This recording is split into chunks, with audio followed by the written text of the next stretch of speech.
Leave. 10. Bai Yan's expression sank as she stared coldly at the group in front. Her lips curving into a satirical arc. What is the purpose of your visit? It can't be that you lot are planning to take me back. We have been ordered by the king to kill the queen. Kill the queen. These words were like thundering claps, sending the former into utter shock. The most affected had to be Bai Xiaofan though, because the kid was in open denial now. Impossible, you're spouting nonsense. Batty father loves mother so much, there's no way he would make such an order when he would always toss me aside. Collapsing from within, the little boy's heart hurted so much that tears now painted that once adorable face, making it aching and painful to those who watch. It wasn't just the boy either. Huang Xiaoying was also greatly stunned by the order. There's desperation plastered all over the tigress's appearance because she's aware of these people's identity too. These people really are the shadow guards from the palace, there's no falseness in their words. Only the king can mobilize these people and nobody else. Nobody. Queen, your son is the prince of the demon realm, so we won't be harming him.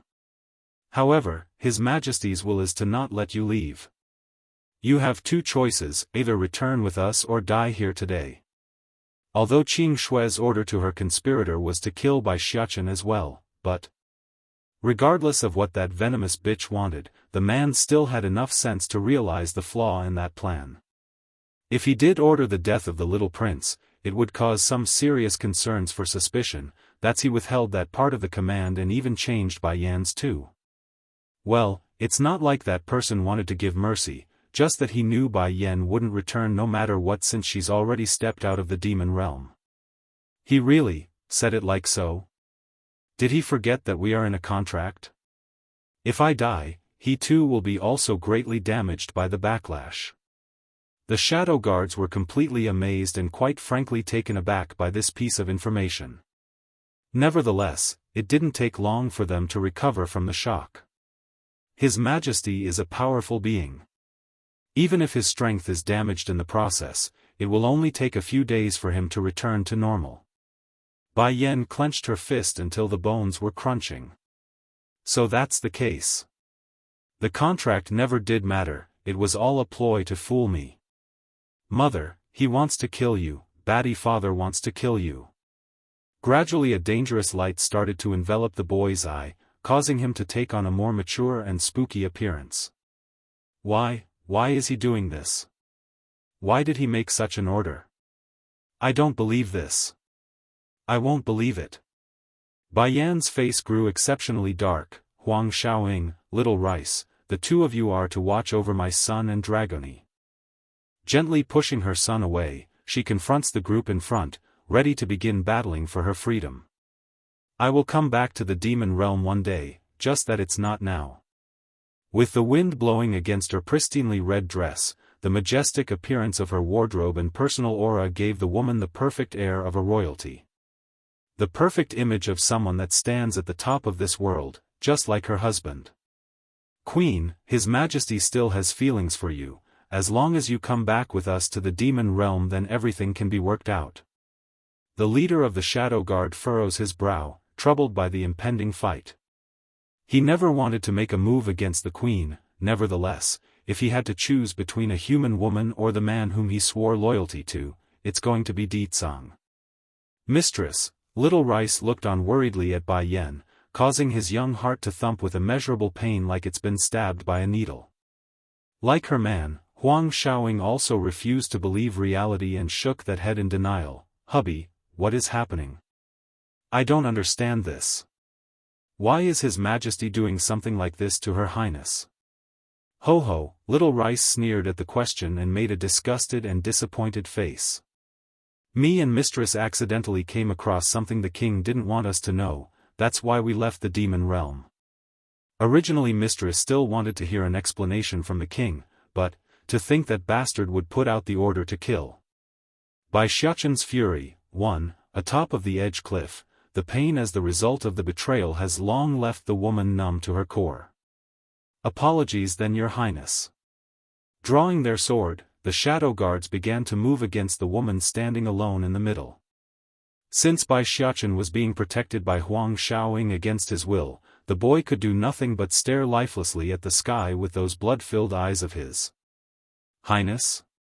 Frightened by the boy's state, the tigress clutched down at the kid's shoulder to discover how dreadfully cold and stiff that body was. Hubby, what is happening with His Highness? She turns to ask the baby tiger, tears quickly filling up those eyes due to the urgency of the situation. Such a lifeless state was something she's never seen in the prince before during the time she's known Xiachen. He wants to kill mother. He wants to kill mother. If one had taken a closer look, they would have discovered that under the dazed-out appearance of the boy's face, there's in fact a spark of fire slowly spreading across those pupils. Why? He mutters, leaving his mind to fall deeper into the darkness until all that he could see were the increasingly pale look of his mother and the group of assailants constantly attacking her. Suddenly, a sword had made a deep strike across Bai Yan's waist, leaving her body bleeding heavily as a result of the wound. Boom! All sound seemed to have disappeared from the boy's world just then, leaving nothing but his own heartbeat constantly throbbing by his eardrum. Ah!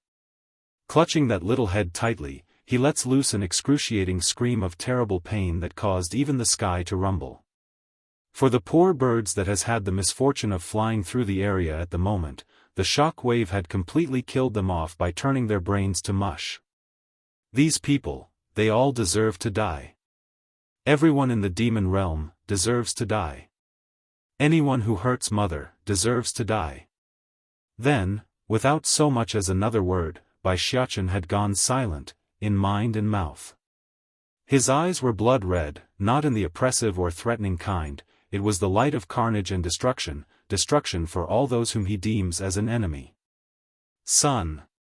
Supporting her own blood-stained body by using her own sword, Bai Yan attempts to climb up from the ground after fixating her sight on the boy. She still doesn't know why, but there's a strange air around the boy that she couldn't figure out why. It can't be. This is what Xiaofan meant when he went through an anomaly. Without a pang of cuteness or the voice of a child, the boy's sound echoed like a surreal and omnipotent entity. You dare to hurt my mother, die. Bang! He released an unimaginable amount of pressure, causing even these very powerful shadow guards to lose their stability and courage at contact. No. This is impossible. How can this be? Our real body isn't even there, how can His Highness's power force our souls to kneel? This is too powerful. Only His Majesty has ever been able to release such strength. Xiachen. After Bai Yan frantically took a pill to recover some of her strength, the woman's first thought was to run to her son's side to help. Bai Xiachen's fury, too, only issue was that she didn't even get the chance to run to Bai Xiachen's side before the boy's figure disappeared from where he stood and reappeared in front of a shadow guard. With a smack against the forehead, the body of the individual deflates into a ball and makes a splattering sound of ethereal goop being impacted against a rock. Huang Shaoying, Little Rice, help me stop Xiachen. We can't let him continue like this. Panic now has a stranglehold around Bai Yan's heart, causing her movement to stumble at every gesture. Mistress, me and Shaoying can't stop little master. Standing apologetically behind Bai Yan's back, the baby tiger looks on with intense fear over the carnage-driven boy who looked nothing like the one he's known all these years. Ethereal blood soon stained the entire mountain range as a result of the boy's action. The once cuddly Bai Xiachen looked nothing like a human anymore. He's a beast, an animal that's completely out for blood and death. That's the form this boy has taken. It's as if there's a demonic monster inside willing to rip the world asunder. But finally, after struggle and effort, Bai Yan's hand did eventually reach over to her son's side. Pulling in the flailing boy who somehow didn't attempt to harm herself, this mother embraces her son with all her might like it's the only thing that could possibly stop this bloodbath. And sure enough, the creature may not be able to get a clear look at the person stopping him from the front, but the familiar scent was undeniable. Slowly, his sanity returns and causes that body to freeze over upon recognition. Moat. Mother? Is it mother? Yes, this warm peaceful scent can only be from mother's body. there's no one else. Evoking a genuine smile at the thought, the bloodthirst which once shrouded those eyes gradually dissipated, allowing the adorable Bai Xiachen to return to this world. I looks like I made mother worry. I am sorry. He slowly closes his eyes, feeling the wave of fatigue quickly taking over. Xiachen. Bai Yan's hand jerked into a tight ball, her eyes staring intently at one of the remaining shadow guard who didn't get pulverized to mush yet. I know even if your clone is dead, your main body wouldn't be harmed, so pass on a message to Ditsang for me. The woman's laugh almost fell into a hysteria as tears covered up that face. I don't blame him for using me to save the demon realm, but he never should have gone this far to push us over the edge. I will never forgive him for the rest of my life. Boom. Before any words could be exchanged from the shocked guard's mouth, Bai Yan had already reappeared behind his back and sent a deadly palm strike down from above.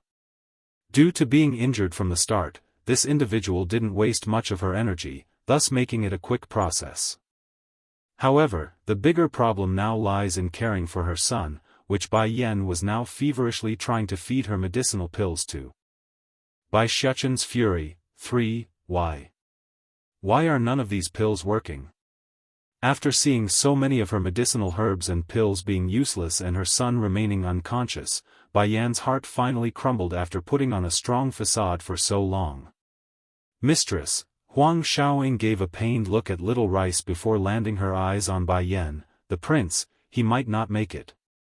After saying that, she then went ahead to give the boy's body a sniff to confirm her thoughts. Shut up. Little Rice grew immensely angry over that remark. Near shouting in his voice, the loyal cat roars out at the girl, "Don't say things you don't know. How can Little Master not make it when he's not even injured?" Yes, Little Master is going to be fine, all he did was to show off his immense power. But looking at Bai Xiachen's increasingly lifeless appearance, Little Rice's tears eventually couldn't hold back and begun pouring out as he jumped on top of the boy. "Little Master, you wake up, I beg of you. If you do, then I won't take your snacks anymore.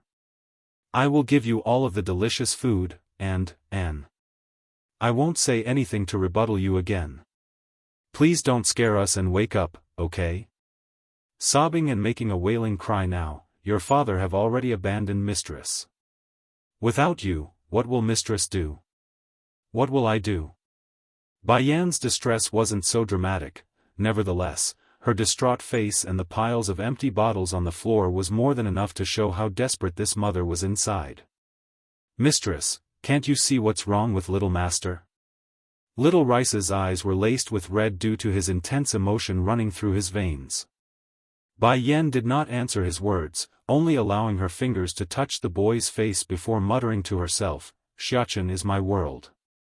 If he is gone, then I will subvert the entirety of the demon realm even if it means sacrificing my all." "Mistress," wiping some of his flowing tears, "I will join you. If anything happens to Little Master, I will get revenge with you."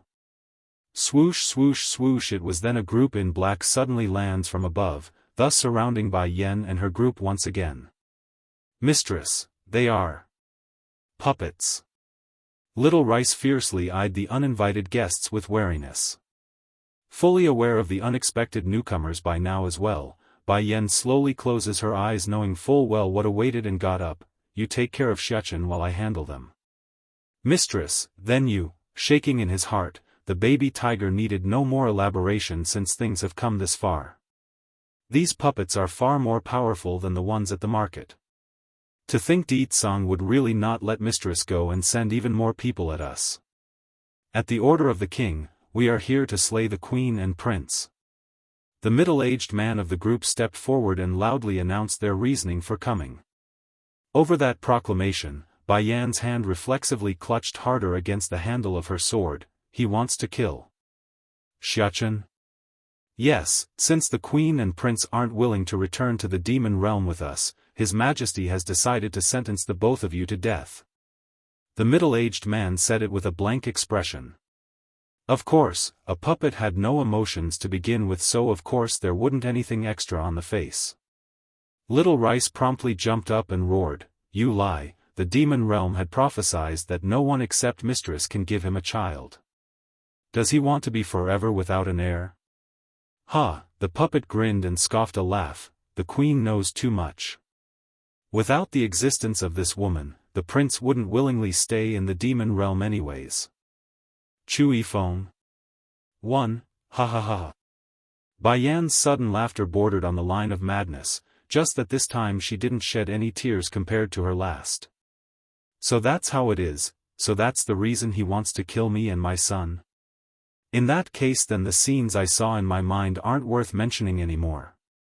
Di Tsang is obviously not the one from that time, so of course his feelings aren't the same either. Kill. Dropping only this order, the group of assailants rushed their target without any more wasted words. They are puppets and puppets need not speak lest they are purposefully ordered to. Once again, the scent of battle now blankets this mountain cliff. Xiaoying, Tigress, you take care of little master, I will go help mistress. Little Rice roared and enlarged his body into a massive structure, giving him ample body weight to slam into the nearest attacker. No.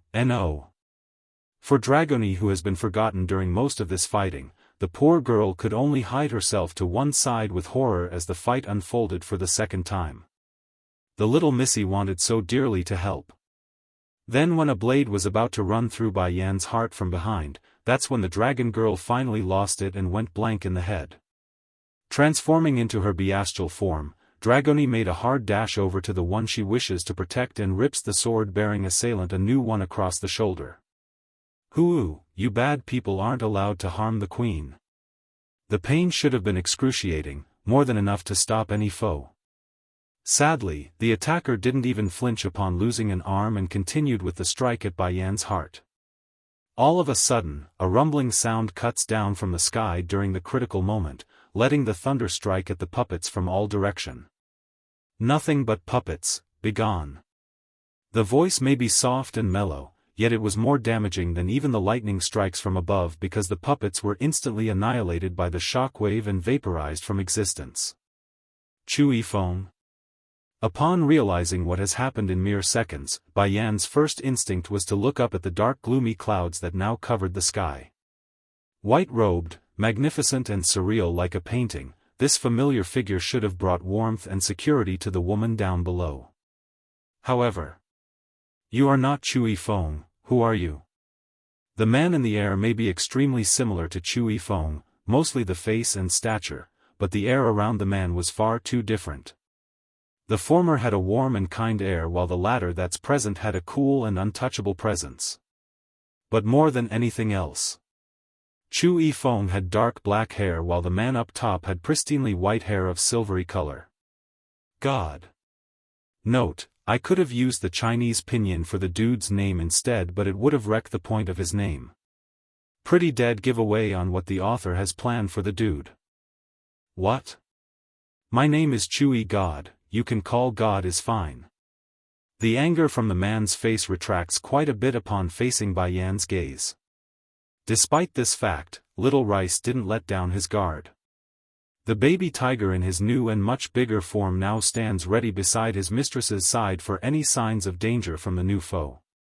To be fair, Chewy God didn't do anything that should warrant such distrust from their group, just that the tiger has an aching feeling the man's up to no good. Bai Yan didn't care much about her savior's name, nor about the fact that he looked so much like the other person because she only has her son in mind. Seconds after the introduction, she returns her gaze and turned around to ask, "Where's Xiachen?" "Ms. Mistress." Huang Xiaoying shakily offers up her hand, "His Highness is here." Taken aback by the gesture from the girl, Bai Yan stares wide-eyed at the tigress's hand. She could see a silvery little fox currently asleep on there. Xiaofan. 2. I don't know how it happened either, mistress, His Highness just suddenly recovered and became like this. Huang Xiaoying's tears up and looked up at Bai Yan with a pitiful face. Xiachen. Running over fast, the woman carefully receives the little fox into her own hands and allows the warmth to reinvigorate that heart. "Son, are you okay?" It's unsure when, but the breathing that was lost on the boy has now recovered. It's fine even if he's back to this form. As long as he's okay, then I can accept anything. Bai Yan murmurs this to herself, relieved everything turned out all right. His body is suppressing a thing inside. Just now, because of the shock, he nearly lost control and allowed that thing to take control. Fortunately, he managed to push back in the nick of time. That's why he's now back to his original form after exhausting all his energy. Coming down from above, the man known as Chewy God moves like the wind, disappearing and reappearing in front of the group after taking only a step. My son is suppressing a thing inside his body? How come I never noticed it before? Bai Yan's brow furrowed into a knot at the revelation. This thing is closely related to him. If used well, it may become the biggest support for his growth. The man spells out the details with mild indifference. That was until he gazed down at the woman next to him though. Then how do I help my son recover? Asked Bai Yan with a frown. The Misty Fairy House has a seed, it's a kind of blood vine. If you bring the seed to him and have the boy take it, then the effects will help him recover. Misty Fairy House? Her embrace tightens a tad bit, allowing the little fox to hit against her breast for security. I understand then, I will set out for the Misty Fairy House immediately. But before then, is my son in any danger? No, his life will not be in any danger. But there's one problem, he will always remain as a fox and unable to speak in human tongue lest he takes that seed. The stranger then gazes down at the little guy that's protected by his mother's arm with a look of pity. By this point Bai Xiaofan have already regained his consciousness as well, and as a form of comfort, the fox kept licking his mother's palm to indicate he's fine and will be okay. Seeing this, Bai Yan naturally sighed a breath of relief until she looked over to the man again. Wrinkling her brow, Chewy God, have we met before? Mistress, did you lose your head or something? He looks almost exactly like Sir Yifeng, do you not see that? Little Rice rolls his eyes at the obvious. Mistress actually asked such a stupid question, humph. No, except from that reason, I feel like I should know him. Bai Yan frowns even harder and stared at the stranger inquisitively. Showing a slightly startled face, the man smiles and answered with a shake of his head, we never met each other until now. Then can I ask you a favor? Not being bashful at all in her request, there's a contract within my body, I would like you to help me remove it. This time it wasn't just a startled look, it's a surprised look in the man. Pondering the idea for a moment, he slowly nods, all right, I will help you. Demon Realm. All was well and calm right now until Di Tsang's return from the border. Where is she? Where is my wife? He angrily roars out at the servant and maids. Due to Bai Yan never stepping out of her White Moon Palace lately, none within the estate were able to recognize that their queen has already departed. For the man who rushed back in haste, his urgency and panic-stricken heart was now at an all-time high. It didn't help either when the contract between them both has lost contact about an hour ago. What's wrong, brother? Sister-in-law should be at the White Moon Palace. Dare frame the queen? 1. Upon hearing this, Di Tsang didn't even wait another second before rushing towards the White Moon Palace where the doorkeepers were completely caught off guard by their king's arrival. Blowing through door after door, what welcomed this man was nothing more than an empty room. There's no one, no cat, no boy, and most importantly, not his wife. If there were anything, it's the faint scent of the occupants that lingered in the air, indicating they've left a while ago. The rest that quickly came afterwards were absolutely stunned by this empty picture. They wanted to speak and say something, but Di Tsang already beat them to the punch by gripping onto a soldier's collar. Where did my wife go? The air of a beast now shrouds over the man. Sire, the guard quivered in terrible fright, the queen left the White Moon Palace about an hour ago, she never returned since then. About an hour? Blinking her eyes, Di Xiaofan turned to her brother to explain the oddity from recent days. Brother, I remember sister-in-law's mood wasn't very good lately. Maybe she's out to relax and will return soon. Scram! The Di Tsang roared, slamming the victim in his hands down to the floor and making a noticeable impacting sound. Scrubbing his hair until it's a mess, he showed pain and panic in those eyes. She won't come back. I can feel it inside. That's impossible. Xiaofan shakes her head disbelievingly. Sister-in-law wouldn't leave the demon realm. How can she? She cares for brother so much, how can she just abandon us like this? Xiaofan. Suddenly, a raging cry snapped out at her from the man. Tell me, what happened? Why did she leave me? Did I not do enough? Am I not good enough? Due to the intensity of his emotions, Tsang could barely keep his stance and would wobble like an unstable toddler. It seems that the departure of Bai Yan has crushed his whole world. My king, I know why the queen would leave. It was then when all the rest were too shocked or stunned to say another word, a very beautiful girl walked out from the crowd. She was a cold one, holding everyone else in contempt aside from when her eyes laid upon Tsang's existence. You said you know why my wife would leave? Pinning his bloodthirsty gaze over to the unknown woman, the man's look was the same as someone watching a dead man walking. Qing Shui of course shuddered at this, nevertheless, her inner desire won the better of her fear and walked forward anyways to kneel before the man. Your Majesty, I inadvertently heard a dialogue between the Queen and the Prince the other day. There is a mortal man by the name Chui Feng in the human world. She did not want to leave that person, so she took the little prince and left with him. When spouting those lies, that slithering mouth of hers couldn't resist a smug grin like that of someone winning a fight.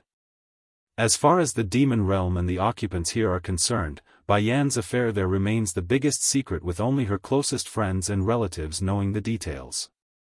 However, there are certain parties who do know, specifically Qing Shui's accomplice who secretly sent some of his puppets to follow that foolish Qing Luan to the human world from before at the behest of this snake. Qing Shui and Qing Luan may be sisters, but that doesn't mean they are of one heart. They both dearly wanted Tsang's favor, so some competition was to be expected. Just as this woman was feeling extremely proud of herself, something totally unexpected occurred. A hand had reached over to grip her by the throat, causing Qing Shui to croak until she realized that intense glare meeting her eyes. The people of the snakes dare to frame my wife? You think I would believe your nonsense? Dare frame the queen? 2. Qing Shui's frantically flailing to free herself now, leaving those eyes sinking in from fear. Sire, I didn't lie. I know that your Majesty is very angry right now due to this unfortunate information I'm giving, but for your sake, I am willing to take the risk of exposing the queen. Think about it, if I didn't hear it from the queen's own mouth, then how can I know about Chu Yifeng's name? Bang! Without letting that foul tongue to utter another word, he slams her straight to the cold hard floor and allows those cruel eyes to gaze downward. You think I wouldn't know if my wife would have another man? Don't think for a second I would allow some random nobody to malign and slander her name. King.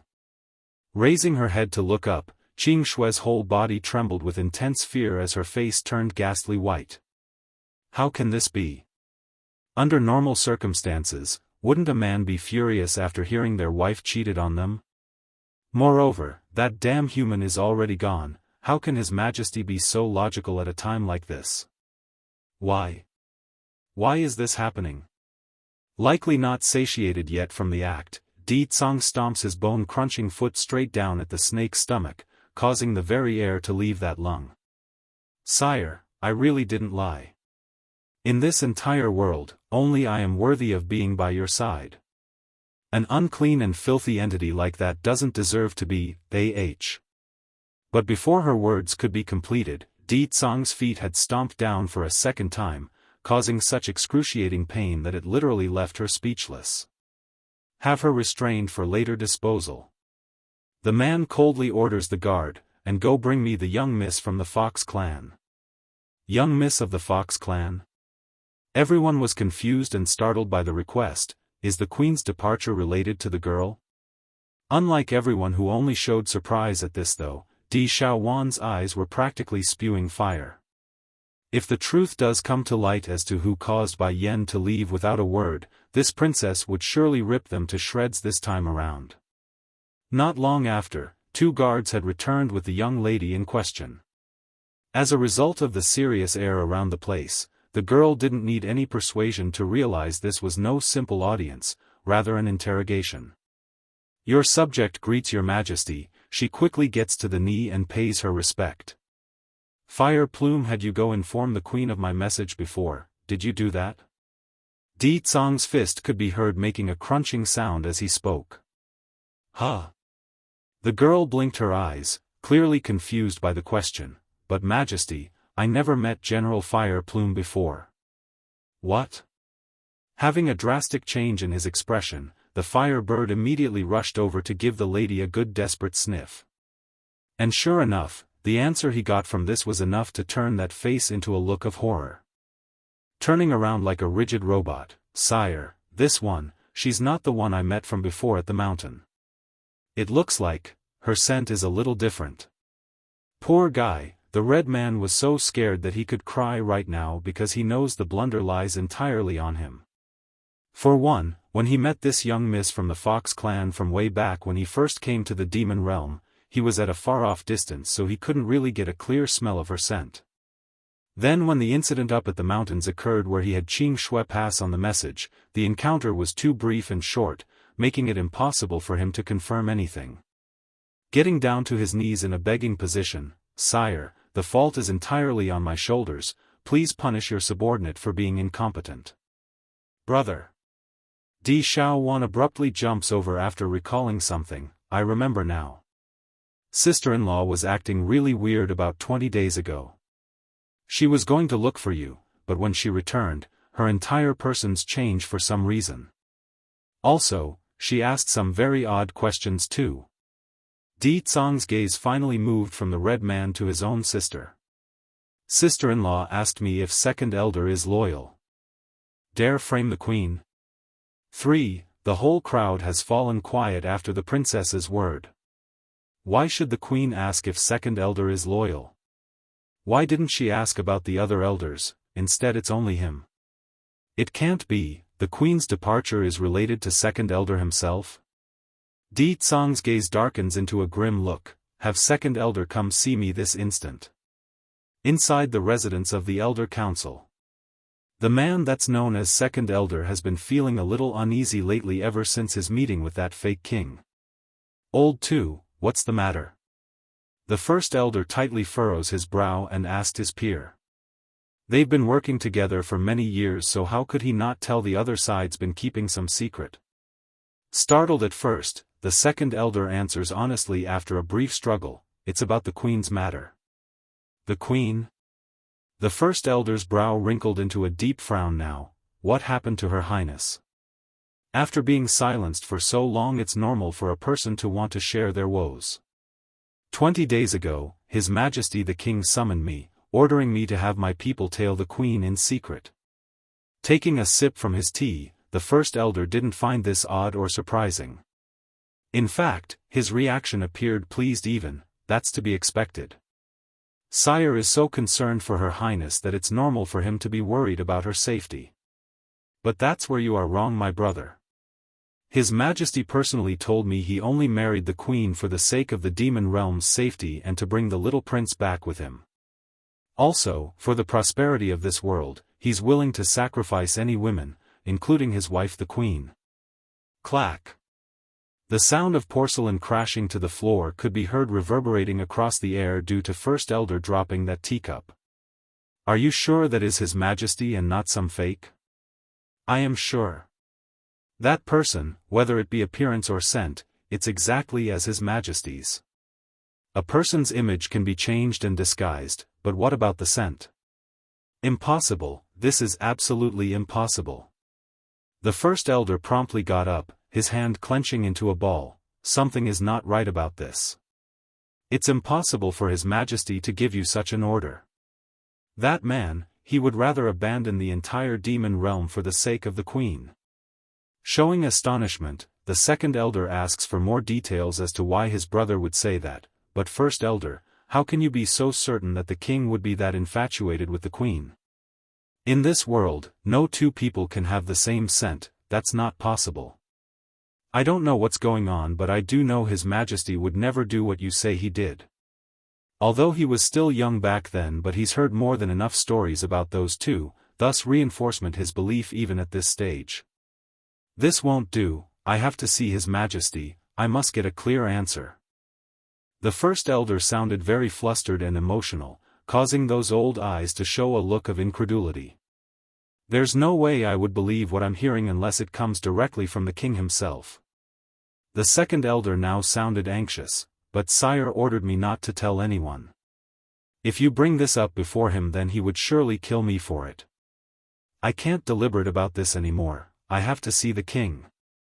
The first elder's brain was a total blank right now, causing him to not take in his peer's plea at all. But just this old man's about to walk out the door from the hall, two guards suddenly appeared and blocked his way. The king's order, second elder, is to go meet His Majesty this instant. Still unable to recover his emotions yet, the first elder continues to lose it. I want to see the king, I want to go see the king with him. State teacher's beating. 1. The guards were extremely polite to the two elders and made an inviting gesture. Elders, please this way. The first elder didn't struggle or anything, after all, he's the one that wants to go despite not being invited. However, this wasn't the case for the second elder. The old man in the background grew even more flustered and didn't know what to say or do. At the end, after much pondering, the second elder could do nothing but to run out after the first. He knew there's no way to avoid this. When the two first arrived at the White Moon Palace, they quickly discovered that there were a lot of people present and their eyes were all cast over to their direction. It was giving the two seniors very strange vibes, especially from Xiaofan, who was clearly seething with anger like a beast ready to tear them up. Majesty. Due to how emotional the first elder was, he promptly pushed the second elder aside to make his own audience. But upon meeting Di Tsong's murderous gaze, upon turning around, any word the senior wanted to say were squashed. He didn't know how to take in the situation. Where is my wife the queen? The man's voice was dreadfully cold as he eyed both seniors. Now that they are here, I will give only this one chance. The second elder looks up in confusion after taking to the knee. Didn't His Majesty instruct me not to divulge the doings of Her Highness? Why is he asking me in front of so many people? Fire plume. Di Tsong roars, take him outside and beat him to death with the rod. The red man shuddered at the command, his eyes showing a glimmer of panic. The bird man knows enough that once the matter with the second elder was finished, he would be next in line. However, this loyal follower also understands that this whole situation with Bai Yan leaving mainly lies in him for not carrying out the order as told. If there's any punishment to be had, he would take it without rejection. Sire. Seeing how Fire Plume's about to carry himself away, the second elder finally fell into a huge panic. Hurrying to speak, but it was you who had me send my people out to monitor Her Highness, did you not? You also told me not to tell the public. I did as you instructed, but last night my people went missing and now I don't know where the queen is after her disappearance. Bang! Di Tsong's fist directly made a hole in one of the granite tables here in the garden. You continue. Making a heavy gulp at the scene. The second elder nevertheless continues his story despite the unease. Did you forget, sire? About 20 days ago you summoned me to the mountains. There you gave me the order to monitor the queen and all her actions. 20 days ago? The complexion in Fire Plume's face could only be called horrific in how dreadfully pale it had become. He's been with the king the entire time. If he thought back to 20 days ago, Di Tsong should still be at the border fighting with those from the celestial realm in charge of guarding the seal. In that case, who could have summoned the second elder? Sire, you also told me that you have no feelings for the queen, claiming she's only a mortal woman who gave birth to your son. You also told me she's an unclean person who's been keeping contact with another man from the human world and that you only promised her everything thus far is to get her to willingly marry you. The second elder bowed his head deeply in fear at this stage. The old-timer doesn't understand what or why he's being told to say everything in public, but once opened he's not going to stop because the pent-up frustration inside him has reached a boiling point as well. In particular is when you said the demon realm is especially important to you. In comparison to sacrificing a single woman, you would do it without a second thought. And there's another part. You told me that if the queen dares to leave this place, you would have her not be able to see the little prince again in this entire lifetime. Boom. The man was so angry now that his oppressive aura was now openly seeping out, causing everyone within the White Moon Palace to feel like they've been thrust inside hell itself. Step by step, the Di Tsang's murderous figure has come before the shivering elder responsible for the misunderstanding. The poor senior didn't even dare to look up, only staring straight at the floor like it's the only way it could keep his sanity in check. State teacher's beating, too. When did I call you? When did I give you this order? Just as the two elders were ready to collapse from the suffocating air, the man's grim voice causes them to flinch and regain their attention to the fullest. But sire, the person who summoned me really was you. I don't know why you are saying this right now, but have you demonized? Note, I just made up the word because there's no actual direct translation for demon madness in English. Of course, the last bit there could never be said aloud even if both elders were to be given a second life. I remember it now, brother. Di Xiaofan's face revealed a flicker of light in those eyes. About 20 days ago sister-in-law also asked me something else. She was wondering if it's possible for someone to forge one's scent in the demon realm. Of course, I told her what I knew and that it's impossible to do that. It can't be, she overheard the conversation. Like a knife, Di Tsang's cold sweeping glare in the next moment instantly shuts the girl up, forcing the princess to shiver in nervous unease. Did I say something wrong? No, it can't be, that couldn't have been His Majesty. Fire Plume's voice sounded frantic. Sire have left the palace for over a month. Whoever it was 20 days ago couldn't have been His Majesty. This is all my fault. If I had returned as instructed and passed on the message in person, then none of this would have happened. The second elder now showed a look of death. Due to the intense fear he was feeling inside, the senior could hardly control his muscles and kept convulsing like a dying animal. First elder, go investigate this immediately. I want to know who is impersonating me and how he is managing such a feat. Di Tsang felt like he's being brutally stabbed by a knife right now, leaving his heart all bloodied and mashed up in pain. If Yan did hear those lies, then what would she think about me? It must have been utterly disheartening. As long as the picture of Bai Yan's face being in despair continued to surface with his head, then Di Tsang would continue to ache inside. The condition grew so bad that this man could hardly breathe. Sire, I seem to remember something, the second elder raises a point suddenly. At the time, you know, the fake mentioned the name of a man called Chu Yifeng from the human world. Can this be related to that person? Whether or not this matter has any relationship to Chu Yifeng couldn't be proven. However, there was one individual who knew exactly who the man was and why it couldn't be. Dashing over to Qing Shui, Di Xiaofan shoot fire from her eyes. Speak now, you bitch. Who is the one who impersonated my brother? If you don't tell me, then I will make it so you wish you were dead. It was hard enough for brother to finally win over Bai Yan, now it's all ruined because of these bastards. Whether it be Qing Shui, Fire Plume or Second Elder, I won't let any of them off. Under that snapping roar, the snake demoness could no longer contain fear in her eyes. Then out of misdirected hope, this stupid woman actually had the audacity to turn to Di Tsang for help. However, what welcomed this foolish being was an even more frightening glare that instantly shuts her down into the form of a desperate attempt at fainting. Pa! Not to be fooled, the demon princess didn't hold back at all and made a loud smacking sound from that slap. Screaming like a ferocious animal, quit acting dead. If you don't tell the truth this instant, then I will poke holes into that body of yours before pouring a bucket full of blood-sucking grasshoppers on the wound. I will relish as you watch yourself be turned into a dry husk. The very thought of that vicious scene was more than enough to break the act.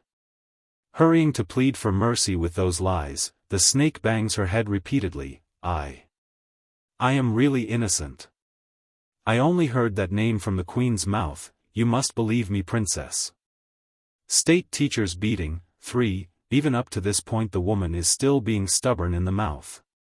In a fit of rage, Xiaofan sends another series of slaps across that hateful face, causing it turn into a bulging mess of purplish bruises that oddly resembled a pig's face. Move. When the demon princess wanted to send more punishments along the way after 2 more heavy stomps, she was interrupted when Di Tsang's cold gloomy voice came from behind. Going stiff at the sound, Qing Shui raises that head in hopeful surprise. I just knew His Majesty isn't so heartless. He's defending me, so he must have feelings for me.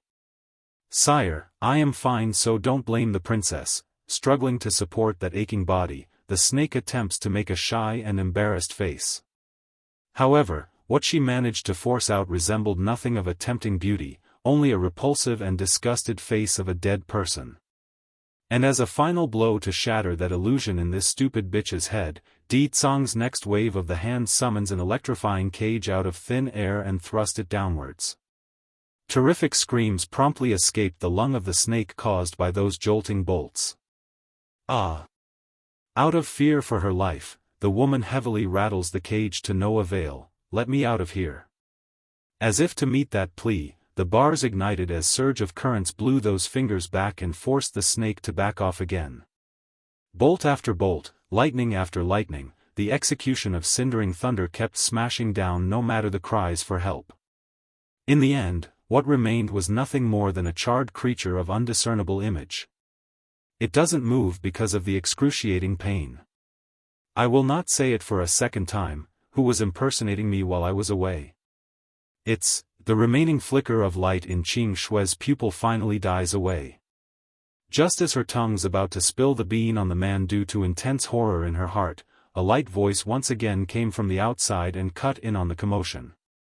It seems that something big has indeed taken place in the White Moon Palace. Someone mind piecing me in on what's going on here? It was a man wearing a moon-colored robe of silvery white. Matched that with a fairy-like smile, the air he gave off was a gentle breeze independent of this world.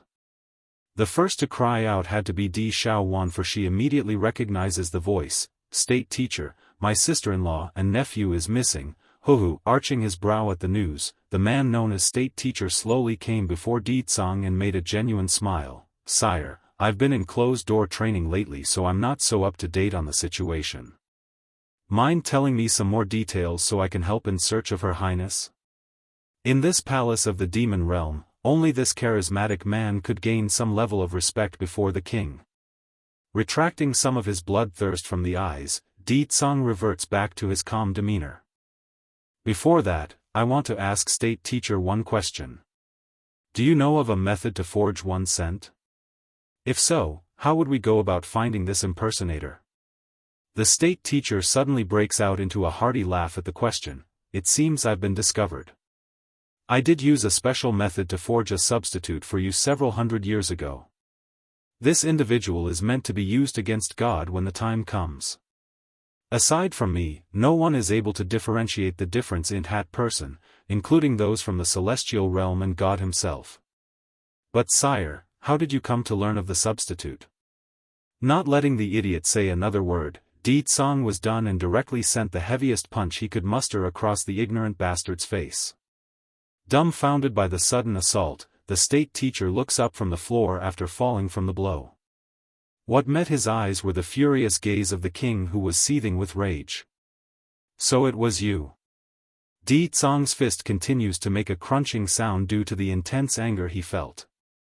State teacher's beating. 4. What is me? The state teacher looked utterly clueless as to what's happening. All he knew was that the king's furious for some reason and gave him a heavy smack across the face in the next. Right now that pretty cheek held 5 fingerprints. The unfolding event instantly sends both elders and Fire Plume to the ground into a prostrating position. In all seriousness, the fear within the trio has now become overshadowed by embarrassment for being deceived by a fake. Xiaofan. The state teacher turns around and faces the demon princess who appeared livid at him. What's happening? If it weren't for you, then my sister-in-law and nephew wouldn't have left the demon realm. All flustered in her face, the princess resentfully eyes the other side with all her might. Her Highness left the demon realm? The state teacher was left shocked there. He had heard earlier that the queen disappeared, but his idea revolved around taking a breather outside the palace and not leaving the demon realm entirely. It can't be. Does it have something to do with that one? State teacher, the second elder anxiously wiped some of the sweat from his forehead. The substitute you created was impersonating His Majesty while he was away and even said some very disrespectful things to the Queen. Her Highness likely got misled by the lies and is now gone. The expression on the state teacher's face just went green at the revelation. No wonder they are so angry at me. I really deserve this punch. State teacher, Xiaofan sarcastically smirked at the other side. Aren't you all powerful? Why are you always prophesizing about my brother when you can't even predict what your creations would do? Did you not foresee the trouble he would cause? Stumped for a proper response, the state teacher twitches in the corner of his mouth at being mocked. Making a long sigh, you are right, this is totally my fault for being careless. I deserve to be punished for this if that's what you wish. Why didn't you tell my brother about making a substitute? Not satisfied yet, the princess begins to lose control entirely. If my brother knew, then he could have told my sister-in-law, then none of this. Hanging that head in utter shame, the state teacher didn't have the face to look up. If the king knew, do you think he would allow the substitute to continue to live? Considering the level of pride the king has, he would never allow such a person to exist. This includes the fact that the substitute only existed to die in his stead. If not for this reason, I wouldn't have had to hide that person for so long either. Full of blood in his eyes now, Di Tsang glares murder at the one responsible. I will settle this score with you later. Now, I'm giving you 1 hour to bring me that substitute, otherwise you can disappear for good. Alright, I will bring him here right away. Cupping his hand in compliance, the state teacher didn't dare to say more and hurried for the main doorway. With the person gone and out looking for the instigator, the area has once again fallen quiet with only the second elder shivering there by himself. The senior wanted to seek help from the first elder. Unfortunately for him, the older one didn't want to help and turned away like the rest on the side. If it wasn't this stupid thing being used by that substitute, then Her Highness wouldn't have left the palace. Xiaofan. The man's harsh voice instantly sends a shudder down the princess's back. Turning around rigidly, did you call for me, brother? Yan's departure is also your fault. Though less bloodthirsty, those eyes still gave off a frosty look that nearly caused the girl to collapse to the ground. Oh, I'm screwed now. I really didn't know one cent can be impersonated. State teacher's beating. 5. I know my wrong, brother. She wipes a trickle of tear from agitation. I will not be such a loud mouth anymore in the future. I am still useful, so please don't kick me out. Oh right, I can help you recover your wife, I can go look for my nephew, I can do a lot of things. Di Tsang's gloomy gaze continues to loom over the frightened critter, causing that presence to grow more menacing and scarier by the second. If it wasn't for Yan's directive of me treating you better, I would have hit you as well by now. Shaky in the legs over that remark, the poor princess nearly lost her heart. Thank goodness I have a protective sister-in-law. As long as she's here, then brother wouldn't hit me. Fine, I need you to carry out your words from earlier then. What? Confused by the sudden request, Xiaofan didn't quite get that last bit. You said it, didn't you? You are going to poke many holes into her body and pour blood-sucking grasshoppers on them. Di Tsang's voice grew dreadfully threatening as he laid out his demands. This matter requires you to complete, Anne. I also want you to bring back several black bears that are in heat. All shocked in that dainty face of hers, what does brother plan to do with the bears? It can't be, but the black bears are such powerful animals. If they and Qing Shui go at it, then, oh gracious goodness. Just imagining the nasty picture of the snake being ravaged by several black bears and their thick slimy rods was enough to make this princess want to puke. Then after her death, I want you to take her soul to the Demon Mountain. She will join Jun Ruching in the eternal flame I constructed until Yen Yen returns with me to decide her fate. This one will not pass on until my wife says so. Qing Shui's complexion had turned abysmally white at this stage. The pain created by the lightning bolts constantly striking down at her body surely hurts, but it's nothing compared to the knife-wrenching agony made by those words from the very man whom she idolized. Why? Why is Bai Yen so lucky when we are both females? Everything good falls onto her and I, ends up like this? This is unfair, the world is unfair. Just as the resentment grew to a new height within Qing Shui's heart, that's when she saw the charismatic state teacher returned with another soul in tow. This latter looked very ordinary in terms of appearances. However, the scent coming off of this man smelled exactly like Di Tsang's, indicating he's the impersonator. Sire, this is the substitute that I created in the past. If he changed his appearance, then it's safe to say no one would be able to tell the difference lest I was present. I'm actually quite surprised he would continue to stay in the palace until I found him just now. After the explanation, the state teacher immediately shifted his gaze over to Di Xiaofan in search of forgiveness. Di Tsang needed no more words right now. Moving at a speed so fast that none could even catch his shadow, this enraged demon lord went straight for his target's throat, lifting the guy up into the air with one hand. Speak, why did you frame me? Those eyes radiated the most menacing and cruel light that anyone has ever seen thus far, to the point where it's affecting the souls of those around. The ordinary man didn't answer, only shifting his attention over to Qing Shui's cage where he forces down that gushing emotion. Sure, his face was still pale and indifferent, but those hands were already bound into a ball. Because I love the queen and want to provoke dissension between you two. Since things are out in the open now, go ahead and kill me if you like. Closing those eyes, the substitute no longer makes eye contact. Even if I die, I won't throw Qing Shui out to them. Di Tsang's laughter continues to be cruel and dangerous, just that this time that sinister cackle sounded somewhat delirious. You still refuse to say the truth, eh? Xiaofan, go do what I told you to that snake. Killing someone is my specialty, brother. I will be sure to make this bitch wish she was dead than to be alive. Rubbing those hands as she walked over to the cage, the demon princess's encroaching figure was like a hammer in a coffin to the substitute. Never give up on you, one. Following every word of the demon princess, the substitute would grow more distressed and flustered inside. Nevertheless, the person restrains himself, for he knew any form of reaction would only harm the one he wants to protect. Then from out of the blue, after some time, Fire Plume had returned to the White Moon Palace after sneaking away without notice. In his hand was a leash constraining a ferocious-looking bear that kept salivating. Princess, this black bear is a criminal of the bear family. It is said that countless mother bears were killed by this one in the act, causing the bear clan to grow furious and sending him over to the punishment hall. Though that snake is no longer lookable on the surface, I'm sure this guy wouldn't mind after being deprived for so long. Right now Fire Plume only has redemption in his bird brain. Therefore, when his head remembered there's a black bear right in the palace awaiting trial, his first instincts were to run off for the dungeons. Isn't this Qing Shui in need of a man?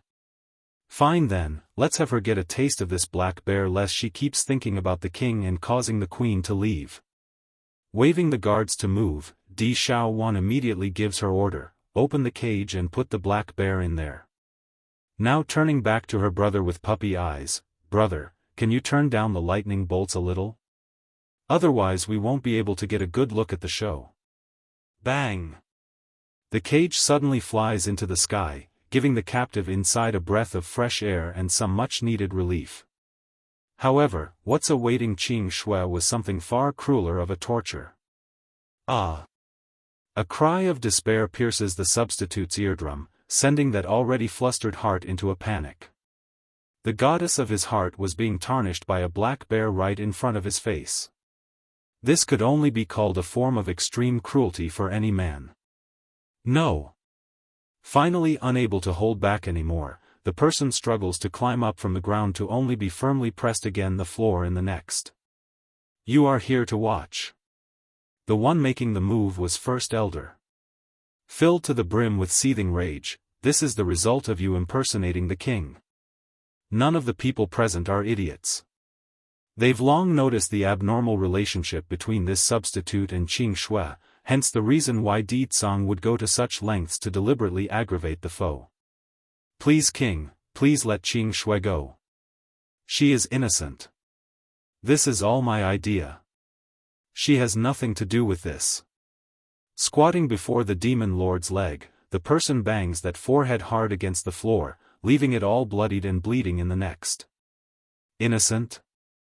Di Tsang scoffed a sneer. She tried to frame my wife, that alone is enough to punish her with death. The sentence was a death blow, sucking the remaining energy the substitute had left in those veins.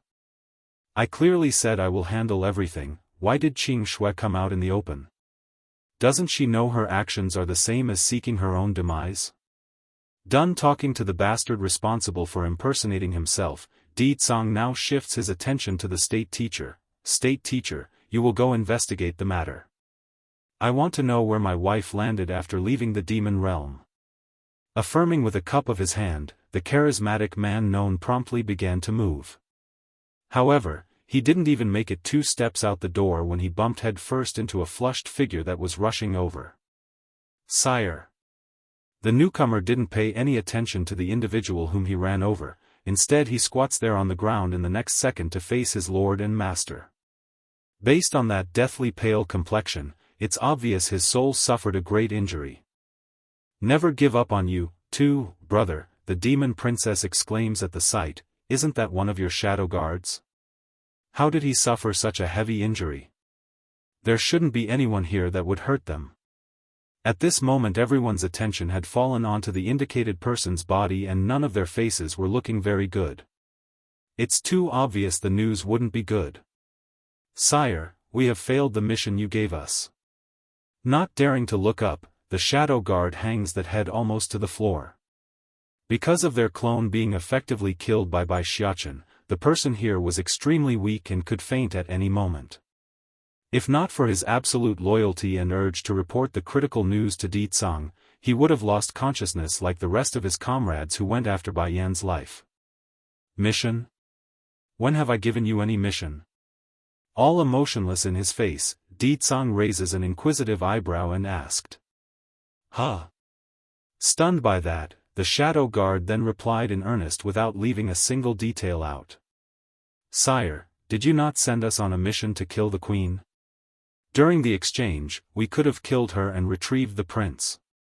But His Highness suddenly exploded with strength right after we inflicted a wound on the queen. That's why I'm here to report our failure. Kill the queen? Exploding with unbridled fury from within, Di Tsang instantly stepped forward to make a grabbing hold around his subordinate's collar. What did you just say? Blinking at his lord's appearance, the shadow guard truly didn't know what's going on. Shivering all over, I'm sorry my king, we are incompetent and couldn't kill the queen, please punish us. Bang! Unable to endure another word of this, Di Tsang directly slams his subordinate to the ground and actually left a huge crater from the impact blow. Blood now seeps out of the guard's mouth due to adding injury to injury.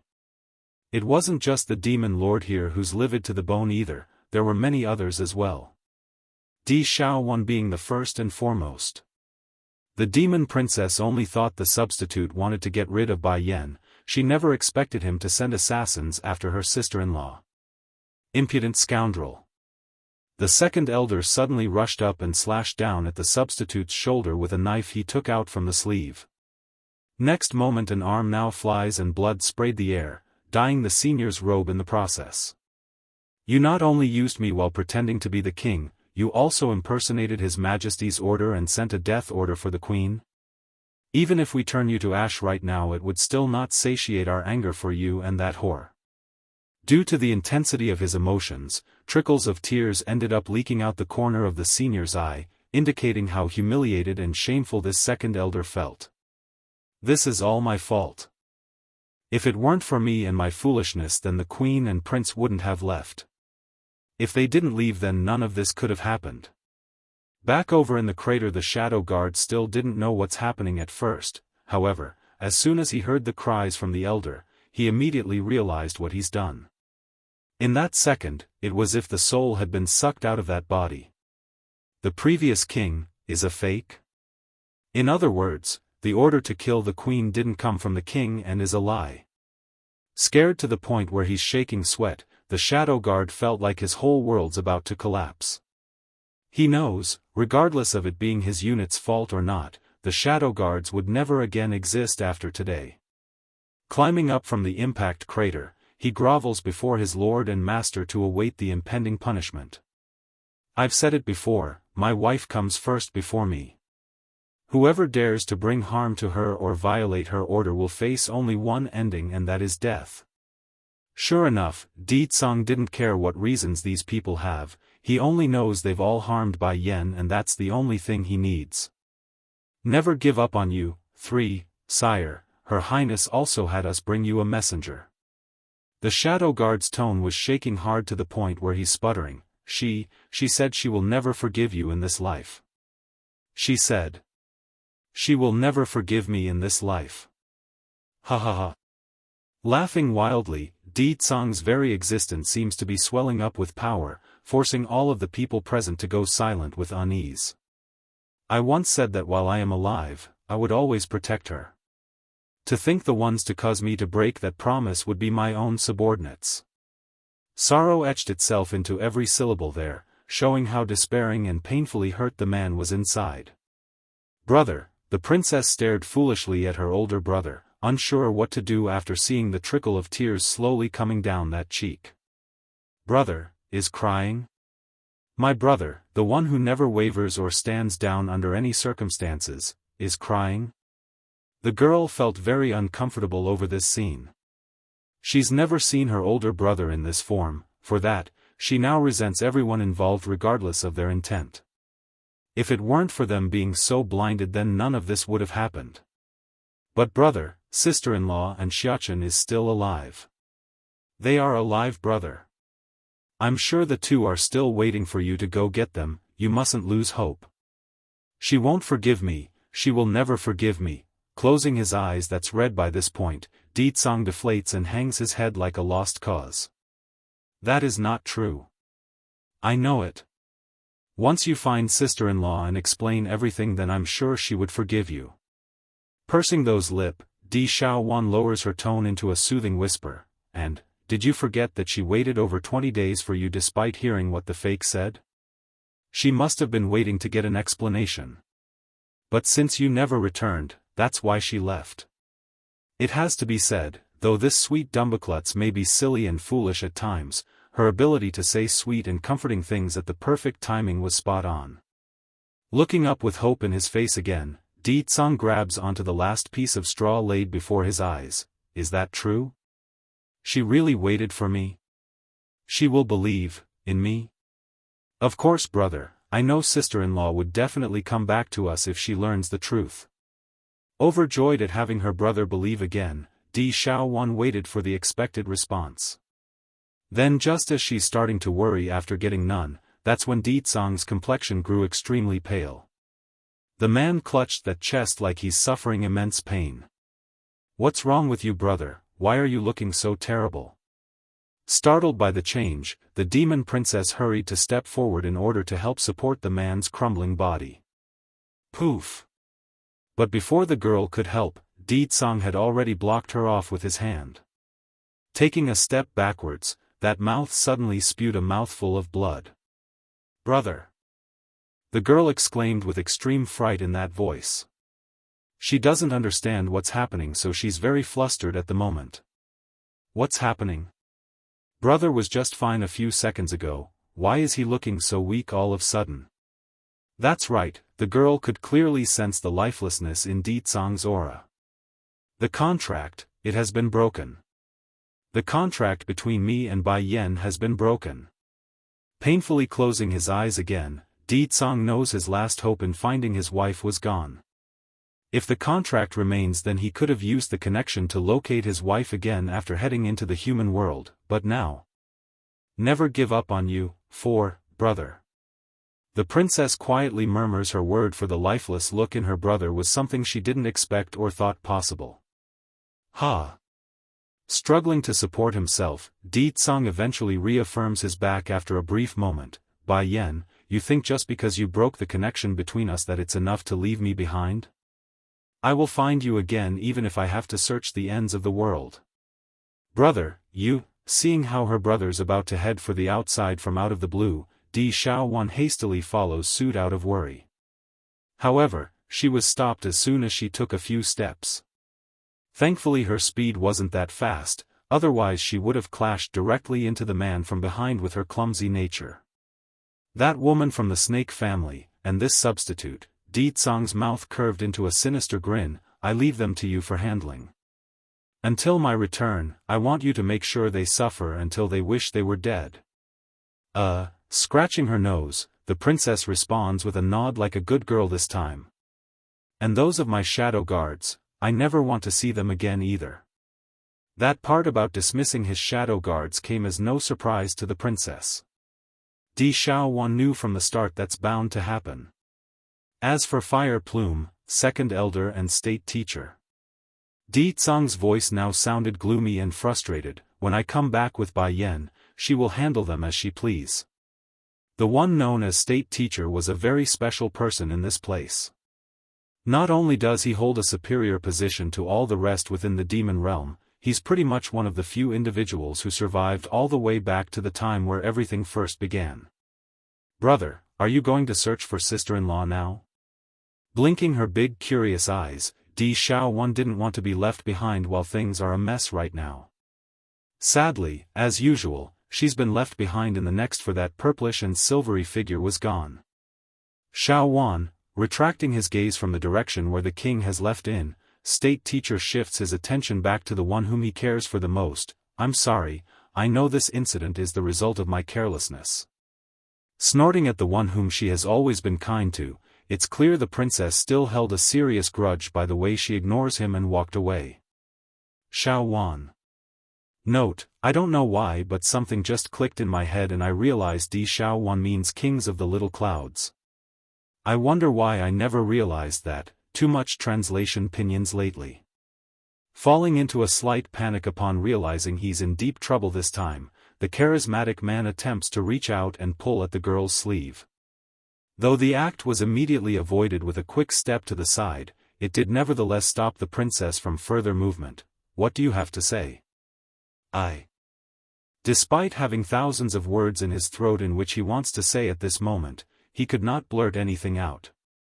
In the end, all he could gather was a single sentence. I'm sorry, the one you wronged is not me, it's my sister-in-law and nephew. I know you meant well by creating a substitute, but why didn't you watch over that person and allowed him to cause havoc in the public? All watery in those big beautiful eyes, the flaring anger continues to burn. So, to punish you, I don't want to see you for the next 10 years.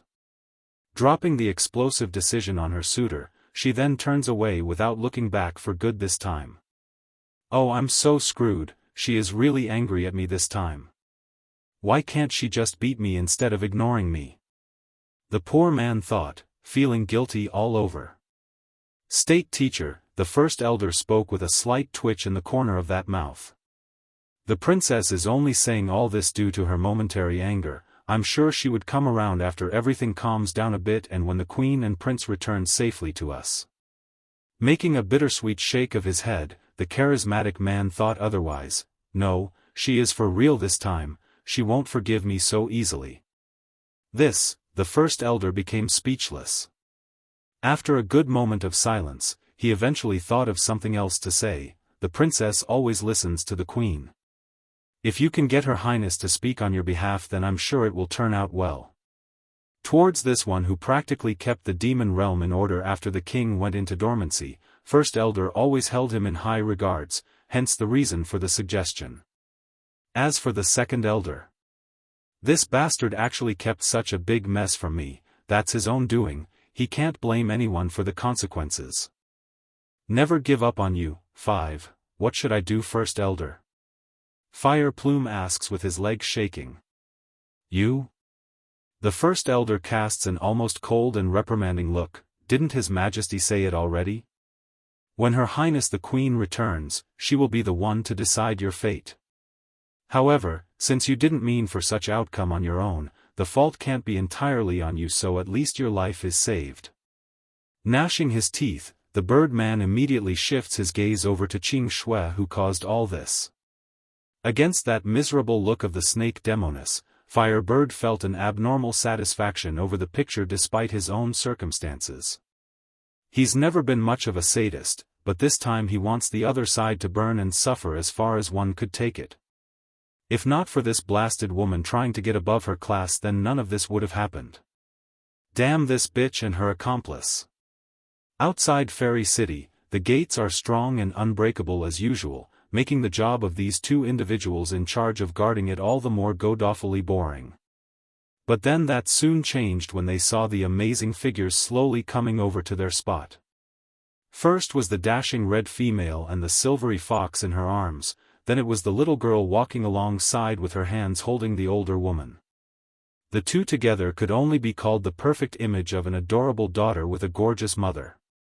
Queen, is it really such a good idea in not letting Little Rice and Sister Xiaoying, Tigress, come along with us? Dragony asks with her big innocent eyes after seeing their destination. The little lass still hasn't forgotten the grieving face of the baby tiger when they left. There were plenty of crying and pleading. The only thing missing was the white tiger rolling on the floor throwing a tantrum. It's inconvenient to bring them along, that's why I had them stay behind. Besides, I have reasons for sending Little Rice back to the Holy Land. Eyeing down at the little missy that's holding her own hand, Bai Yen sighs and spoke in a soft voice, and, I'm no longer the queen of the demon realm, you must change the way you address me. Staring with unsurety, the dragon girl didn't know what to do next. But then what should I call you then, queen? Stumped at the question herself as well, Bai Yen had to take a good moment to contemplate a proper solution. Call me mother from now on. After we go inside Fairy City and the Misty Fairy House, your identity is no longer a member of the Dragon Clan, you are my daughter, a human girl. It's not anything out of the ordinary for one to bring along a demon beast, but it's definitely a big deal to have one that could talk and take on human form, especially when the one here was a dragon. Yes, mother, Dragony will listen to you. Giggling with joy in that voice, the little naive girl loved the new way she's addressing Bai Yen. Before they knew it, the girls have arrived outside the gateway where the guards are now getting a clear look at the new arrivals. You are Miss Bai Yen? The more experienced man recognizes her and spoke out. Nodding in return, I am looking for Wang Deqiu. The Wang family are the official gatekeepers for the Misty Fairy House, hence their exceptional status as the #1 household around these parts. However, instead of the solemn and grandeur expected of such a prestigious house, there's only racket and cries similar to a pig squealing. Oh damn it, Pops. I am your son, stop hitting before you actually kill me. Talk about having energy in that voice, even the air seems to ricochet from that cry for mercy. For the nosy bodies who were curious about the racket, they could see Wang Deqiu running around inside the estate chasing his son with a cane in hand, constantly whipping that butt. You stinking brat, how dare you tease a good unmarried woman? How old are you to play with women? If I don't whip some senses into you this time, then I won't be Wang Deqiu. After the roaring proclamation, the man once again ups the strength and speed in that hand. Eeh! The pig squealing screams continues to rock the air, just that this time around the chubby somehow managed to find an abnormal level of strength to push his old man away when he took notice to the reddish-red female coming over. Never give up on you, 6, save me Sister Bai Yen, my old pops is trying to kill me. Bai Yen? Startled at first, Wang Deqiu had to take a long look over to the indicated direction before confirming the truth of his son's word. Miss Bai Yen, how come you are here? Twitching in the corner of his mouth over the boy's crying face and clingy appearance, the middle-aged man has had to hand it to his son for being so deviously sneaky at sucking up to the female sex. Making a mild smile of her own, I want to go to the Misty Fairy House, that's why I came. You want to go to the Misty Fairy House? That's easy to do, I will go talk to my father right away and send you over. All flattery in his tone, the middle-aged man completely transforms into a proper gentleman just like his boy. But before leaving though, Wang Deqiu made sure to cast a warning glare to the chubby. It's the face of, you better behave yourself while I'm gone lest you want some more beating. Sister Bai Yan, after you and Xiaofan stopped living next to our home, my pop's been beating me non-stop. Please take me away with you. Wiping that trickle of tear from his chubby face, Wang Xiaopeng puts on the appearance of a criminal trying to act innocent. Oh right, where is boss, how come I don't see him with you? At the mention of the little steam bun, Bai Yan's hand instinctively tightened a bit over the little fox in her arms. Despite the slightly awkward mood, she nevertheless continues to smile warmly. He went back home. Oh, so Xiaofan went home with his father? Wang Xiaopeng says it with realization. I wish boss was here though, I've been missing him a lot. Due to being so preoccupied with the new friend, the chubby actually didn't notice the slightly gloomy air around Bai Yan's body when he mentioned Ditsang. Sister Bai Yan, who is this little girl? Rubbing his hand together, the chubby smiles like a true pervert again. Of course, as any logical female, Dragoni would feel disturbed by that monkey face. This is my daughter whom I just took in. He's Xiaofan's younger sister. Patting the girl's head, Bai Yan comforts the scared Missy with her gesture. Don't worry Dragoni, he won't hurt you. Only at that did the Missy feel at ease to come forward. Even so, Dragoni never dared to cast an extra glance at the chubby for she's afraid the extra attention would somehow attract the other side further. Then just as Wang Xiaopeng wanted to showcase his flirtatious ability at picking up girls, that's when a knock from above smacked him back to his senses. Stinking brat, you really are hopeless. Are you trying to tease the little Missy here when I was just beating your butt? Looming down with his threatening glare, Wang Deqiu's appearance instantly shuts the boy up from further more trouble. Miss Bai Yan, shifting his attention to the woman now. My father is now waiting for you inside, please come with me inside and I will lead you to him. Okay, giving a gentle nod in return, Dragoni, let's go inside. Holding on to Bai Yan's hand like a proper daughter, Dragoni followed closely as they were led into the area where the teleportation altar lies. Because of how special the guests this time around was, the current chief of the Wang family had called in every elder he could within the near vicinity. Otherwise, the preparations alone would have taken days to complete. At the same time while this was all occurring, a man donning a white robe was currently watching this from above a mountain peak that's reached all the way up into the clouds. So she's gone to the Misty Fairy House? Clearer than the trickling water nearby, no discernible emotion could be sensed from that voice. Yes. The person behind him hesitated for a while before asking, Lord, why are you letting her go when you clearly can't forget her? It'd be easy to force that woman to stay instead of doing this. Those people will definitely. Humph, the godly-looking man huffs with displeasure. If it wasn't for those people then she never would have left me to begin with. Never give up on you, 7, Lord, the youth behind wanted to say something more but got snapped at. I have regretted it for so many years. Showing sadness in that perennially proud eye, the man's white robe sways heavily in accordance with that outburst. What does the world have to do with me? I made a terrible and irreparable mistake back then. I will never make the same again. I abandoned her once, for what, for the sake of the celestial realm?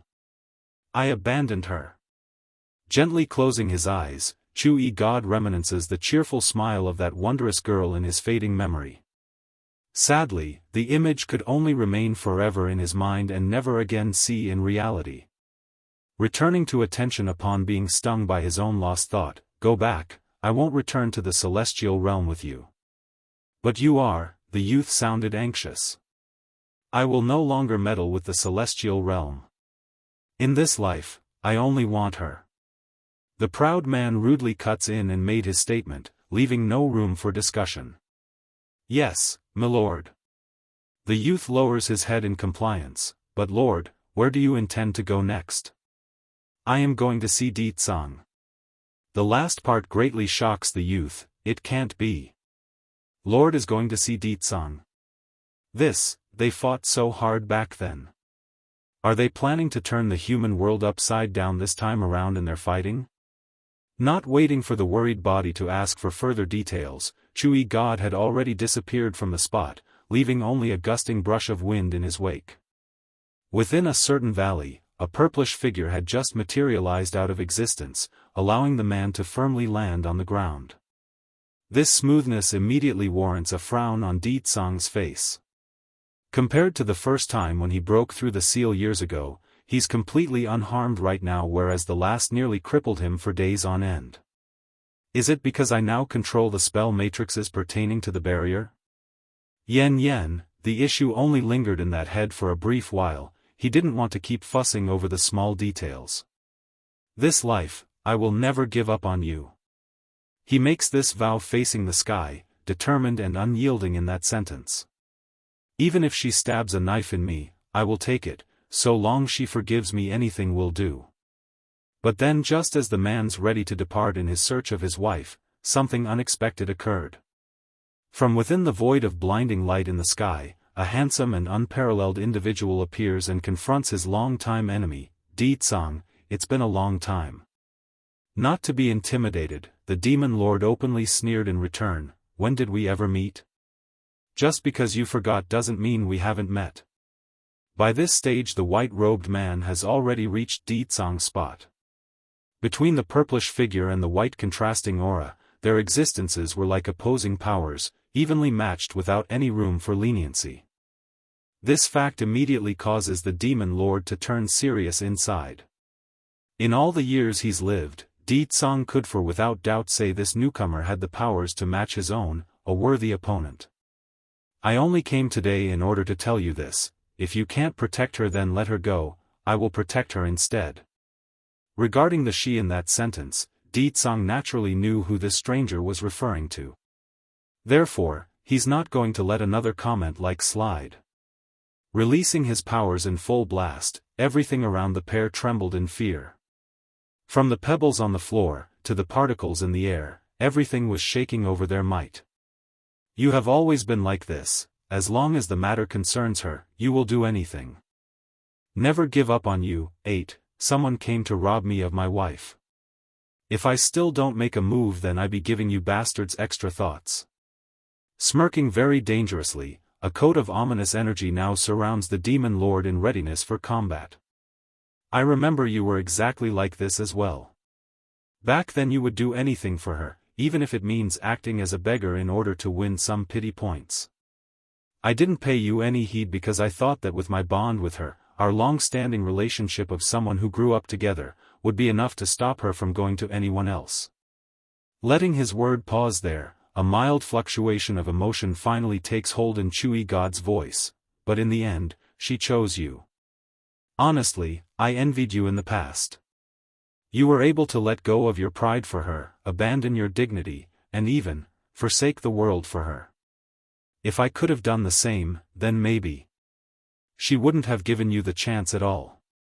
Based on the face Di Tsang was making after hearing all that, he clearly thought otherwise. You think too highly of yourself. She is my wife. Even if I have to exhaust my everything, I would have won her over regardless of what you did. Despite the mockery, Chui God didn't pay it any heed and instead continued to speak on his own. Then why are you hurting her? You went so far back then, even willing to forsake the world, so why did you chase her away now? In the ears of this demon lord, that interrogating tone only sounded hilarious. You got no right to question me.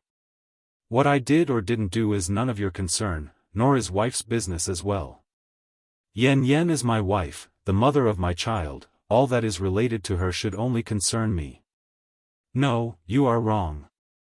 Chui God shakes his head in disagreement. I'm merely late this time, I still have a chance to make her mine. That instantly infuriated Di Tsang. In light of that irritable comment right there, more than enough to make him explode already, he somehow managed to suppress the urge to clobber the bastard in front of himself. His urgency to seek out Bai Yan apparently triumphant that jealous heart. Is that what you think? Clicking his tongue like he's holding the other side in contempt, too bad for you, I won't give you that opportunity to steal my wife. Not in the past like you claim, and mostly importantly not now. This time around it was Chui God who showed a face. Why is he not attacking? According to his usual demeanor, Di Tsang should have attacked me by now. I will deal with you once I find my wife. Until then you just wait. A flicker of killing intent promptly beams out of those eyes and answered the expectation in the other side's mind. Done, and without anything more to be said, Di Tsang moved swiftly and flew towards the general direction of Fairy City. He may not know the exact location of where his wife and child went, however, that doesn't mean he couldn't track by following the faint scent they left behind. He's changed somehow, but I can't tell what. Murmuring to himself, the unparalleled man in white watches on as the purplish figure disappears into the horizon. Chui God may have the will to take Bai Yan back, but that's only under the criteria that she wants to return. If she doesn't, then he's not going to force anything, for he's long lost that right ages ago. Within a hidden valley, Bai Yan now lays in a patch of grass with only a faint awareness to her surroundings. Wang Deqiu, that bastard, he did not tell me I would be teleported without warning. She wanted to pry open those tired eyes several times already. Unfortunately, despite her best effort, those eyelids just wouldn't listen, like it's been sealed shut with 1,000 weights. Even so, Bai Yan could still vaguely make out intermediate bursts of words between a conversation. Big brother, there is an unconscious little lass here. Che, I say, she does have one heck of a pretty face there. Hey, brother, aren't you a bit too old to be aiming for a young missy like this? I have to admit though, if I was a few decades younger then I too would be wowed by that face. Anyways, her body is what I'm more interested in. She would be a great seed to be a cultivator like us. Never give up on you. 9. Under the insistence of her will, Bai Yan finally opened those eyes. Perhaps it's out of habit, but she wanted to reach down to rub her son's head that's supposed to be in her embrace. However, what came into touch was nothing but air. Turning pale at the realization, the last pang of sleepiness swiftly escapes that head, forcing her panicking heart to jerk that body up. Looking around, there's no sign of her son at all. Hello little lady, are you awake now? Just as Bai Yan was scanning left and right for Bai Xiaochen's whereabout, that's when her ears picked up the elderly voice from the front. Startled slightly at knowing there's others around, she peers over to the source and discovered two seniors of considerable age standing there smiling at herself. Are you looking for this fox? One of the seniors in white readily picks up the little critter from his side and hands it over, sending a wave of relief over to the receiving end. Bai Yan didn't hesitate at all. She moved those hands so quick that it's as if she's getting the most precious treasure in this world. Dare Dragoni. While she did recover her son, it didn't take long for Bai Yan to realize she's still missing one other child. Panicking again inside, I'm sorry for being blunt, but have you seen a little girl that should be with me? Little girl? My dear, I only saw you and this little fox here, I didn't see any little girl when we found you. The old senior wearing the white robe answers, shaking his head to indicate he didn't. Biting those lips, if Dragoni is not here then where did she end up? Or did the teleportation process go awry and send her to another location? This isn't good. With her timid personality, she would definitely be very scared in a new and strange environment. A regret now grips the woman's heart. If she had known things would end up like this then she wouldn't have gone soft-hearted and let the girl tag along. Lassie, you still haven't told me why you ended up in my backyard yet. The second elder in grey robe asks with a broad smile. Backyard? Bai Yan became dumbfounded. This vast forested valley is a backyard for these two elders? Working fast in her brain, she quickly came up with a workable story for the situation. I'm sorry, I didn't know this was someone's backyard. I only ended up here by mistake. Oh, don't worry about it, this is not an issue at all. Ha ha ha. The white-robed senior heartily laughs to soothe the mood. This is my brother over there. We are elders of the Misty Fairy House. My name is Zhongnan and he is Zhongbei. I see that your constitution is quite excellent, so I like to ask you this question: are you interested in becoming our disciple? Bai Yan didn't answer right away and began to weigh her options. First and foremost was to locate Dragony, of course. There's no way she could leave the little girl alone like this in unknown territory. But what's the best way to do that left a lot of room for debate. Smiling now, her eyes wandered over to the two seniors. All right, I'm willing to become your disciple. I've already got 3 shifas anyway, adding another 2 won't hurt at this rate. It's just a little more extra work caring for them. However, her expression promptly turned stern. My daughter is missing right now. Can I bother both shifas to help me find her? Ha! Zhongnan, older, genuinely laughs with joy in that voice. As long as you recognize us as your Shifu, then anything is fine. I say, lassie, I've already checked your body earlier. Your bone structure is absolutely amazing according to my examination. At most in another 20 years and you will reach the king rank, a level comparable to our own. Checked my body? Examined my bone structure? Eeh! The woman's complexion was darker than the bottom of a burnt pot at this moment. This old fart actually touched my body while I was unconscious. If he wasn't so old, I would have called him a leech, a pervert. And 20 years to break through into the king rank? Didn't I already go way past that and into the monarch rank not so long ago? Oh right, what strength is your cultivation at? I've checked earlier but I couldn't get a good sense of your current level at all. Zhongnan's brow wrinkled into a knot over the strangeness. This girl is full of mystery. Never give up on you, 10, but as the old saying goes, wealth always lies in danger. This lassie's constitution is so strong, she will inevitably become the youngest king rank individual within the fairy Misty House. Ho ho, or maybe even a monarch rank. Bai Yan rubs her nosy shyly at the beaming gazes coming her way. I just reached the earth rank. There's no way she could bring herself to explain that she's already at the monarch rank, otherwise these two fellas would definitely blast her out in the next second. Earth rank? Zhongbei, younger, frowns and got angry. Who was your former Shifu? How did he train you? To think you are only at the earth rank with your body structure. Don't worry, as long as you follow our tutelage then you will surely break into the sky rank in no time. When hearing this, Bai Yan could only silently apologize to her 3 silly shifas back at the Holy Land. This sort of pitfall could only be shouldered by them this time. While on the other side, the older brother Zhongnan was very pleased by his younger brother's reaction. All smiles in his face. Little girl, we still haven't gotten your name yet.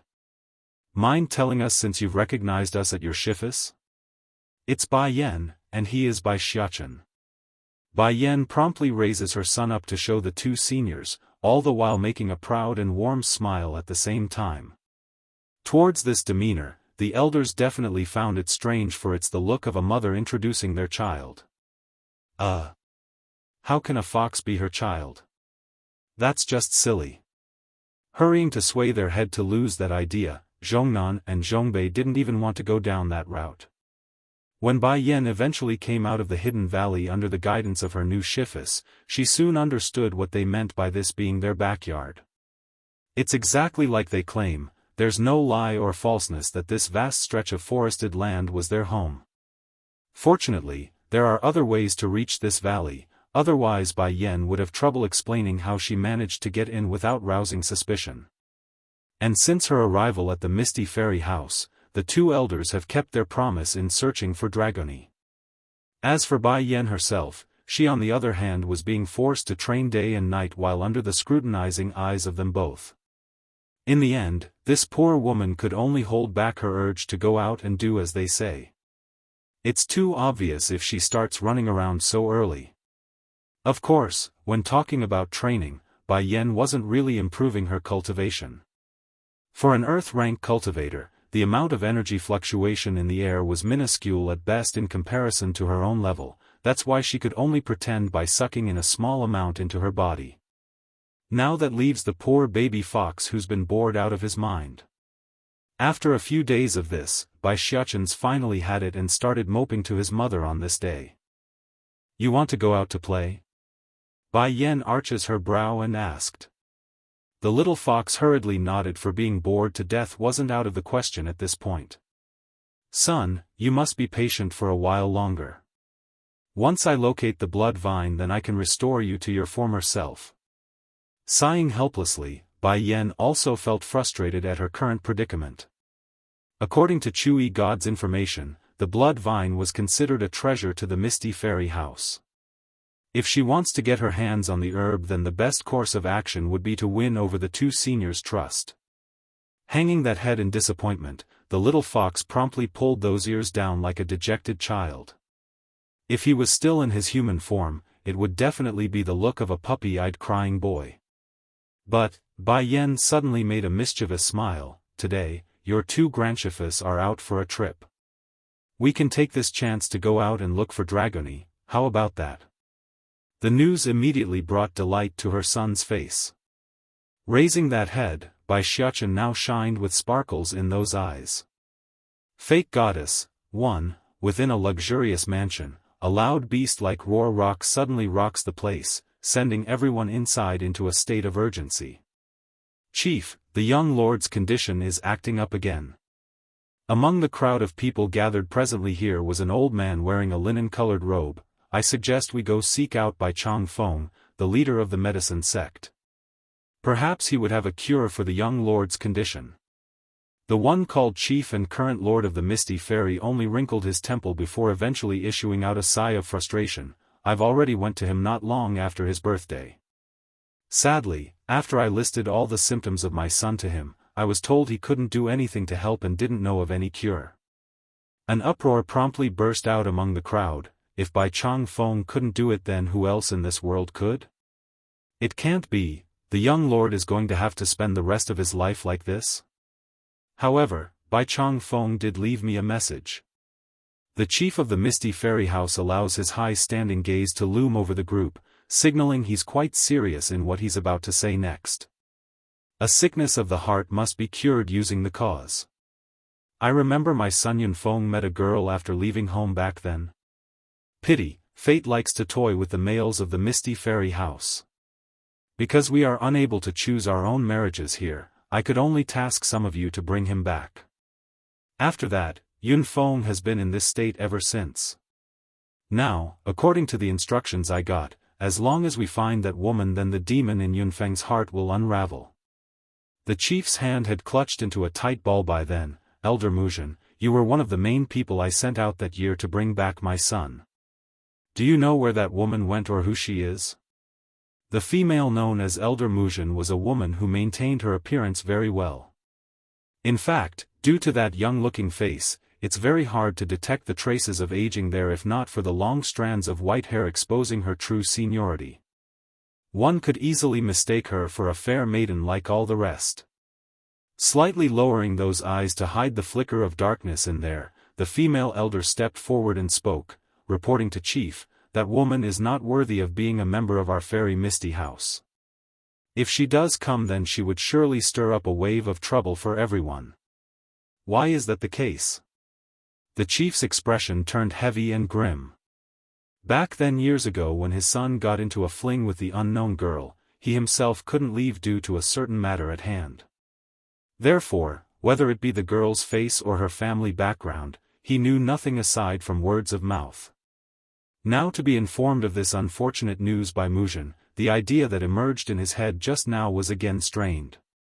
But if Yunfeng can be healed and return to his old self, what does it matter? Likely able to see the hesitant and struggling indecision within the chief, the objective female elder promptly sneered in a shady manner, "Chief, that girl is nothing more than a daughter of an average family. If not for that face, she could never have seduced the young lord.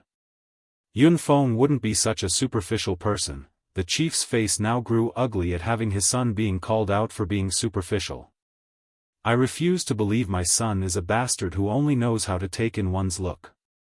Of course that's not the case, Chief.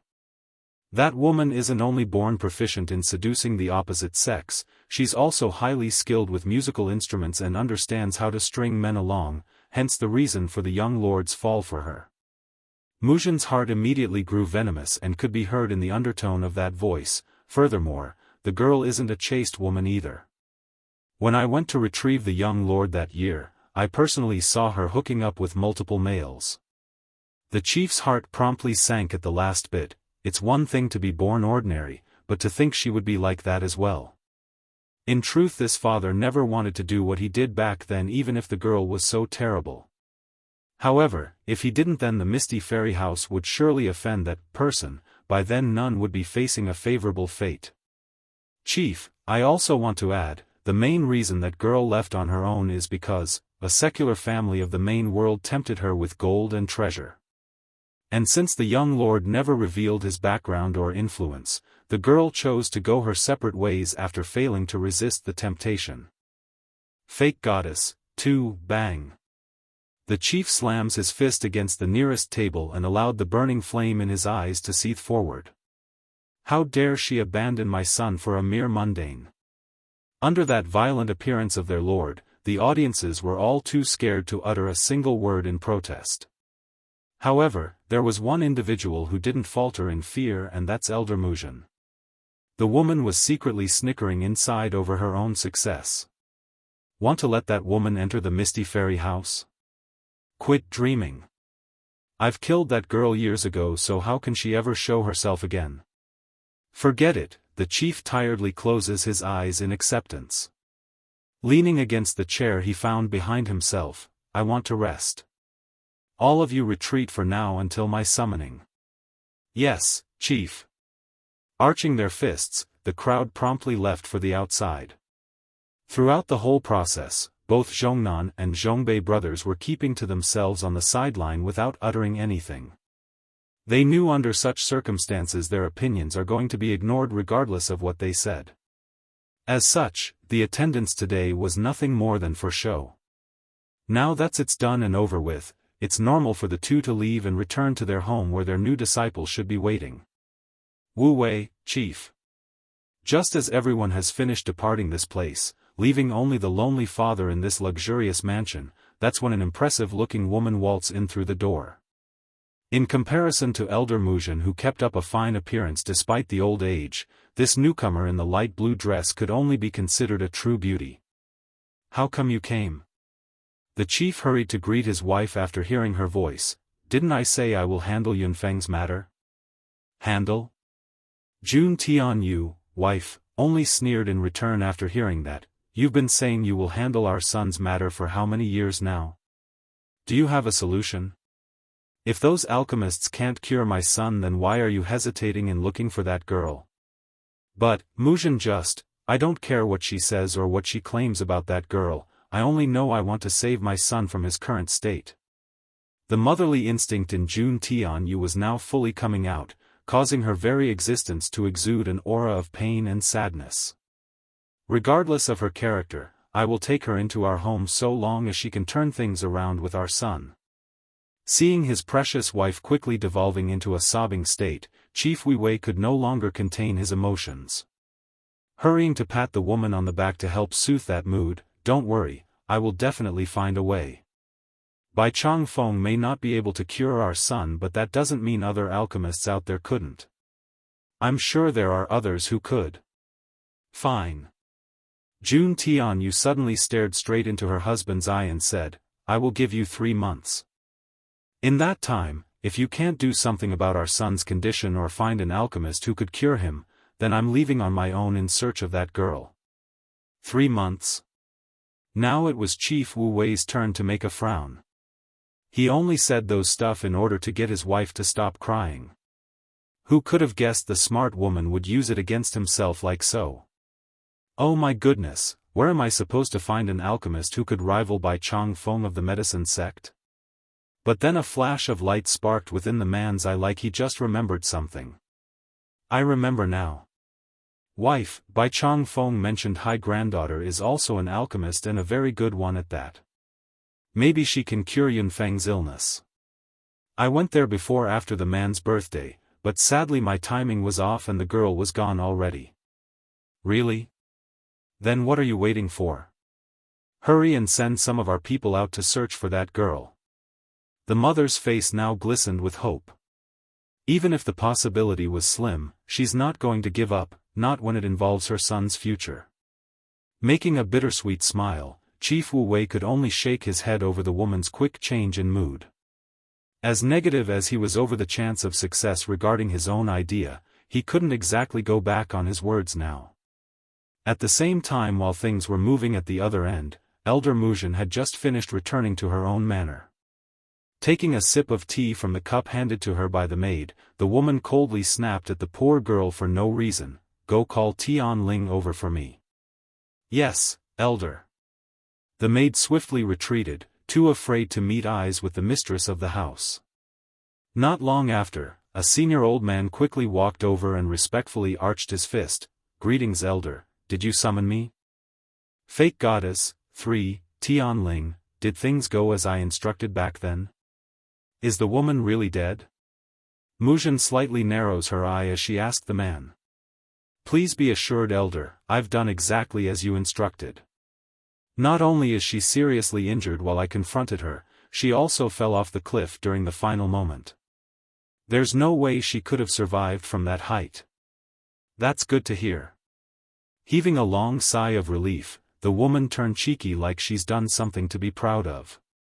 And to think the chief would want to bring such a girl into our misty fairy house.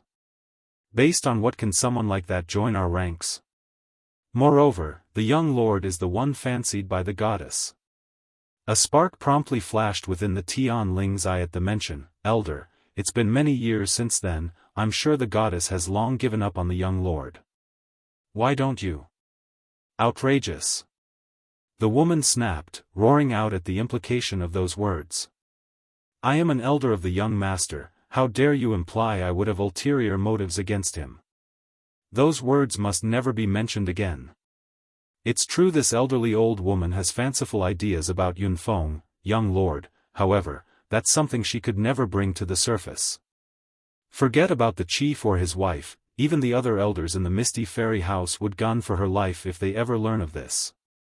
But logic has never been a strong point when it came to the female sex, especially regarding the affairs of love. This Muzhin understand everything. From how much of a taboo her interests are, to the need to keep her emotions in check. Nevertheless, the grudge of not being able to show or win the man's heart just because she's older by a whole generation still nudges at her inner heart. You retreat first. Remember, one can freely eat to their heart's content, but words can never be spoken without forethought. Clenching her fist over the warning, Elder Muzhin hides the flicker of killing intent swimming through her eye. Tian Ling knows too much about me. I must remove him before anything leaks now that the chief is becoming increasingly more wary of the past event. No one must know what I did. At the same time over in the celestial realm, a group of young men and women was currently holding a gathering. Of course, what good would a party be if there's no maids around to service them? Though most of the service ladies are hardly worthy to be called beauties, they are perfectly adequate to be called dainty in their appearance. However, there was one wearing a green maid dress who did stand out among the crowd with her superb smile. Sir, allow me to pour the tea for you. In order to show herself, the woman wearing the green dress went ahead to ready the teapot.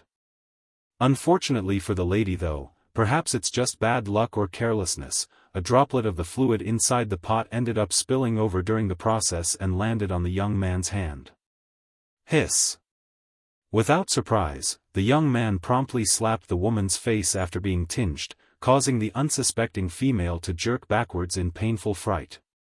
Useless thing, you can't even pour tea properly. Scram, I don't want to see you around here. The young man roars. Yes sir, right away. The woman in green hurries to do as told, all the while trying hard to keep those tears from trickling down. But then as soon as she's walked out the door, that's when her true character showed itself. No longer innocent or sad, there's only a cold stern look. These bastards, only knowing how to bully us who have no status in the celestial realm. No matter, I may be a lowly maid here in the realm of gods, but in the world below, I am the supreme being. Smirking proudly now, it's been a while since I went down there, guess it's time I made a visit to accept their worship. The ability to transfer her avatar into the human world was something this maid accidentally came across. Aside from the bosses in the celestial realm, it's likely only she knows the method to transverse between worlds. That's why she would go from time to harass the mortals. It gives her a sense of existence and a way to comfort that injured heart. To think, the one whom the members of the Misty Fairy House treated as a deity all these years would turn out to be nothing more than a maid. If they ever learn of this truth, what would they think? Fake goddess, for, at this time the members of the Misty Fairy House are currently gathered in wait by the altar, their eyes filled with worshipping light as they waited. Suddenly, a beam of green light materializes from above and descends to the ground, revealing the fairy-like woman in green. Greetings to the goddess. Aside from Jun Tianyu, mother, who did not come to pay her worship, everyone else has now taken to their knees in a squatting position. The fairy in green makes a faint nod in return before arching her inspecting brow. I've come today with only one goal in mind, has Yunfeng recovered yet? If so, I want to take him away with me this time. Chief Wu Wei grew hesitant and didn't answer for a while. Yunfeng hasn't recovered yet. Please goddess, have mercy on him. What do you mean by have mercy? The woman in green grew furious and snapped back. Are you implying my kind act of taking him with me is an evil deed? This is an act of goodwill from my part, do you hear me? Or are you deliberately trying to hide him from my eyes by pretending he's unwell? Humph, I've recently heard Yunfeng was in a relationship with some woman out there, is that true? Shocked by the last comment, Chief Wu Wei didn't know where the goddess got that information from and was now starting to show a pang of panic in his demeanor. I don't know what kind of magic she used to seduce Yunfeng, but know this, a mere mortal can never compare to a goddess. The maid continues to put on a facade of a high-standing deity despite being a lowly servant herself. Goddess, Chief Wu Wei was now openly frowning.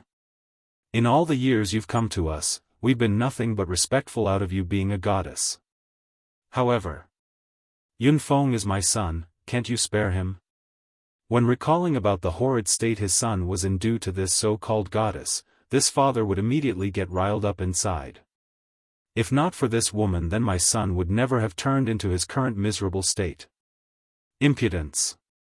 The maid glares fire over the implied offense. Nothing but ants, how dare you bunch resist me? I, a goddess, is doing all of you a favor by merely being in your presence. Even those lord deities in the celestial realm must bow down to me when meeting me, and what are you? Despite the bead of sweat coming off of Chief Wu Wei's forehead, the man didn't waver and refused to give in. Do you know about the great war between demons and gods a millennium ago? The maid suddenly starts yapping on with her mouth and brought up a story of old. The demon and god war happened only because of a single woman. She's the mistress of the 4 great sacred beasts, and I am that very woman. Now do you all get it? Whether it be the demon realm or celestial realm, all must surrender under my feet.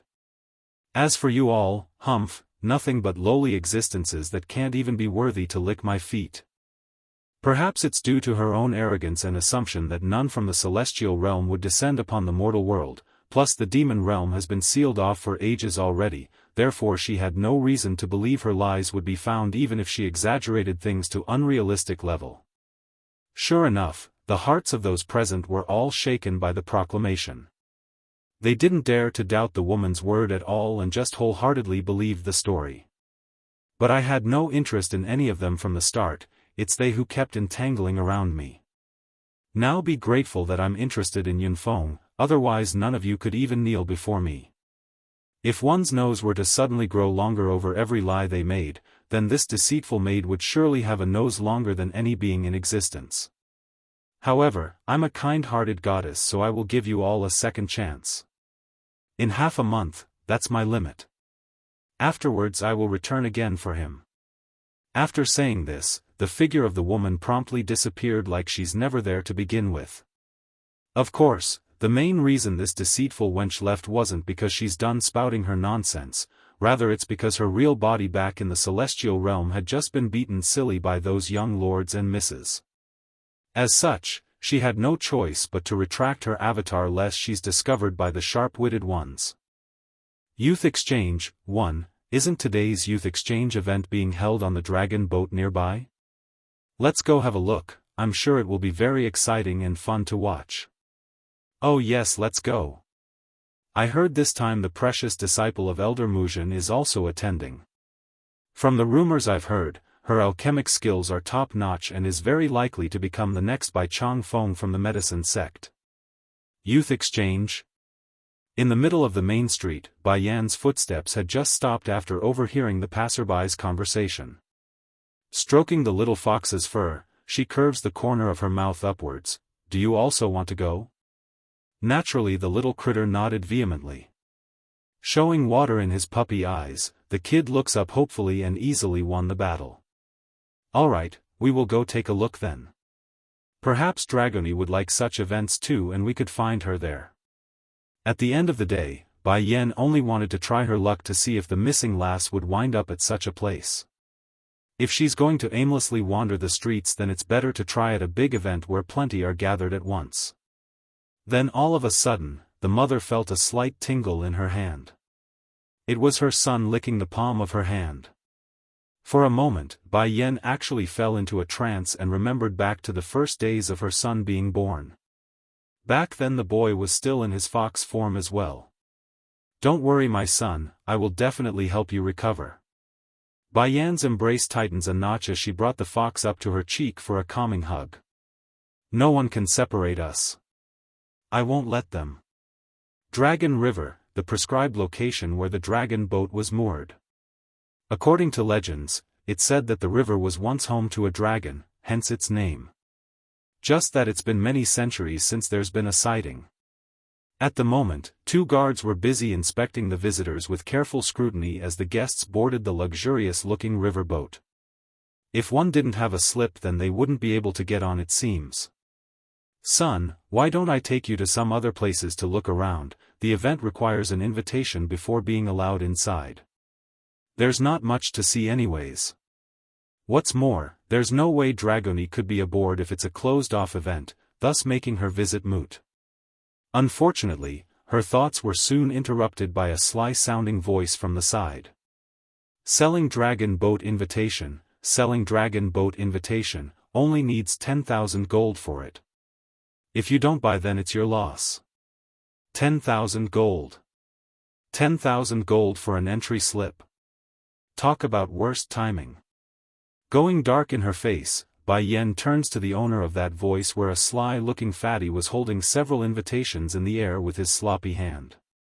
The guy was calling out to the coming crowds of people in order to sell his product like those in the market. Then as if the ominous feeling in her mind was destined to come to light, Bai Yan suddenly felt a tug at her sleeve. It was Bai Xiaofan using his puppy eyes and paw to indicate he wanted one of those from the fatty. As much as she detested being scammed by those heartless merchants, Bai Yan couldn't exactly say no to her son when the solution was being placed before her eyes. Walking towards the man, "Are your invitations real?" Seeing how he's finally got some business going, the fatty hurries to put on an iconic smile of a merchant. "Of course lady. My passes here are all real with the name and family of others so they're genuine for sure. Look at the top, you can check for yourself about their authenticity." A humph, Bai Yan gives an awkward cough after shooting the names there a glance. "Wouldn't someone find out if I use someone else's name and pass?" "Oh don't worry about that. Every year during the youth exchange, there are plenty of new participants so seeing some new faces aren't all that uncommon. You can be at ease if you are worried about being recognized. In other words, whether or not you are discovered by the authority would depend entirely on your own luck." However, based on the crowd's gossiping conversations nearby, plus the words of this fatty, Bai Yan did confirm one point. Youth Exchange, 2, in short, despite the event being called Youth Exchange, it's no more than a gathering for the wealthy and influential to flaunt their younger talents to the world. 10,000 gold for one slip is too expensive. If you lower it to 2,000 then I will take it. The fatty nearly cried at the outrageous proposal. Sister, can I call you sister? I need 5,000 just to source these invite slips. If I sell them to you for 2,000 each then I'm making a loss on every sale. Although 5,000 wasn't a small number by any means, nevertheless, this was the annual youth exchange. He only needs a couple of wealthy young masters who didn't get an invite to make back the original cost. Afterwards, everything else would be pure profit. Seeing Bai Yan did not give him a clear answer yet, the fatty knew he must sweeten the deal. Gritting his teeth, 8,000, that's as low as I'm willing to go. No answer still. While the fatty wanted to pour some more persuading words right then and there, it appears the time of their dealing must come to an end because the sound of their voices had caught onto the authorities in charge. Jumping into a panic upon seeing the two guards walking their way, the fatty hurried to dump one of his products onto Bai Yan's hand and said, 6,000, 6,000 and it's yours. Understand she's not going to get a better deal at this point. Bai Yan decides it's best to stop bullying this fatty. Taking out 6 bank notes, she hands it over without problem and immediately hid among the crowd. Thankfully the deal went smoothly because in the next second the two guards had arrived at their spot after breaking through the crowded venue. Damn that fatty, he sure knows how to run, one of the guards grumpily states his displeasure. Forget it, the guy runs faster than a rabbit. Oh yes, I remember there was a girl who was trading with that bastard. Where did she go? Looking around to scan for signs of the mentioned female, the other guard quickly wrinkles his brow after not finding anyone remotely close to the figure he saw earlier. It wouldn't be so hard if he had gotten a good look at Bai Yan's face. Sadly, he only caught a glimpse of her back and nothing more. Meanwhile in a less crowded corner of an alleyway, Bai Yan was in the middle of disguising herself with a facial veil from the storage bag. This wasn't the mainland after all, it doesn't hurt to be on the careful side. After doing all this, the following procedure to enter the dragon boat went as smoothly as one could imagine. No question, no examination, just a simple glance at the invite slip before being let through the boarding plank. Quick, look, Miss Muleng is coming. Oh my, the one standing with her is the second son of the chief, Sun Huan. Coming down from the stairs leading up to the second floor was an exquisite-looking girl that wore a deep blue dress. Her looks were definitely extraordinary. Clear and haughty in the eyes, the level of arrogance she portrayed were just right, neither too high nor too low, just the perfect level to allow the males to have some fanciful thoughts while not daring to try anything perverted. It's just that. After seeing the man coming behind her, the only reaction left for the crowds were gasps and astonishment. For one thing, the female could be considered the shining jewel of the new generation in the Misty Fairy House. As for the male, he's a well-known womanizer who only knows how to fool around day in and day out. It's hard to imagine how these two opposing characters could come together. A flower planted atop of a cow dung. That's the sort of wording everyone thought of upon witnessing this image. Of course, none would dare yell out this description in the public. They're not crazy enough to bash on the chief's second son no matter how much of a dastardly man he was. Youth Exchange, 3, Miss Muleng, I have some questions with alchemy I would like to ask you, mind helping me with the solution? A young man scampers over to the lady's side and looked on with expectant eyes. When the others saw how the youngster was able to brave the pressure and go on over like so, it's normal for them to be annoyed. However, it also gave them courage to join the fray. In no time at all, this Muleng has become surrounded by excited individuals of various backgrounds. Miss Muleng, your alchemic skills are truly admirable. Forget about being first within the Misty Fairy House, you should be first even among the medicine sect in Holy Land. Isn't that right? When I left a couple of days ago to take a short travel in the outside world, I actually heard the medicine sect's leader saying he's found his long-lost granddaughter. It said the girl is more capable than her own grandfather in the art of alchemy, but I say it's nothing more than bluffs and air. How can that person be more skilled than Miss Muleng? Faced with the worshipping looks and flattering compliments of the crowd, this lady actually managed to keep her ego in check. That's something not everyone could do, especially under such circumstances. This goes to show the level of maturity and intellect this girl has, which was clearly above the rest of her peers. I'm sorry everyone, Muleng scans the crowd around herself and spoke in an apologetic tone. Today is the youth exchange, so I can only answer a couple of questions. I fear any more than that would be beyond the time frame allowed in today's event. Also, words of degrading matters like today mustn't be spoken again in public. I hope everyone can remember my advice. The relationship between the Misty Fairy House and the Medicine sect has never been the best to begin with. This could be seen in the disputes that's constantly occurring between the disciples of both powers. Now if word were to be spread of her name in such manner, then it could only cause trouble for herself. Look at that. Miss Muleng's alchemic skill is not only high, she's also not an arrogant woman like the one from the Medicine sect. What a wondrous woman who cares for others. Thoughts like these were running rampant among the naive youngsters. It's simply too easy to sway a mind that's not fully matured or experienced the harshness of the world.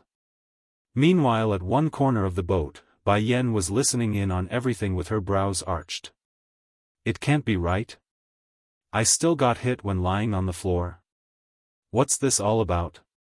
I'm just attending some random event and things still ended up on my head. Understanding his mother's woe, the little fox licks the back of her hand in a soothing gesture. With that done, the faithful son then shifts his gaze over to Muleng. Just that instead of the warmth look he shows to Bai Yan, the boy's eye gradually turned into a bloodthirsty red like his old man's when irked.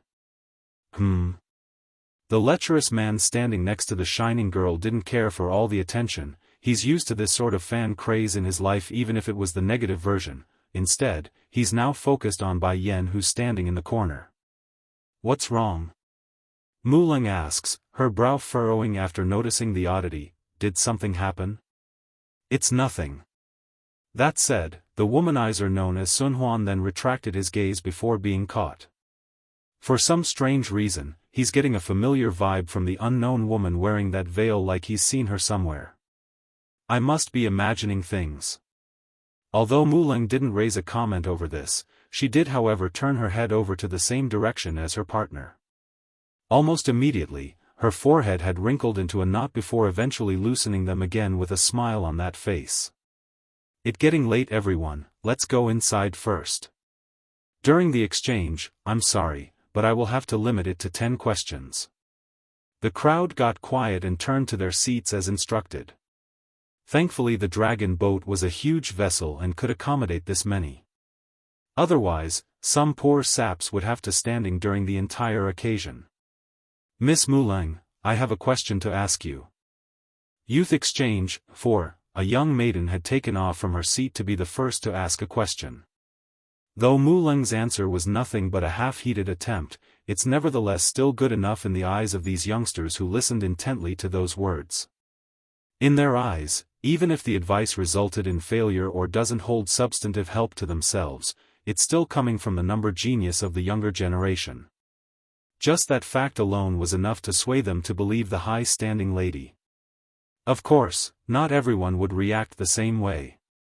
Bai Yan's heard everything from her location, including the answers to the rest of the questions, and her only response was a shake of her head in disappointment. Among the 8 questions answered thus far, Muleng managed to answer 5 of them correctly. However, due to the lady's lack of insight, her answer ended making the question more complicated than it should be when easier explanations could be had.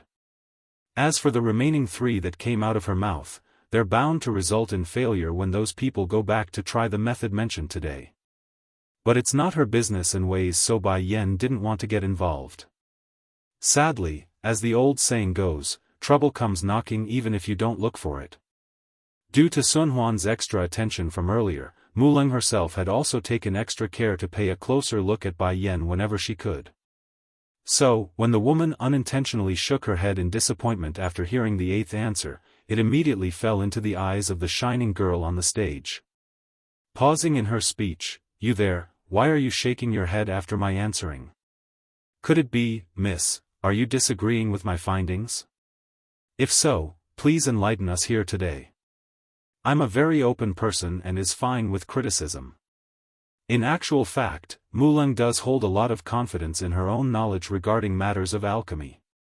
Therefore, this was her form of retaliating against the mockery of others. Well, mockery in her eyes anyways.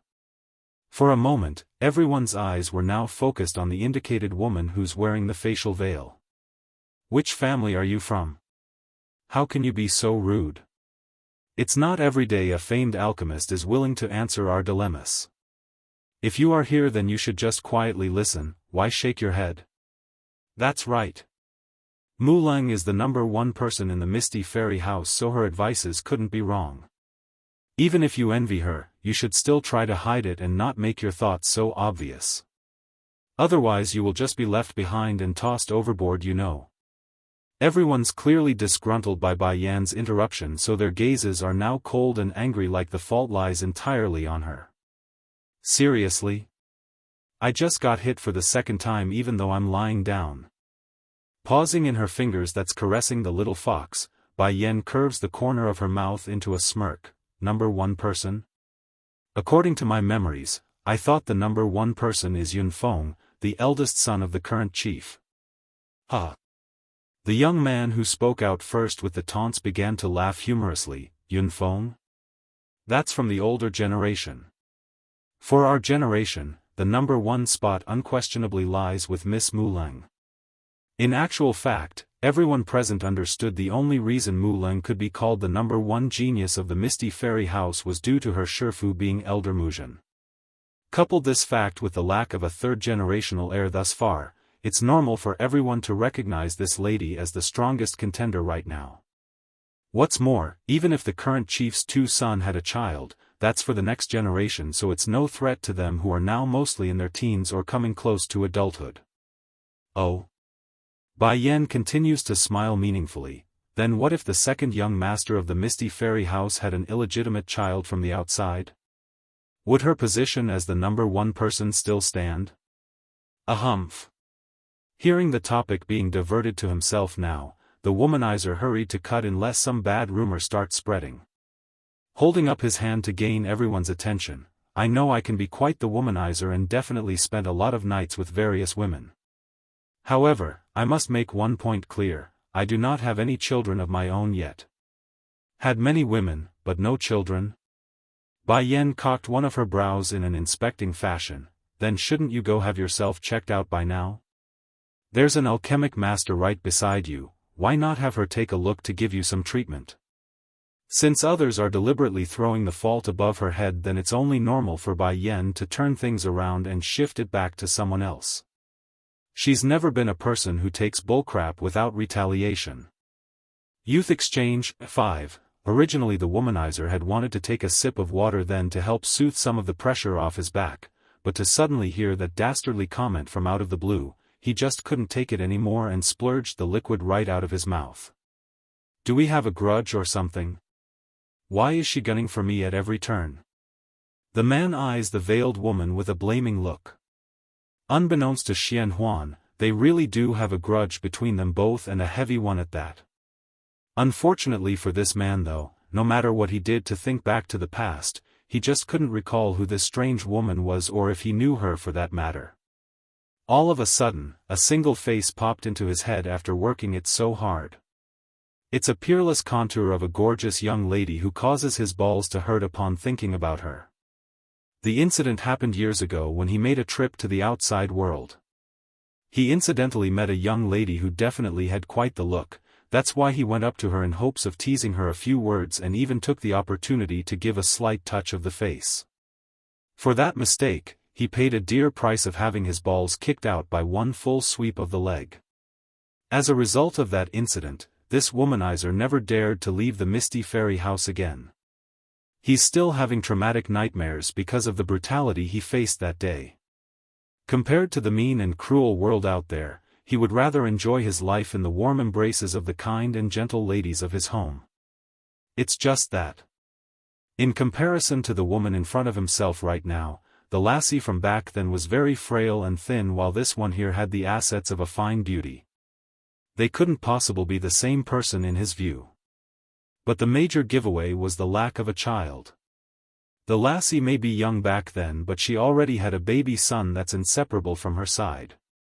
Miss Muleng's face may be frowning, but her voice remains polite despite the fact. I never claimed to be the number one person of my generation, that's merely a title others gave me.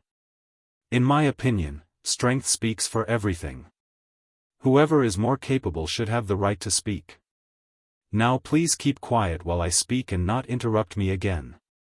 While the audience continued to give Bai Yan the stink eye, their gazes are now gleaming with admiration towards the proud lady who kept insisting the fault lied on others. What an amazing woman Miss Muleng is. Someone is clearly coming to provoke her at the doorstep, yet she can still treat them with courtesy. How many people out there can do something so gracious? Excuse me? Interrupting you? I like to ask you this then. Allowing her body to lean backwards against the chair in a lazy manner, Bai Yan's attitude grew sharper. Did I speak out just now? Cold in her tone, Muleng unwilling answers, you didn't. Then did I make any noises? No, you didn't. If I didn't speak out or make a noise, then why are you able to claim I'm bothering you? Or are you implying that I can't even move my own body while attending the youth exchange? Now Muleng's complexion had turned sour and ugly. She honestly couldn't give a retort to that, lest she makes herself out to be a villain. Thankfully she didn't need to give a retort, she just needs to shift the topic back to the main objective of this event. Miss, since you are here today, then it must mean you are also an alchemist. There's still a question left to be answered. Why don't you enlighten everyone with your knowledge then? Grinning now, the high-standing lady believes she's now back on the offensive. Sorry, I have no interest in answering your questions, I only like to do them. Understanding her son's mood was quickly deteriorating into a foul state, Bai Yan takes this moment to caress his fur in order to stabilize the growling fox. However, turning to confront the provoking party, my fees are usually quite high, I fear none of you would be able to afford it. She's already masked her face with the veil, plus she also hid her aura with a pill she took earlier, so there's no reason for Bai Yan to remain on the defensive if others want to fight. A humph. Seeing the ever-increasingly ugly expression on Muleng's face, the womanizer knew he must step in at this stage to settle down the friction. Miss, I've been stuck on the lower level of the king rank for a while now. Would you be so generous as to help me in making a breakthrough with your skills? If you succeed, I can offer you a generous reward in return. I am an alchemist, not a person who guides you through a breakthrough. Bai Yan's retort was quite blunt and rude. As an alchemist, you should be able to refine some sort of medicine to help one's cultivation, am I right? Let's do this then. If you can help me make a breakthrough, then I will give you a 10,000-year-old blood ginseng, how about that? I am not interested in that blood ginseng. 10,000-year-old blood ginseng? There's already 3 back at the medicine sect, more than enough for me to squander when needed. In comparison, the Tri-Reaching Soul Dan pill is far more valuable. Youth exchange, 6, but I can treat other diseases, like your kidney deficiency for example. Blurting out the water in his mouth for the second time, the womanizer was now absolutely certain the other party must have something against him. Otherwise, why else would she keep doing this over and over again? If you don't want me to treat it, then forget what I said. Bai Yan shrugs and shifted her attention to a certain lady that's been hiding among the crowd. This female didn't really stand out by any means, just a quiet average-looking miss who didn't speak a word since the beginning of the event. However, one thing did catch Bai Yan's attention, and that's this person didn't show any fluctuation of spiritual energy around her body. Smiling and intrigued, Miss, are you unable to cultivate? Likely able to understand the question was being directed at herself, the young lady in question only sent a glance over to Voice's direction before turning back to Muleng's way. There's almost no light in her eyes, like the topic brought on some sort of great traumatic scar. And it's true, there's a story behind that reaction. Hey man, isn't that the young miss from the Mirage family? A member of the crowd asks his friend. Yes, that's her all right. What a shame she is. As the daughter of one of the 4 major families in the Misty Fairy House, she should have been a shining jewel among our age. Too bad she's born deficient and couldn't cultivate. Fortunately her other talents in alchemy are able to make up for that fact, otherwise she'd be facing a fate far worse than a servant at her home. Don't tell me, is this woman intending to help cure the young miss from the Mirage family? Oh, this is getting ridiculous. I bet even Bai Chong Feng of the medicine sect wouldn't be able to do it, let alone this unknown person. Compared to the cynicism of the crowd, the womanizer on the other hand was now getting very interested. Standing up, his peachy eyes now glowed with intrigue. Lady, mind explaining to us how you intend to treat this girl with your alchemy?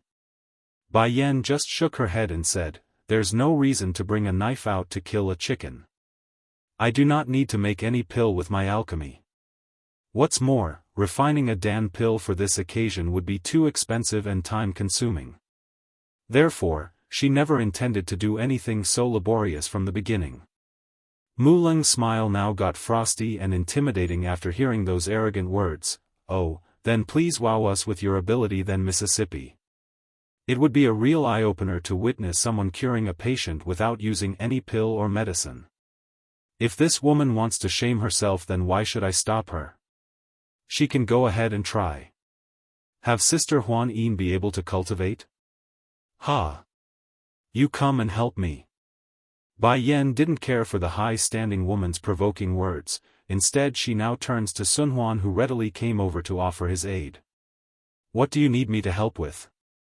Her problem is that her meridians are blocked, resulting in unbearable pain when trying to cultivate. I want you to infuse your spiritual energy into her body to unclog the veins under my guidance. I don't think this would work. Rubbing his head, the womanizer holds his doubt.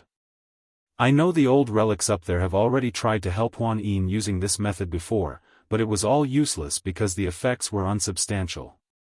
The explanation there instantly brought on a wave of laughter among the onlookers. Is she thinking herself a miracle healer or something? Talk about having no self-awareness. Ignoring those ignorant comments, Bai Yan continues, you just need to do as I say, the rest I will complete on my own. Rubbing his nose at the persistence, the womanizer shrugs and figured he's not going to lose anything. Alright, I will help you this time under one condition. What do I get out of this? Youth exchange. 7. What benefits do you want? Why not this then? You take off that veil and let me have a look at your face, how about that? A flash sparkles within Sun Huan's eye as he states his wish. He really wants to know what kind of face hides behind that cover. I am afraid I can't do that, but I can cure your kidney deficiency though. Making a faint smirk in return, Bai Yan refutes the request and counters with her own snarky proposal. Twitching in the corner of his mouth, the womanizer has got to hand it to this woman. Can she stop aiming at my kidney for once? In order to not let her go on, he quickly sucks in a deep breath and accepts the deal. Alright, I will help you. After saying that, he slowly came before the patient that's known as Huan Yin. Placing his hand on the girl's backhand, he does as instructed and pushes his own energy inside. The pain was sharp and fierce.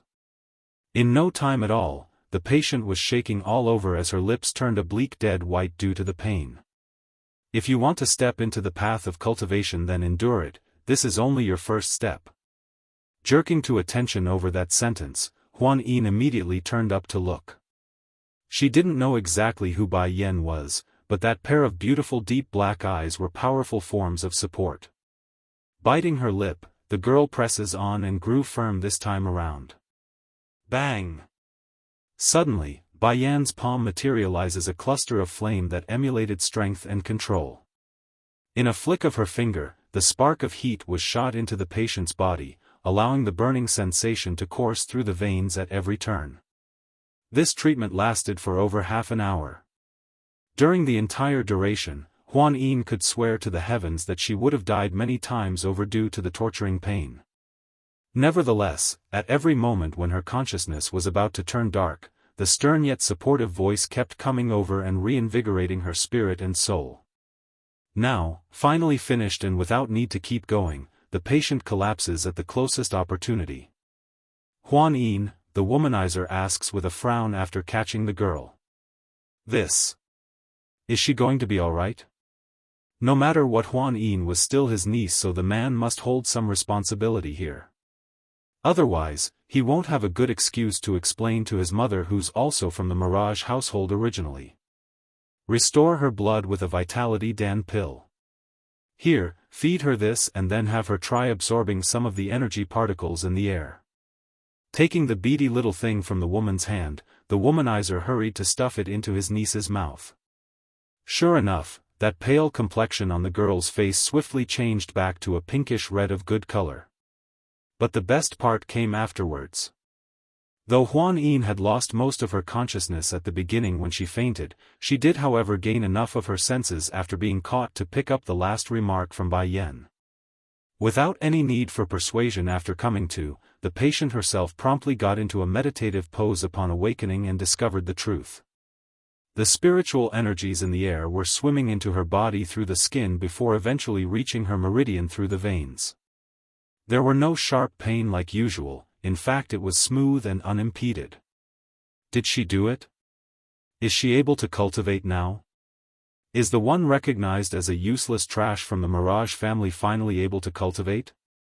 Questions like these were rampant among the guests aboard the river boat, but the inquiring gazes soon changed to shock and dismay after what they witnessed.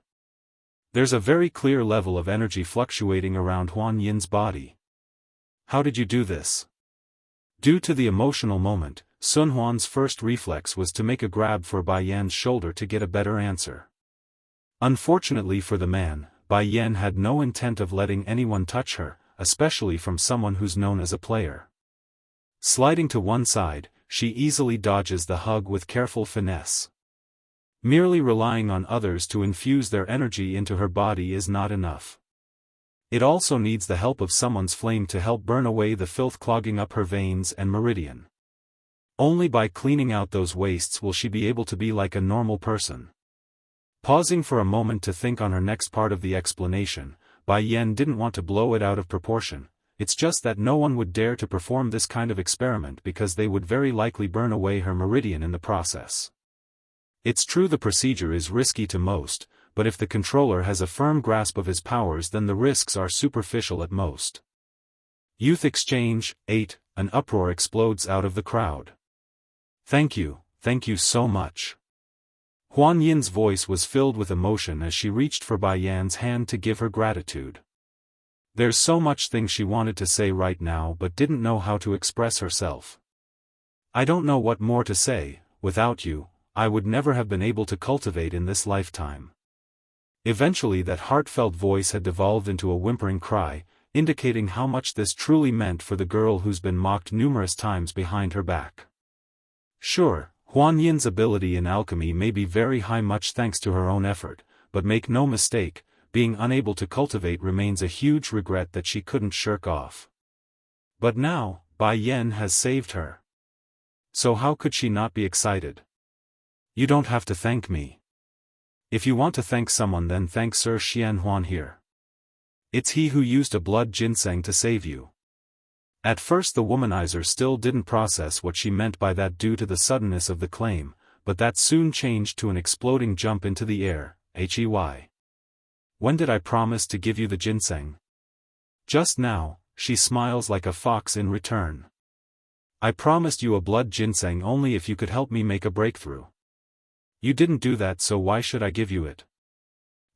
Rubbing her chin like she's musing the logic in that, a blood ginseng is too cheap for me to help you make a breakthrough. However, it's more than enough to help Miss Huan Yin here. For someone who claims to be a friend of all women, aren't you being a bit petty? Grinding his teeth at being put in the spotlight, the womanizer never thought he'd be taken advantage of like this, not after spending the last 20 years having his way in life. Fine, I can give you the ginseng if you like, but you must let me have a look at your face. Without giving any time for the other side to refuse, Sun Huan wanted to take the chance to jump the gun. Unfortunately for this man though, Bai Yan has never been one to let her guards down, especially in some public event filled with strangers. Cold to the glare, she eyes that hand like she's going to chop it off if it inches another step closer. Try and you can lose that hand. Flinching right at the last second, the womanizer normally wouldn't fear any threat from the opposite. After all, he wouldn't be a womanizer if he couldn't handle a few threats from the opposite sex. However, Bai Yan's threatening gaze just rubbed him the wrong way, like there's something creepy to it. Fine, fine, fine, I won't look if you won't let me. Geez, scared baby I to death there. Retracting his hand to pat his own chest, the man looks like he's still not quite back to normal due to the sudden fright. Now it's Bai Yan's turn to feel creeped out. Getting goosebumps all over, she didn't expect something so corny and hair-raising to come out of someone so old. At least don't act like a child when you're one of the oldest here. Against the picture of the two fluttering around her opponent's side, the high-standing woman who started all of this didn't look so good. In particular was the fact that her pursuer had just pretty much ditched her for this nobody. Sure, she doesn't like the guy to begin with, but that doesn't mean it's alright to let others take what's supposed to be hers. Then just as Muleng was ready to open that mouth in order to attract attention, a loud rocking suddenly shook the boat and cut her off. What happened? Why do I feel like something is hitting the boat from underneath? A random person from the crowd exclaims. Don't scare me, what could be in the water? It must be your illusion. Another man voices his fear and looked like he's about to faint. The rocking and swaying only got worse and worse following every second to the point where those on shore could now visibly see the distress. Everyone starting to panic and hurried to spread away as a result, afraid they might get caught up in the mess somehow. Calm down everyone. Muleng puts on a strong face after seeing the crumbling situation. I speculate it's just a big fish in the water. It will leave soon enough. Remember, this is the Dragon River, there's no monsters here. But I heard there's supposed to be a dragon living in the river. The young man who cried out earlier in terrible fright calls out this fact. Please be assured everyone, Muleng's palm was also getting sweaty despite the strong front. Nevertheless, she persists and doesn't falter in the face. I've been here for many years already, never once have I seen a dragon. If there is one though, be at ease, I would love to tame such a wondrous creature as my own pet. She's a good person, it's unsure if it's the reassuring words there, or just her confidence under the stressful situation, but's definitely helping in calming everyone down. That's right. With Miss Muleng by our side, there's no problem. Everyone can stop worrying. There's no way the creature that's rocking the boat is a dragon. If anything, it's probably just some dumb fish who didn't know its place. Various murmurs have started to grow stronger until it eventually formed a wave of support. Taking this opportunity to ride the tide, the high-standing woman points her attention to Bai Yan's party again. Sister Huan Yin, hurry and come to me. If you stay by my side then I can protect you. As for the womanizer. Although he's a self-centered individual who only likes to play with women, Muleng has no illusion about the man's strength. A king rank at the age of 30 was in every right a powerhouse who's only second to his older brother Yunfeng. Definitely a target to win over when trouble's around the corner. Huan Yin naturally refused the offer by shaking her head profusely. She's not so ungrateful as to abandon her savior, so she's clinging hard onto Bai Yan's hand right now. If so then I can't do anything about that anymore. Those who wish to follow me should come to my side now. If anything happens in a bit, I will use all my power to protect them from whatever happens. Putting on a helpless face, the high-standing woman makes it sound like she's their own savior and option. And sure enough, everyone moved to her side like cattle being herded into a pen. Only by being beside her did they feel any sense of security. After seeing the choices of these people, Muleng's lip had inexplicably curled into an open grin as she confronted the man to join her. Brother Sun Huan, since these people were invited here by us then it's our duty to protect them together. The miss over there isn't willing to come to me so I can't do anything about that. However, we have a responsibility to help these who does wish for our help. Even in the face of the second young lord of the Misty Fairy House, the woman's air still carried a level of arrogance like she's just as superior. So what if he's a king rank? I'm only 26 this year, so it's just a matter of time before I exceed him. I bet I can even become a monarch rank in just a few years at this rate. The womanizer didn't answer right away as expected. Instead, he's now shooting his supposed partner for the event a glance before shifting it back to Bai Yan's body. Those eyes were peachy when landing on the latter. You alone should be enough to protect those around you. I will stay and keep this lady company since she is still a guest after all. The river boat was mainly divided into 2 compartments here. Since Muling wanted to play the dividing faction card now of all times, it has come into a situation where 2 underlying parties made up the entirety of the guest list. And since the compartments were closed off by a wall, it would be difficult to lend a hand when one side faces trouble. Against the open opposition and refusal to do as she wished, the high-standing woman immediately took this as a form of insult to her ego. Clenching that fist, she was just ready to say some more swaying words when the boat got rocked again by some sort of impact. Now things were becoming increasingly distressful to the point where the crowds have started to lose their balance. Look out! Suddenly, the womanizer noticed a huge tail that's covered in scales shooting into the cabin to make a grab for a person. Hold it! Muling actually grew furious and snapped after seeing a monster appearing. This was tantamount to being slapped in the face because she did proclaim there couldn't possibly be a monster in the river. Perhaps aware of the oncoming attack from the third party, the creature swimming underneath the water actually surfaced its head to reveal its true face. There are 2 horns on the head, with scaly skin that glistened under the sunlight. This creature looked downright ferocious with its sharp canine teeth baring at the impudent wench. Dear dragon? She's a good person, too. There really lives a dragon in this river? It's a dragon, it really is a dragon. I have seen the pictures in the old texts, it's exactly as described like that. And, it doesn't look like there's only just one here either. The banging is still happening beneath the boat.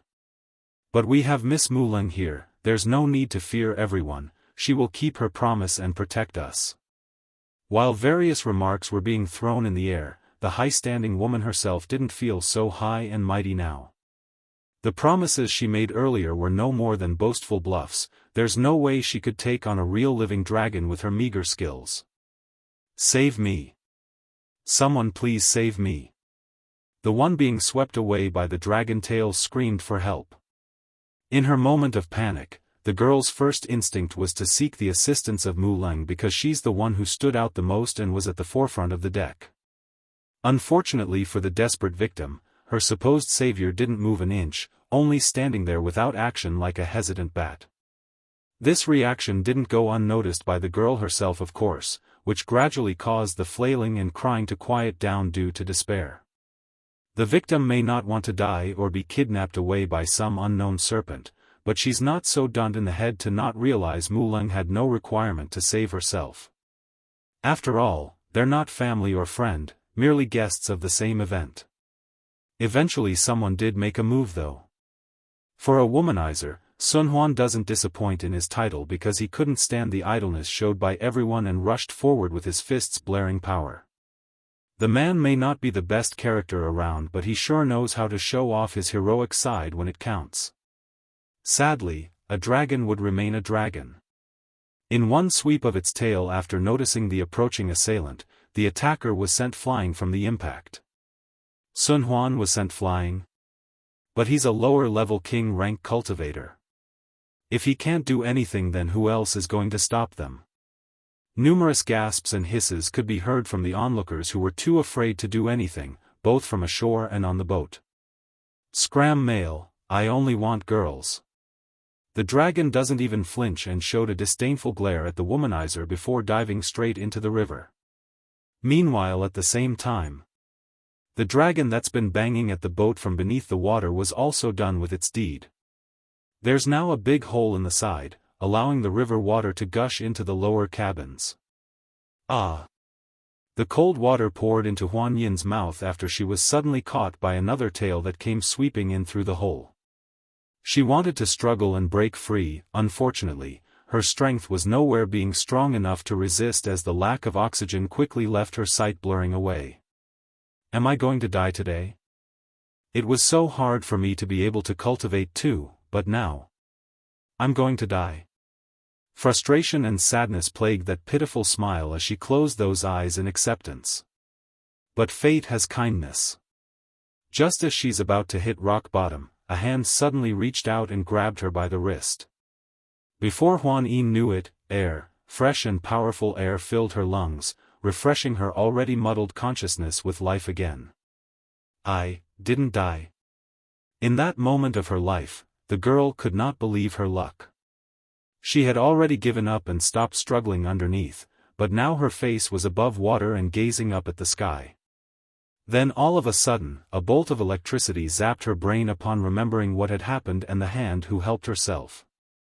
Before Huan Yin could ask those around where her savior was, the other girl who was also dragged into the water was thrown into the air and landed back on deck like herself. By this point the deck of the boat had been filled with people, they're all making apologetic looks as they watched the bottomless river. Who? Regaining some strength after collecting herself, Huan Yin hurries to search around. What happened just now? Who saved me? The faces coming back were very complicated. In the end it was the womanizer who decides to explain the details. It was the girl who cured you earlier. Up till now none had even bothered to ask the lady her name, so Yun Huan, womanizer, couldn't even state Bai Yan's name. What? The soaked girl anxiously grabbed onto the man's arm and scanned the area. But where is she? I don't see her. She's a good person. 3. She didn't come out. With a bang, Huan Yin's girl leg crumbled as she felt her body falling to the ground. There's so much pain in her eyes that she felt distraught at being the cause of someone's death. I owe her my life, twice at that too. I will go have the elder council come look for her. This river is far too deep to search with only us here. Clenching his fist hard, the womanizer Sun Huan still couldn't forget the brave image of Bai Yan jumping into the water at a moment's notice. He never thought someone would be so self-denying that they would sacrifice themselves for others. Brother Huan Yin, this wouldn't be appropriate. Mu Leng's wrinkled brow showed she didn't approve of the plan. Your brother's condition isn't very stable recently and the elder council is busy with their own matters. How can they come and save a single person? And, she already entered the bottom of the river, there's no way she could be alive. The implication of those words were too obvious. Quit wasting time and effort because the person's dead. You shut up. The womanizer shoots a harsh glare at the impudent girl with his bloodshot eyes. He's fuming and easily provoked at the moment. At first Mu Leng still didn't know how to react, but that shocked look soon turned to disbelief because it's the first time the man yelled at her. And, it's for a stranger. Mu Leng, I thought you were only a proud-natured person, so I didn't mind that part about you. At least you weren't conceited in my view. But now I've seen the truth. You cowered in fear. I can't fault you for wanting to keep yourself safe. After all, being self-protective is human nature. What I can't accept is you lying to these people who believed in you. If you weren't going to protect them, then why did you promise what you did? Mu Leng's complexion had turned pale at the accusation. She didn't know how to respond to the man's interrogation. Oh Mu Leng, I'm such a fool. To think I had wanted to pursue a woman like you. You're not a proud woman at all. You're nothing but a self-centered fake who knows nothing of kindness and promise. Trembling in the corner of her lips at the last part, the woman wanted to defend herself. Unfortunately for her, she didn't even get to chip in a single word before the conversation was cut off by the first girl who got swept into the water. I saw it clearly. The one who saved me is the lady from before. She's a kind person. To think she would go so far for strangers like us. That whimpering voice was crystal clear so pretty much everyone on deck could hear her. Guilt could be seen across the board in everyone's eye right now. They didn't forget their ridiculing words from earlier despite having no reason to do so. Sir Sun Huan, if the elders aren't willing to take action, then I'm willing to send my family's elites to come help in the search. Me too. We can't sit back and watch when someone like that is in need of help. Meanwhile, all of this was occurring above water. Bai Yan, on the other hand, was busy confronting the two big lizards who caused this whole mess to begin with.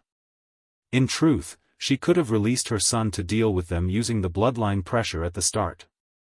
In that case, none of this mess would have occurred. However, this was after all not the mainland. If she leaked her son's identity, then it wouldn't be good and might even bring danger along their way. So, here they are, out of sight and without anyone to pry into their business. Imagine the two dragons discovering the one they dragged away weren't some pretty damsel in distress, rather it's a ferocious beast that carried an even scarier beast that could make them tremble in great fear. She's a good person, for, High Highness, the dragon struggles to speak under that pressuring aura. We really didn't know you were here, please forgive us for being uninformed. Don't be fooled by that cute little appearance of the fox there wagging its tail. The amount of pressure the kids exuding towards the two were crushing, downright torturing. Furthermore, there's also another unknown source of energy that the dragons couldn't quite get right somewhere. I'm going to only ask you one question. Bai Yan arches her brow, why are you pulling those human women into the water? The lizards didn't answer right away. Exchanging a look with each other, they seemed to be conflicted on whether to answer or not. Son, seeing the unwillingness of the two, the woman makes a faint smirk and urged her boy to go forward.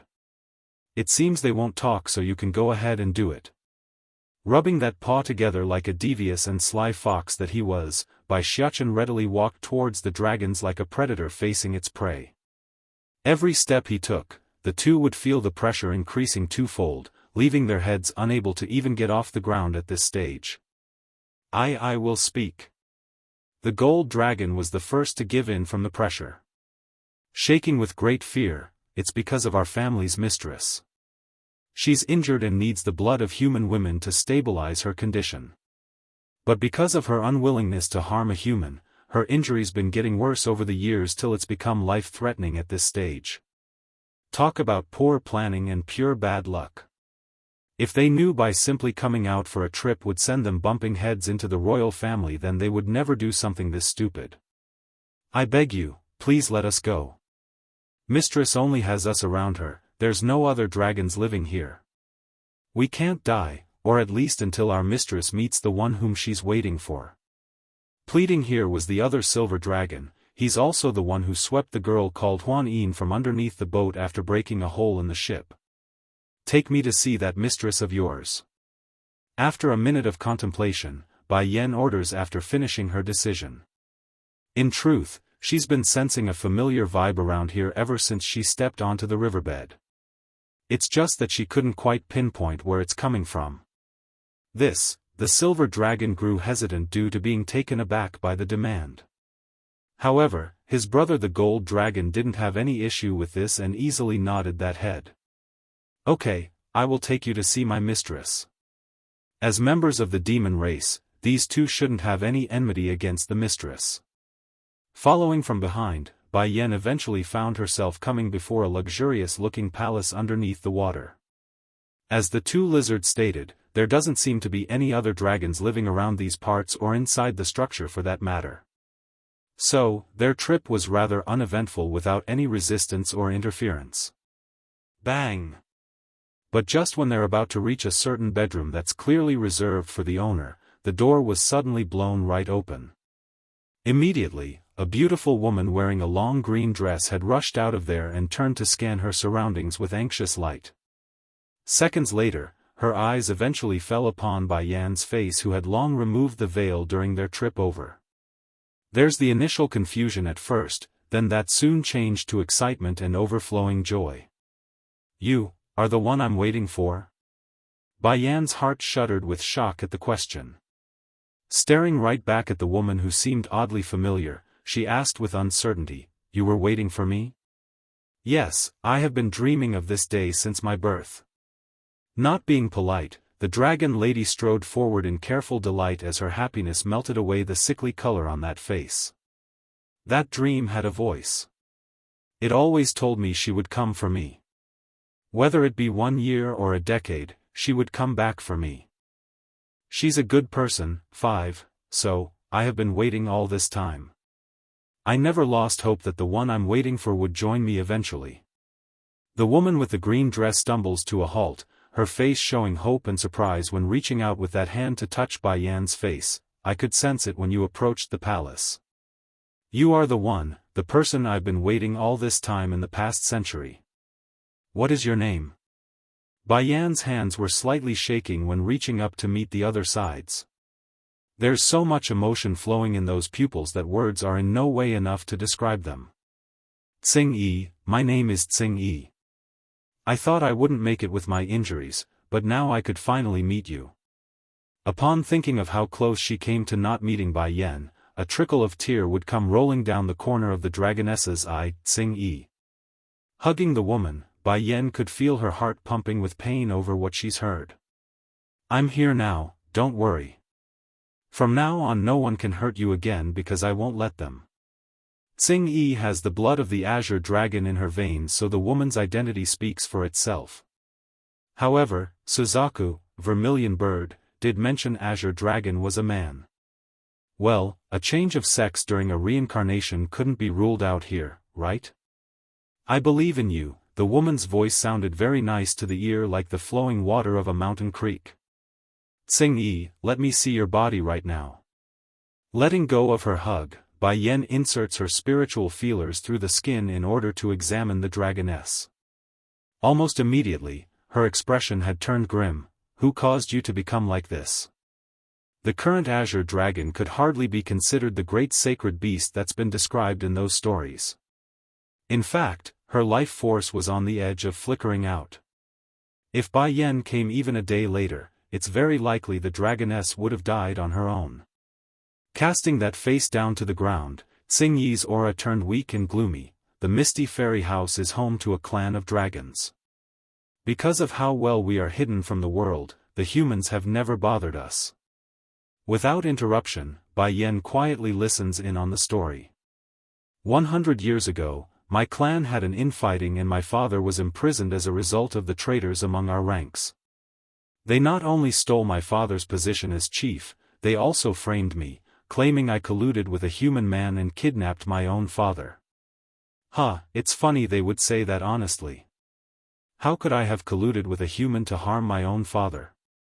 If the other clan members had just investigated a bit, then they would have known the man was merely my friend that I met on a trip. In the end, the rest of the clan members were swayed into hunting me and nearly took my life in the following pursuit. Originally I wouldn't have lasted long after the injuries I sustained, but I just couldn't accept my fate ending like that. From birth, I've been waiting for you, so I couldn't bring myself to die like they wished. Tsing Yi's expression looked lifeless and sad then, knowing full well about her own condition. I'm sorry, I can't stay with you longer. At most I can only live for a few more days. As for rescuing her father and reclaiming the clan, that's nothing but a pipe dream at this point.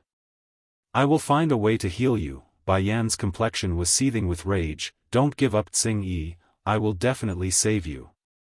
I just need to find the right ingredients.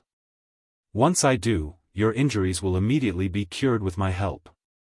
Shooting up her eyes in surprise, the dragoness's voice became emotionally excited. I can really live? Giving a heavy nod in confirmation, I won't let you die.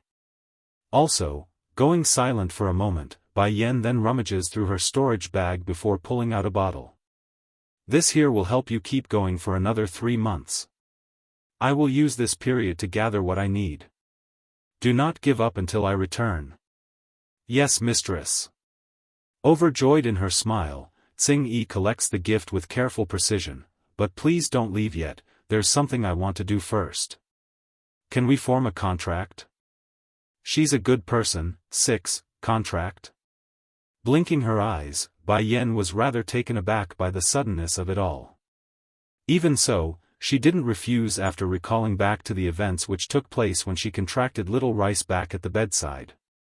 Closing her eyes, let's begin then. At the permission, the dragoness quickly pointed her finger over to Bai Yan's temple and allowed the stream of connection to bond together between mistress and familiar. And sure enough, the vivid scenes of the battlefield had once again emerged within the mind of the latter. This is my past life. No, this is my memory from 2 lives ago. It was then, while Bai Yan remains busy fussing over which life this was, a loud chaotic ruckus of metal and explosions had pulled her attention. Hurrying to seek the source, Bai Yan could see there are 2 opposing forces at a standoff. Almost immediately, she could recognize one of them. It's a young man wearing a deep blue gown with a very handsome contour of a proud general. There are a lot of similarities between this youth and Xing Yi's face, though they're different sexes though. Why do you submit to a mere human woman when you are the great dragon general of the demon realm? Tell me where she is and I will let you live. The enemy frowns and attempts to sway the unyielding youngster. In return to that proposed deal, a wild laugh was all that came out of the general's mouth. If none is willing to take on this daunting task in hell, then I shall do it. But before I head off into hell, I will take all of you with me first. So what if I have to go to hell after I die? If I can attack the gods themselves, then a simple place like hell is nothing to fear. Attack! The enemy forces were outraged by the youth's arrogant proclamation. In a wave of the leading man's hand, find that woman, she is likely at the brink of making a breakthrough. We must use this golden opportunity to slay her during her weakest. After the orders were given, both sides immediately charged into each other and blood soon stained the sky and ground. Though the youth's side came out with a victory in the end, he's nevertheless severely injured with blood soaking into his gown. There are a few survivors on his end left, but they're so far and in between that it's not even worth mentioning anymore. And fate has a tendency to toy with those who are living as always. Just as the youth's about to pull up the very sword in which he's using to support himself, another blade had abruptly came down from the sky and pierced into his chest. Puff! Losing pretty much most of his motor skills after the sneak attack, the youth finally turned his head around and met the assailant's gaze. There were numerous emotions after he recognizes who it was, but most of it were disbelief and sadness. Why are you, sadly, the final sentence there could never be completed. Crashing to the ground as all life left him, a cloud of dust scatters into the air over the impact. Outside the battlefield, Bai Yan desperately wanted to see the face of the assailant for herself. Unfortunately for her though, the layer of fog over that face remains regardless of how she moved around. Even so, there was one point she's certain of now: the assailant must be acquainted to the youth if he could get a hit in so easily from behind. Boom! The scene exploded and shatters into a million pieces, causing Bai Yan to return to reality and collapsing onto the cold hard floor. Tears quickly came trickling down as the wave of emotion hit her in full. Mistress, what's wrong? Xing Yi didn't understand the huge change in her mistress's demeanor, so she's starting to get worried. It's nothing. Shaking her head in return, Bai Yan didn't want to make a big deal out of this. After all, she knew the scenes from her memory were powerful images to begin with. For the sake of getting an answer, she's not going to stop. She's a good person. 7. Xing Yi, you are seriously injured now, so stay here and care for yourself until I finish refining the medicine. I will come back for you. Let Goldie and Silvery follow you then. The dragoness offers the help after a moment of silence. No, they are better suited to protect you.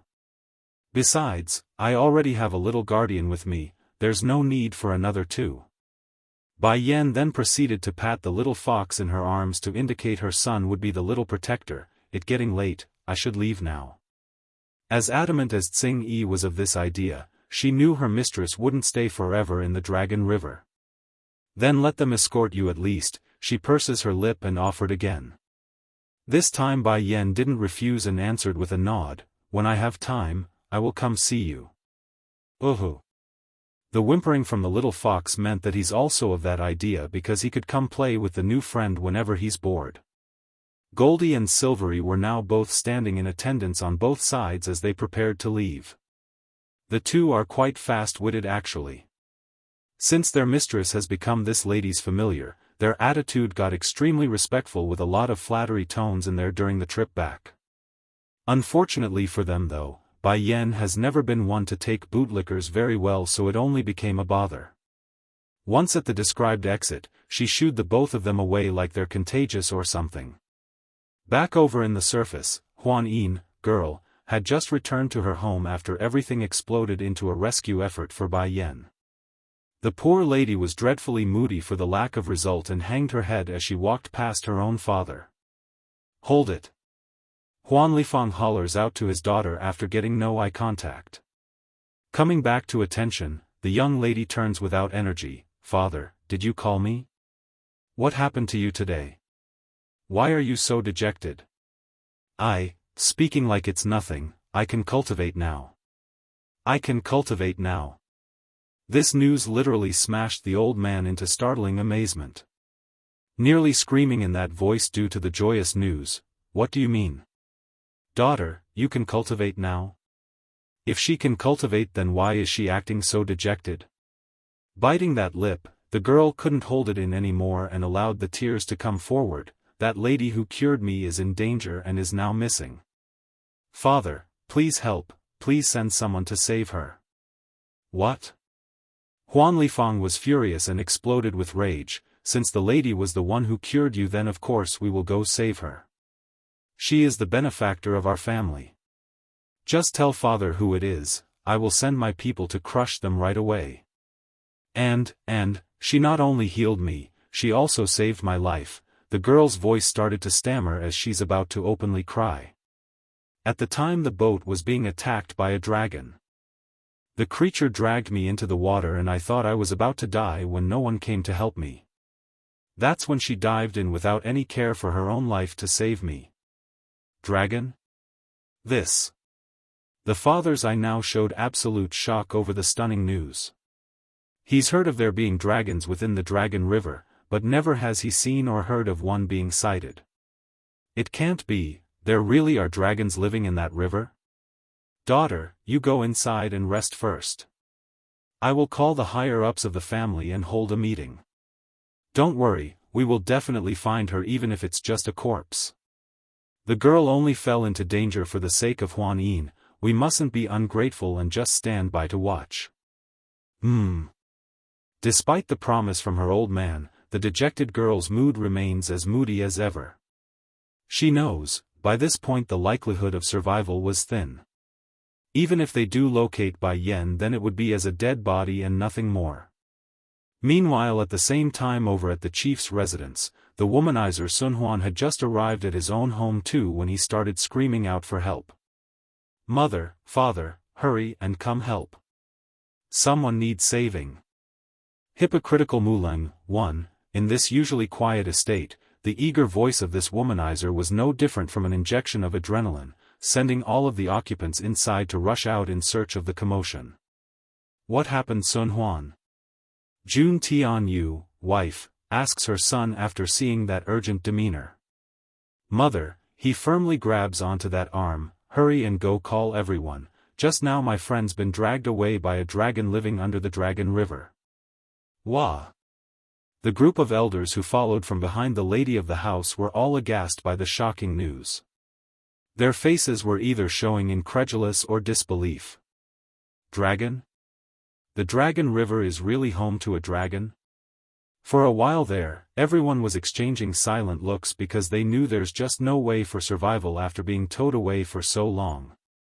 "Son," the mother remains to be the calmest here and wanted some more details. "Tell me what exactly happened first." Giving a slight nod in return, the womanizer knew he must do as told in this situation. Bit by bit, he went over the story of how Bai Yan cured Huan Yin's condition, then of how she dived into the water despite the danger in order to save the two girls who were dragged under the water. Jun Tianyu and her husband Wu Wei were both quite shocked in the face afterwards. One for learning there's such a selfless person under them, the second being the incredible ability the lady portrayed on the boat. "You mean that lady really cured Huan Yin's condition?" Chief Wu Wei asks with a tinge of anxiousness in his voice. The man held a very clear picture of the lass's physical condition, so the fact that someone could cure her left a lot of questions to be answered. Yes, father, you must save her. Even at this point the womanizer still doesn't know why he's acting so heartbroken over the scene of Bai Yan being dragged into the bottom of the river. It's definitely not love or adoration, that much he's certain. So, what could this feeling be that's constantly stinging at his heart? Okay, the mother's gaze looked grim. I will have our people go search for the lady. Perhaps she might be alive still if we are quick. With the guarantee of the lady of the house, Sun Huan's expression also lightened up. Thank you, mother, as long as you can save her then I will be good in the future too. Making a helpless smile over her son's promise, this mother didn't know whether to be happy or sad that it took so long for her second son to reach this level maturity. Compared to her first son, Sun Huan definitely left a lot to be desired of. You go and rest first.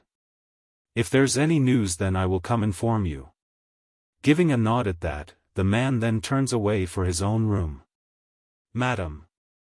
The elders were dissatisfied with the rash promise and quickly objected. The first master is already terminally ill.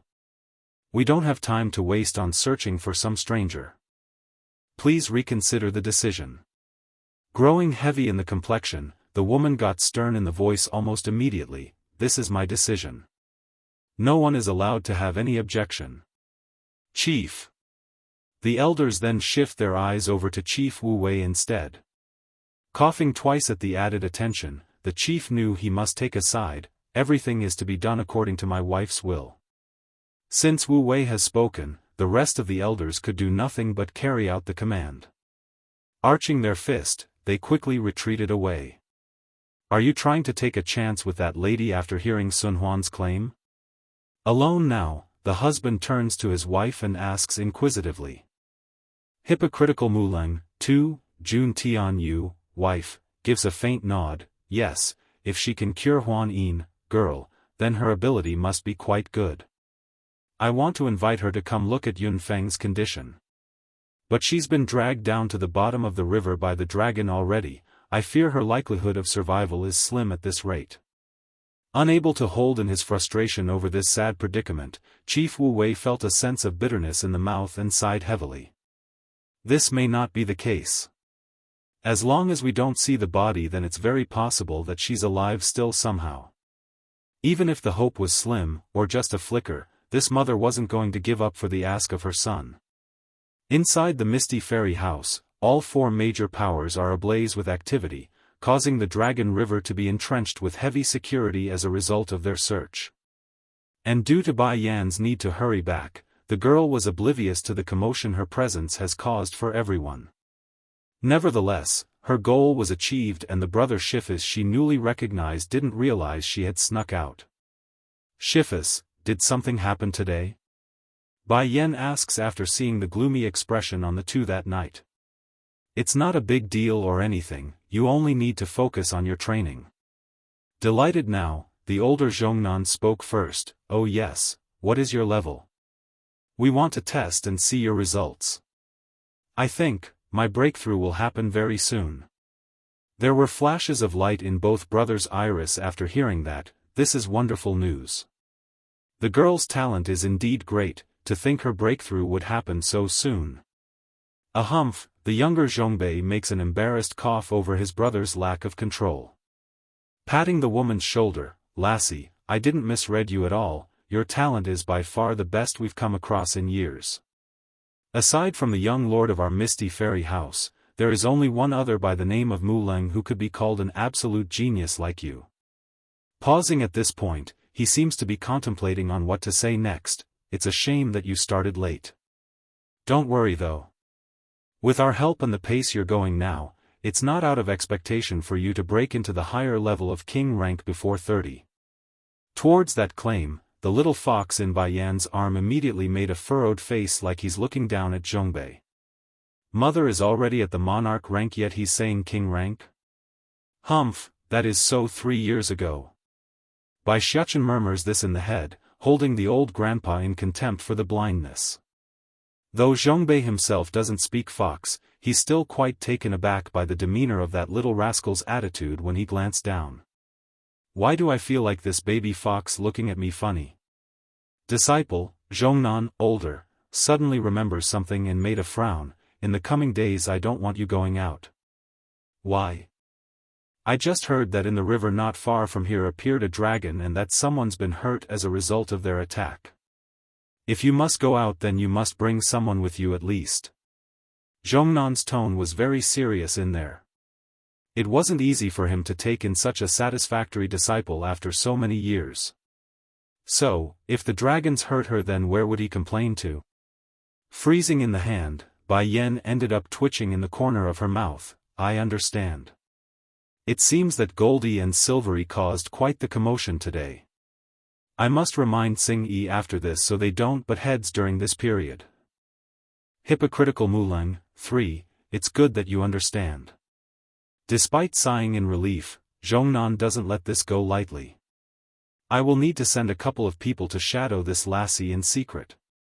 I can't let her be harmed because we're careless. Mu Manor.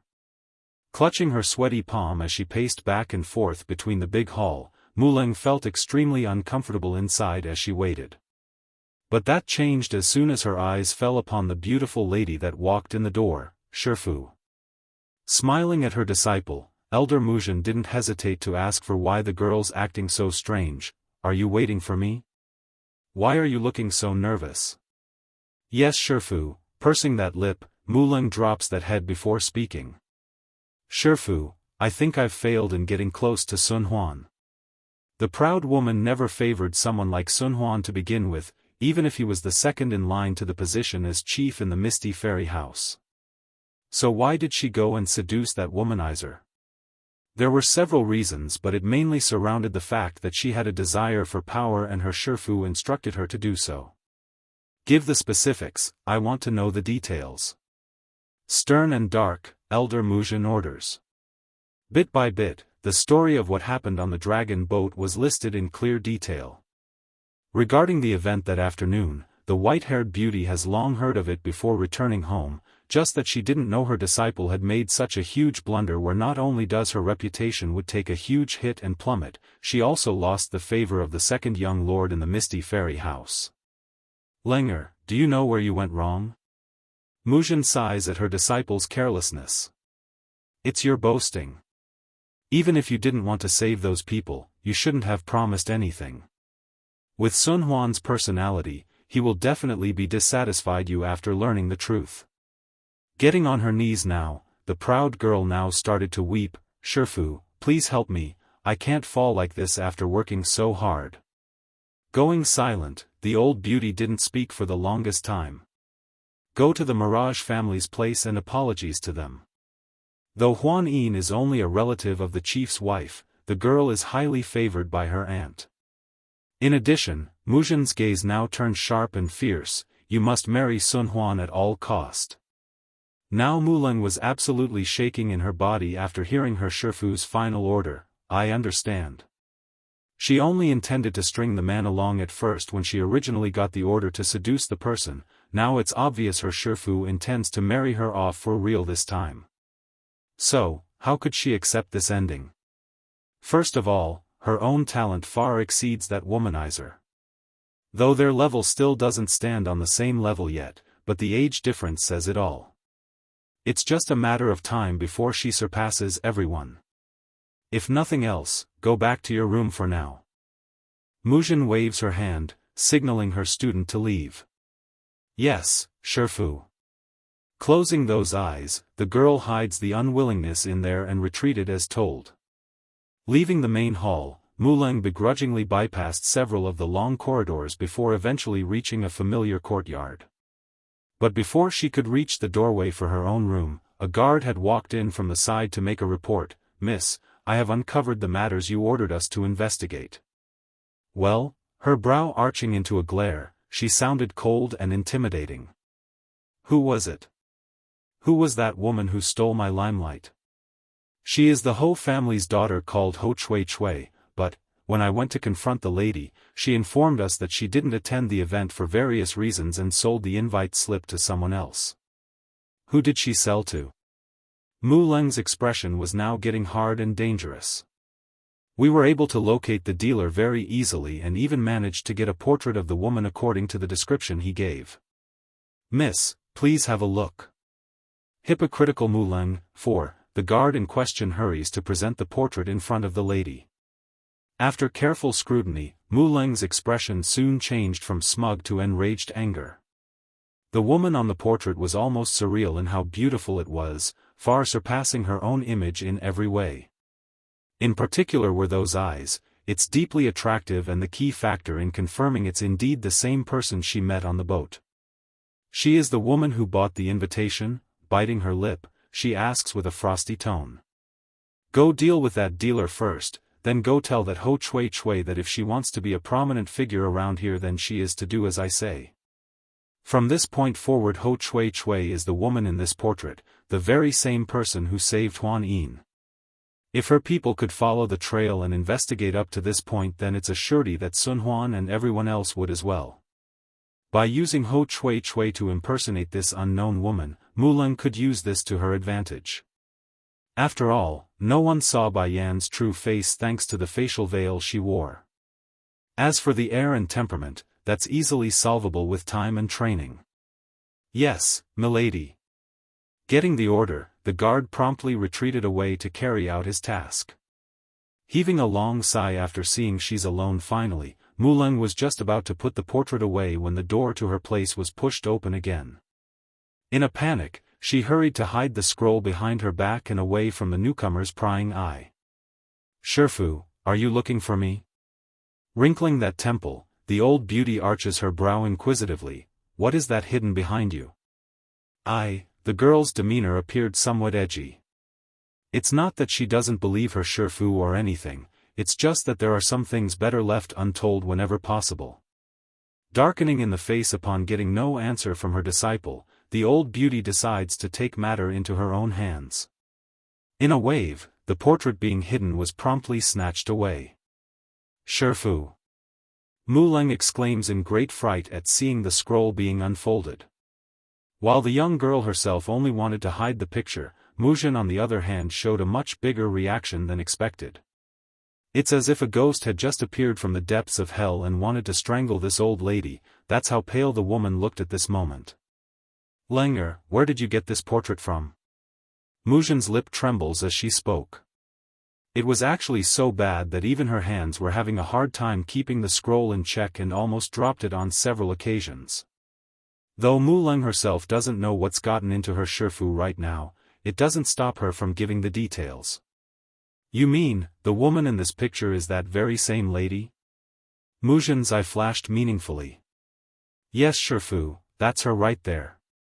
Good, very good. Remember, do not let anyone else see this portrait again. Returning the scroll to her disciple, Muzhen herself felt relieved for some unknown reason. Yes, that woman is dead, she couldn't possibly be alive. Thinking of this, the old beauty's mood immediately let up. Evoking a snarling smirk, since that woman is the one who saved Huan Yin then she mustn't be allowed to live. From now on forward, I will try to muddle the search effort. As to Huan Yin's side, Lenger, you will need to count on yourself to do your half. I understand Shifu. Although Muleng didn't know the specifics yet regarding the search effort, she did understand enough that there's no possible way the woman could have survived after being eaten by a dragon. Oh yes, Muzhen's gaze narrowed into a slit, your plan will need to be adjusted to the situation. Even if the temperament is similar, it's useless. What's really important is the body shape. After all, that Sun Huan is no fool when it comes to the opposite sex. He's sharper than anyone in the Misty Fairy House when recognizing a female's body. Hypocritical Muleng. 5. Shifu, I know what to do. Glowing a frosty tint in those eyes, Muleng confirms she's got the idea in her demeanor. This time I will not let my plan fail. The Ho family was a small to middle-ranked household in the Misty Fairy House. As such, even if the disciples under them would have to survive with their tails behind their butt. But that's all changed in the past couple of days thanks to the people sent over by Muleng. Not only did Ho Chui Chui herself readily accept the proposal to impersonate Bai Yan when the idea was brought up, she also willingly joined the plan to become Huan Yin's benefactor in light of the deceit involved. It's simply too tempting, being a person of superior status. However, there's just one minor issue: she must lose that buttload of weight from her figure. Sadly, Ho Chui Chui has always been a glutton. Forcing her to go on a diet was excruciatingly painful. Therefore, it only took a few days before the girl couldn't handle the restriction anymore and secretly snuck out of her home to visit the best restaurant around. Oh ho ho! Bai Xiaofan tugs at his mother's sleeve, those eyes shooting straight over to the restaurant that's giving off a salivating smell in the air. Are you hungry? Halting in her step, she asks with an affectionate gaze. Giving a desperate nod at that question, the baby fox looked absolutely adorable in that appearance. It's no different from a baby pleading for food to his mother.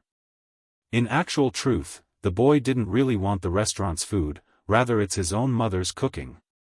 Sadly, he's too afraid of them being snatched away by those two new shifas when they get a whiff of the smell. As such, he could only endure for now and turn to this restaurant. If you are hungry, then let's go inside and rest. Bai Yan's naturally aware of the two shadows tailing her since the day of the conversation, therefore she's not in the position to go inform Tsing Yi of what she knew right now. But no matter, passing on a message could be left solely to Goldie and Silvery since they are under no restriction. The main urgency still remains with locating Dragony and the blood vine seeds. Bai Xiaofan didn't have that much problems compared to his mother though, he only has food in mind at the moment. Blinking like stars in his eyes, the little fox licks that cheek like a good little son that he was and got a good rub on the head in return. Unbeknownst to the boy though, Bai Yan was rather worried about her son's current state, for it's been a long time since she's heard him call out to her in that cuddly voice. The business around this Longjing restaurant was very good based on the fullness of their lobby. Maybe it's just luck at play today, but Bai Yan and her son were able to get a table as soon as they entered thanks to a couple leaving at the same time. But good fortune doesn't always last. As soon as she's finished picking out a few dishes and was in the middle of playing with her son, that's when it happened. Ho Chui Chui, I obviously came first, so based on what can you take my seat? The voice sounded angry. Sneering in return, Lu Yu, you've snatched my stuff on more than one occasion before, so what does it matter if I return the favor just this once? You, the other person stares wide-eyed there. The idea of Ho Chui Chui talking back to him simply never crossed his mind. What's going on here? This girl always run like a cat as soon as she sees me, why is she acting so rudely all of a sudden? You are crazy. In the end, he snaps and shot this over to the instigator of the drama. You only dare to pick on me before because of your brother working in the chief's manor. From now on I, Ho Chui Chui, will no longer put up with your affronts. If you don't scram before I get mad, then I will show you what it means to cross me. After giving this threat, the chubby girl then picks up the leftover dishes and threw it all over in Lu Yu's direction. Hypocritical Muling, 6. At the same time while this was occurring to one side, the waiter in charge of serving Bai Yan's table had finished bringing over their food by then. As the little glutton that he was, Bai Xiaofan's little paw naturally wanted to make a grab for the delicious things placed before his eyes.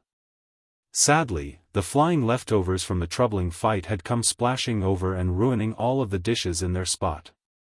Bai Yan's first reaction was a dark face of disbelief while her son just froze there with his paw still reaching out.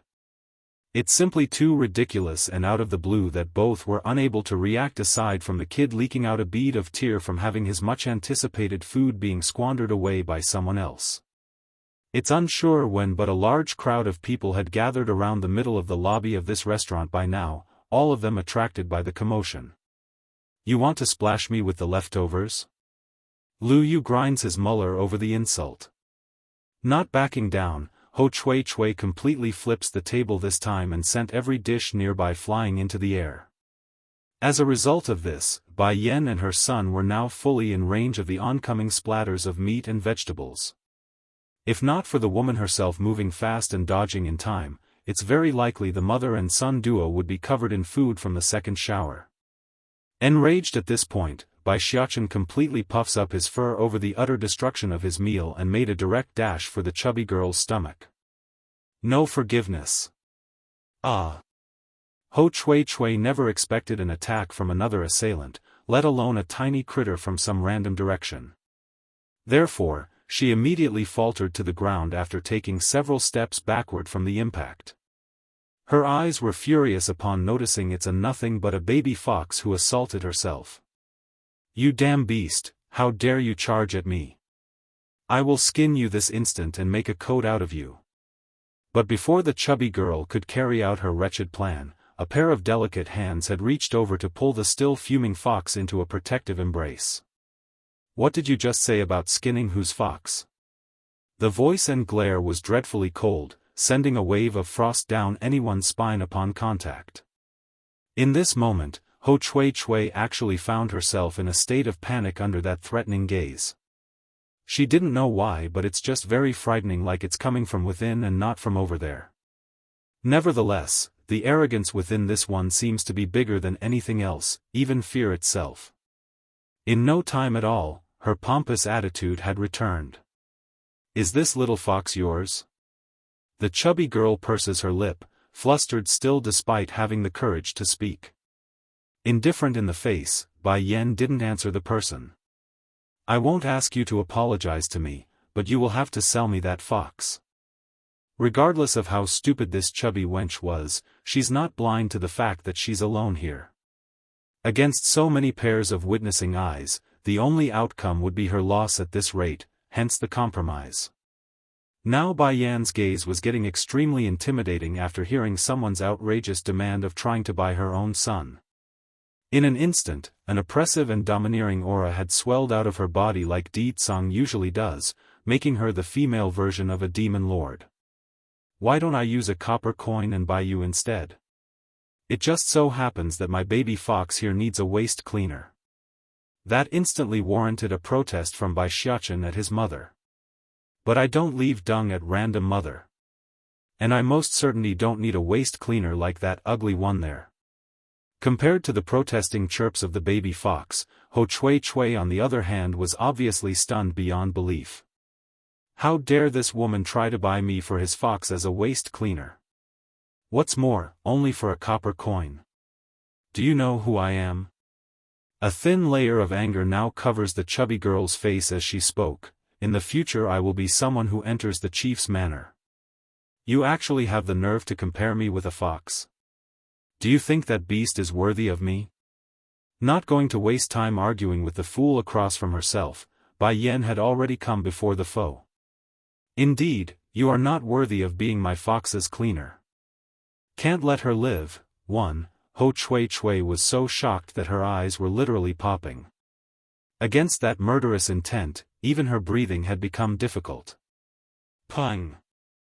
Bypassing whatever guard or defense the chubby girl had, Bai Yan uses her toe to kick the other side's kneecap, causing the foe to fall to the ground in a kneeling position as a result of the pressure.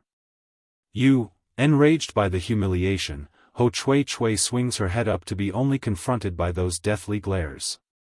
Whatever she wanted to say in retaliation in that split second, it's completely gone and replaced by an involuntary gulp. The whole restaurant was deathly quiet as a result of the sudden move. This woman, she's too brutal. A slight disagreement and she's already beating someone? Do you still want to buy my fox? The heel of her shoe now firmly pressing down against the chubby girl's back, causing a not-so-obvious pain in the victim's bone in the process. Or do you plan to skin him instead for his fur? With every question and word given there, Ho Chui Chui's complexion would grow paler by the second because of the increasing pressure on her bone. In no time at all, a squirt of blood had seeped out of that trembling mouth and brought her back to reality. She's hit a brick wall this time, a cue for trouble beyond her rank. If only I can reveal my identity, then this woman would never dare to do this to me. But Mulung's message continues to linger in that head. If they want to successfully impersonate that woman, then the public mustn't be allowed to know about the matter. Gritting those teeth, Ho Chui Chui ends up holding back her anger. In the girl's mind, there would be other chances in the future for payback. Outrageous. It was just then a loud hollering voice had drifted over from the restaurant's doorway. Following the source of that sound, what came into view of Bai Yan's eye was an elegant face of someone she's met before. Mu Ling also noticed the inquisitive gaze coming her way right at that moment, but unlike the flat reaction from the former, she herself was absolutely shocked by what came into her view. The very sight of Bai Yan's face was enough to make her go green until it eventually fell into a state of panic. Not missing this, a pang of suspicion promptly sprouted within Bai Yan's head. It seems this person recognizes me. Hold it. Forcing down the unsettling mood inside, the usually high-standing girl slowly strode into the restaurant to confront the other side. Miss, this girl is my friend, I hope you can let this slide out of consideration for my name and face. The plea for mercy immediately warranted a look of gratitude from the chubby Ho Chui Chui. She didn't expect someone as important as Mu Ling to personally come save herself, let alone claim they are friends. The rest of the occupants inside the restaurant were nominally shocked, of course. There's plenty of envious looks shooting their way now, to the point where Lu Yu, who's the other participant in this fight, had also backed down. The boys practically trying to hide in order to avoid eye contact. The message today was too obvious. As long as they're not brain dead, there's only one meaning: the Ho family of the Misty Fairy House will no longer be a third-rate family anymore. Give you face? Bai Yan's gaze squints into a frosty stare. Do I know you? That last part of questioning definitely brought on a new wave of unease within Mu Ling's heart. She's very much afraid this woman would remember their last encounter and ruin everything she's had planned for the future. Nevertheless, the will to continue with this farce wins out in the end. We are not acquainted. If we are not acquainted, then why should I give you face? Sneering with contempt at this point, Bai Yan cocks a smirk. Is your face worth a lot of money? Now Mu Ling could no longer keep up her facade and actually showed a crack in the face. She simply never expected there to be an individual who would dare go against herself in the Misty Fairy House. If you are unwilling to give me face, miss, then I can only apologize ahead of time. Uncle Mu, please restrain this lady for me. Putting on an indifferent air of someone of superior status, this girl acts like she's above everyone else despite willingly joining in on the fight. But in truth, Mu Ling wanted this outcome from the very start. She only needs an excuse to have her people make a move. Then when it comes time, they could just make up some lie about it being an accident when they harm or kill off the woman. Yes, miss. Upon giving the confirming word, an old figure suddenly snakes out from behind the crowd and shot for Bai Yan's neck, using his hand as an arching arrow, reaching to pierce through the skin and the main arteries. Can't let her live, too. Seeing that the old man had already come before her very eyes, Bai Yan was now stuck in a predicament of whether or not to release her true strength. Issue was, if she did so, her secret would be revealed. But on the other hand, it's very unlikely she would be able to leave if things continued like so. Heaving out a long sigh, Bai Yan knew there's no other choice. Just when she's about to lift her hand to counter, something unexpected occurred, and two figures from outside the restaurant had come before her and blocked off the path between herself and that Uncle Mu. They are two middle-aged men, each stern-looking and giving off a strong vibe like mountains that they were. It's you two. Retracting his strike, Uncle Mu looks on in shock at the newcomers. Why are the two of you here? Truth was, it's not just the old senior who's in utter shock. Even Mu Ling, who's standing in the back, were filled with disbelief like she's seen some horrific scene. What is Tai Long and Tai Hai doing here? Aren't they supposed to be Elder Zhongnan's subordinate? Miss Bai Yan here is the apprentice of both Elder Zhongnan and Zhongbei, hence our presence. We've been tasked to protect the lady. If you insist on attacking her, then it would be considered an act of war against the two elder manners. Uncle Mu's expression promptly changed for the worse over the threat. Even among the elders, there are differing ranks based on their experience and contribution. Though Zhongnan and Zanbai's aren't very high up the ladder, they're still elders of the council. What's more, the chief himself has ordered before that in order to avoid conflict between various factions and elders, the one who makes the first move would automatically be at fault regardless of the reasoning. We've offended the two of you then. Cupping his hand at the two guardians, Uncle Mu swiftly turns around to the lady. Milady, we should go back first, it's getting late. In other words, this matter needs to be reconsidered until further discussion and that it's not urgent to slay the woman today. Nodding in return, knowing full well what the senior meant, all right, we will leave for today. Ho Chui Chui, you come with me. But before the chubby lady could finish climbing up from the floor, the struggling body abruptly froze there in mid-struggle. Who said you are allowed to go? The sudden voice from behind was devilishly scary to the level where she's now instinctively obeying to save her life. Sweating right down to her palm, the pale-faced girl rigidly answered back, then what do you want me to do? Not bothering to reply to that question, Bai Yan decides to use action to tell everyone what she wanted. In a smooth grab for the other's collar, she directly picks up the flailing girl who's downright screaming now and throws her right out of the restaurant and onto the main street. This will be the one and only lesson to you. If you try to hit on my family's fox again, then I won't just throw you out of a restaurant. Patting her hands together to remove some of the dust, Bai Yan then returns her attention back to her son, who's still quite irritated by the whole mess. Since today's lunch is already ruined, why don't we go home and I will cook you some dishes instead? Lighting up in the eyes as expected, Bai Xiachen nodded his head profusely in agreement. Honestly, that licking tongue was all the answer he needed to give to show his mother he's very happy with the suggestion. Let's go then.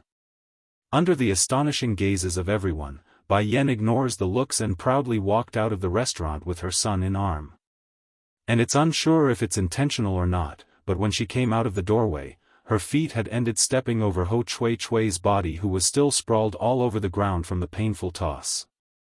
The foolish girl was spinning in the head to begin with, now to be trampled again in her injured state, it's almost enough to completely knock her out for good after she sprayed out a mouthful of blood. But the angriest person here wasn't the beaten victim though, it's Mu Leng, who's been completely ignored to the sideline. In light of the silence she's showing off to the public, those shaking fists were the biggest giveaway of how irritated she truly was inside. This woman must die. I will never let her live. Thinking up to here, Mu Leng's dark personality promptly takes over and returns her back to the old self of deceit and pretense. Slowly coming before the chubby girl, if you can still move then get up, I have something to say to you. Can't let her live. 3. Still in her dizzying state, Ho Chui Chui originally wanted to get some help in climbing up. Unfortunately for this chubby lady though, Mu Leng outright ignored her reaching hand and bypassed herself. In the end, she could only grit those teeth and get up by herself after much struggling and chased after that moving back. Mu Manor, inside the study room. Mu Leng's gaze was dreadfully cold as she eyed the ignorant wench who disobeyed her orders. Did you forget the things I said to you before? Cowering with her head hanging low, Ho Chui Chui makes a heavy gulp before defending herself. I've been starving myself for the past few days, I really can't hold myself back any longer. Pung! Slamming the table with her hand, Mu Leng snaps at the fool. Do you want to be a person of status or what?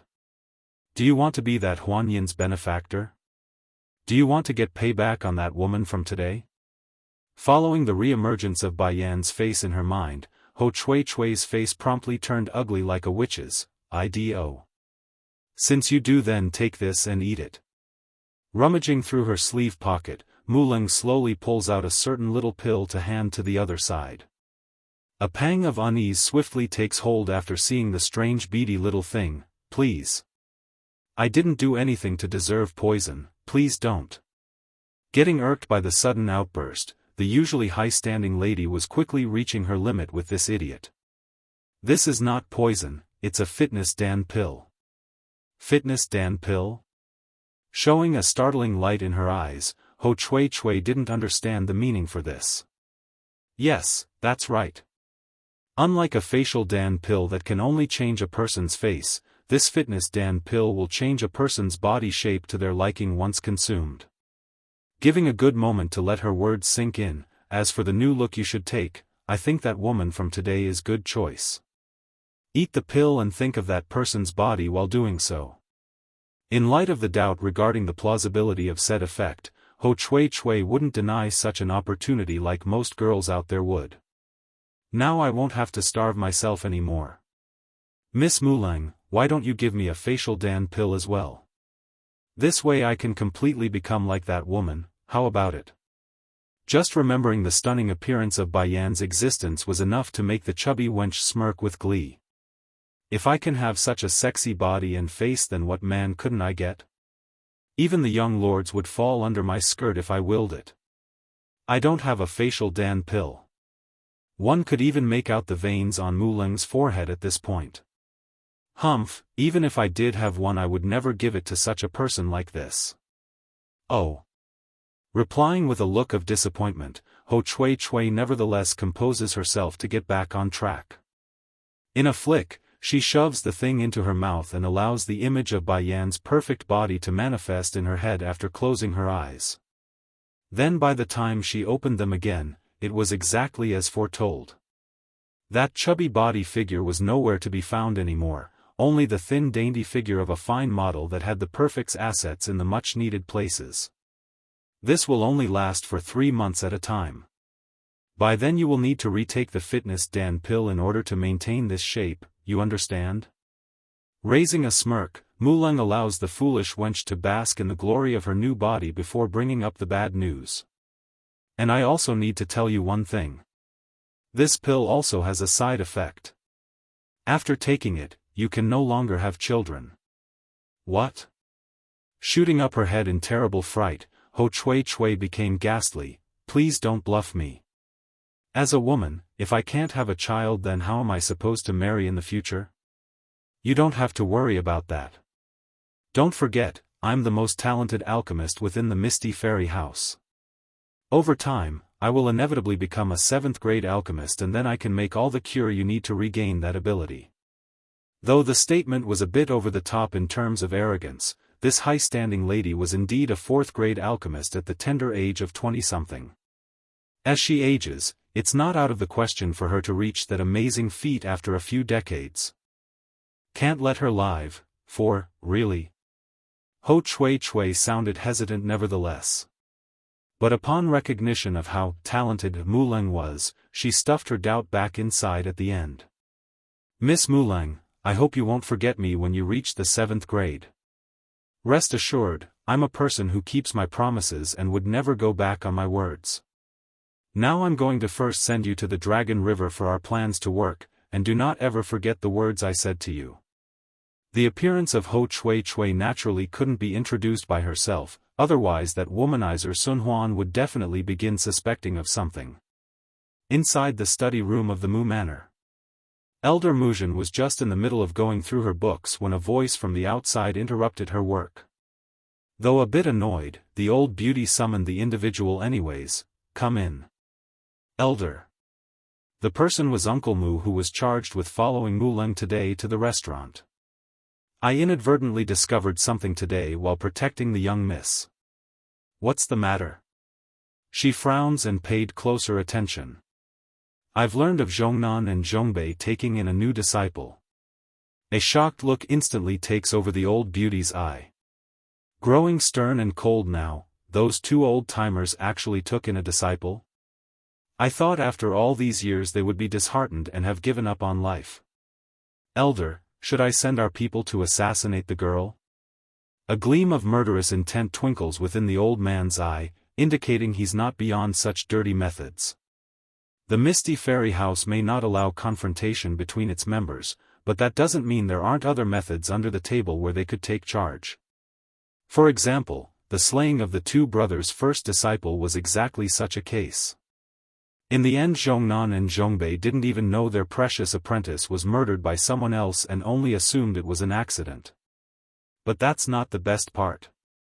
As a result of that order from way back, the once leading figures, Zhongnan and Zhongbei, of the Elder Council has now fallen from grace and could only stand at the bottom of the ladder, unable to move forward again because of their idle cultivation.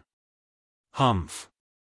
Muzhen huffs with displeasure. it was precisely these two old farts who supported the young lord when he mingled with a mundane woman from the outside.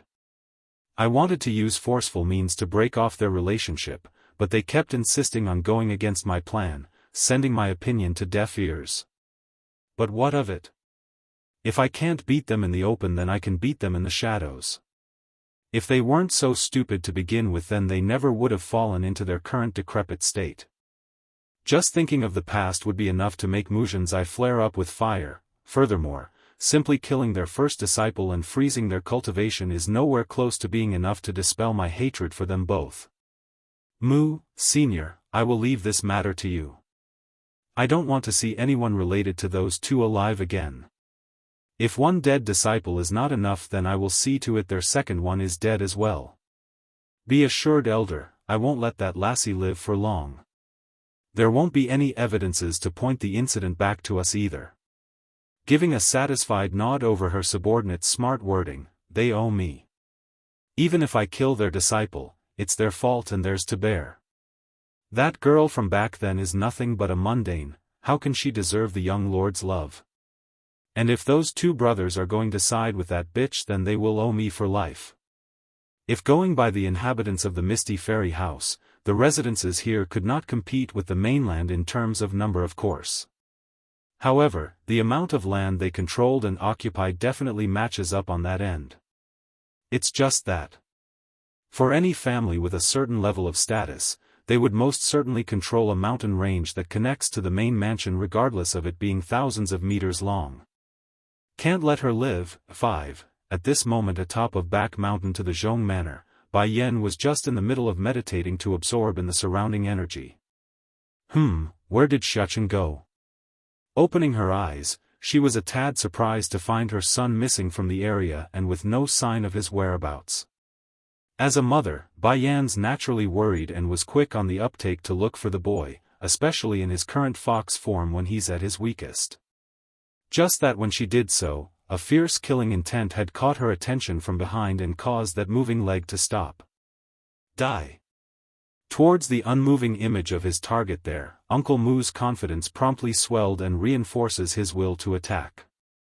However, it's unsure if it's just coincidence or intentionally, but at the last moment when the strike's about to land, the woman's footstep had swung around to one side and allowed that body to escape the hit. Though slightly startled at having missed there, the senior didn't back down and wanted to press on with his efforts. That was until he felt that unfluctuating gaze coming right back at himself. Did you lure away the two guardians my two shifis assigned to me? Bai Yan asks with a mild tone. That's right, Senior Mu answers with a deep wrinkle on his temple. I did lure them away, but don't worry, they're very safe because my target is only you. He has a very high standard when doing things. Unless they're part of his list, he won't touch anyone else uninvolved. Then where's my fox? Bai Yan continues to ask. What fox? I don't know what you're talking about. Now Senior Mu's frown had become very deep, as was his patience over the incessant questioning. Bai Yan on the other hand showed a look of relief after confirming her son's safety. It looks like Xiaofan only went out on his own to play and not because he's been kidnapped by someone else. Speaking about it, I should be thanking you. Smirking openly now, Bai Yan's gaze was full of laughter like a cat playing with a toy. What? The old man seems shocked, unsure of what to make of the other side's meaning. I'm thanking you for removing everyone away that could be a hindrance, this way I can act without worry. Now that smile on her face didn't seem so friendly anymore, it's downright dangerous and threatening as she firmly strode towards the assassin. Meanwhile at the same time, her true strength as a monarch-ranked cultivator was in full bloom, leveling the ground with her pressuring aura and turning the sky gray. You're a monarch rank? Utterly shocked by this quick turn of events, Senior Mu could feel his heart pounding. Though the Misty Fairy House was considered to be one of the three major powers of this world, they are still within the realms of reason. As such, any monarch rank would be considered a powerhouse here regardless of their nature and would most certainly warrant an invite from the acting chief to join the Elder Council. Run! Pumping with adrenaline, that's the first thought that came to this old-timer's mind as he made a hard dash for the mountains. You know too many things already, so don't even think about leaving. The voice was like the devil's, drifting into Senior Mu's ear and reinforcing the fear inside his heart. But if you tell me who ordered you to come kill me, then I might just leave your body intact afterwards. For those who want her life, Bai Yan has never been one to hold back. I would never tell you. The elder viciously yells back the reply while still fleeing for his life. Is that so? Not minding this at all, Bai Yan's hand casually raises up to take aim at her target. Next second a burst of flame ignites out of the blue and enshrouds the elder's body, causing immense pain in the process. Can't let her live. 6. Even if you burn me to death, I won't say it. Bloodshot in his eyes, Senior Mu refuses to budge despite imminent death. Then so be it. Not minding this at all, Bai Yan carries out her words by following through with the threat. Bang! Turning her fist in a mountainous wave of energy, the crushing blow instantly turns the stubborn old fool into mush, killing him with no chance at life in doing so. Oops, I think I just went overboard there. Rubbing that nose of hers in embarrassment, Bai Yan shamefully strode towards the remaining corpse of the foe in order to salvage the situation. Senior Mu's last moment before death definitely didn't feel good, the pain was sharp and crushing. Even so, at least the process was quick and left him free to move on to the afterworld. Or that's what he thought until he felt a sharp intense pain ripping at his soul. And sure enough, by the time he's managed to adapt to the sunlight in front of himself again, the man was horrified to discover the terrible truth. Bai Yan was indeed tearing at his soul and ripping it from his corpse.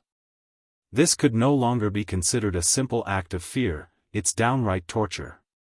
He's always thought that after a person's death, their soul would automatically break away from the flesh, but now he's being grabbed and ripped away by a human hand? Now are you going to tell me who instructed you, or do I have to take further measures to make you talk?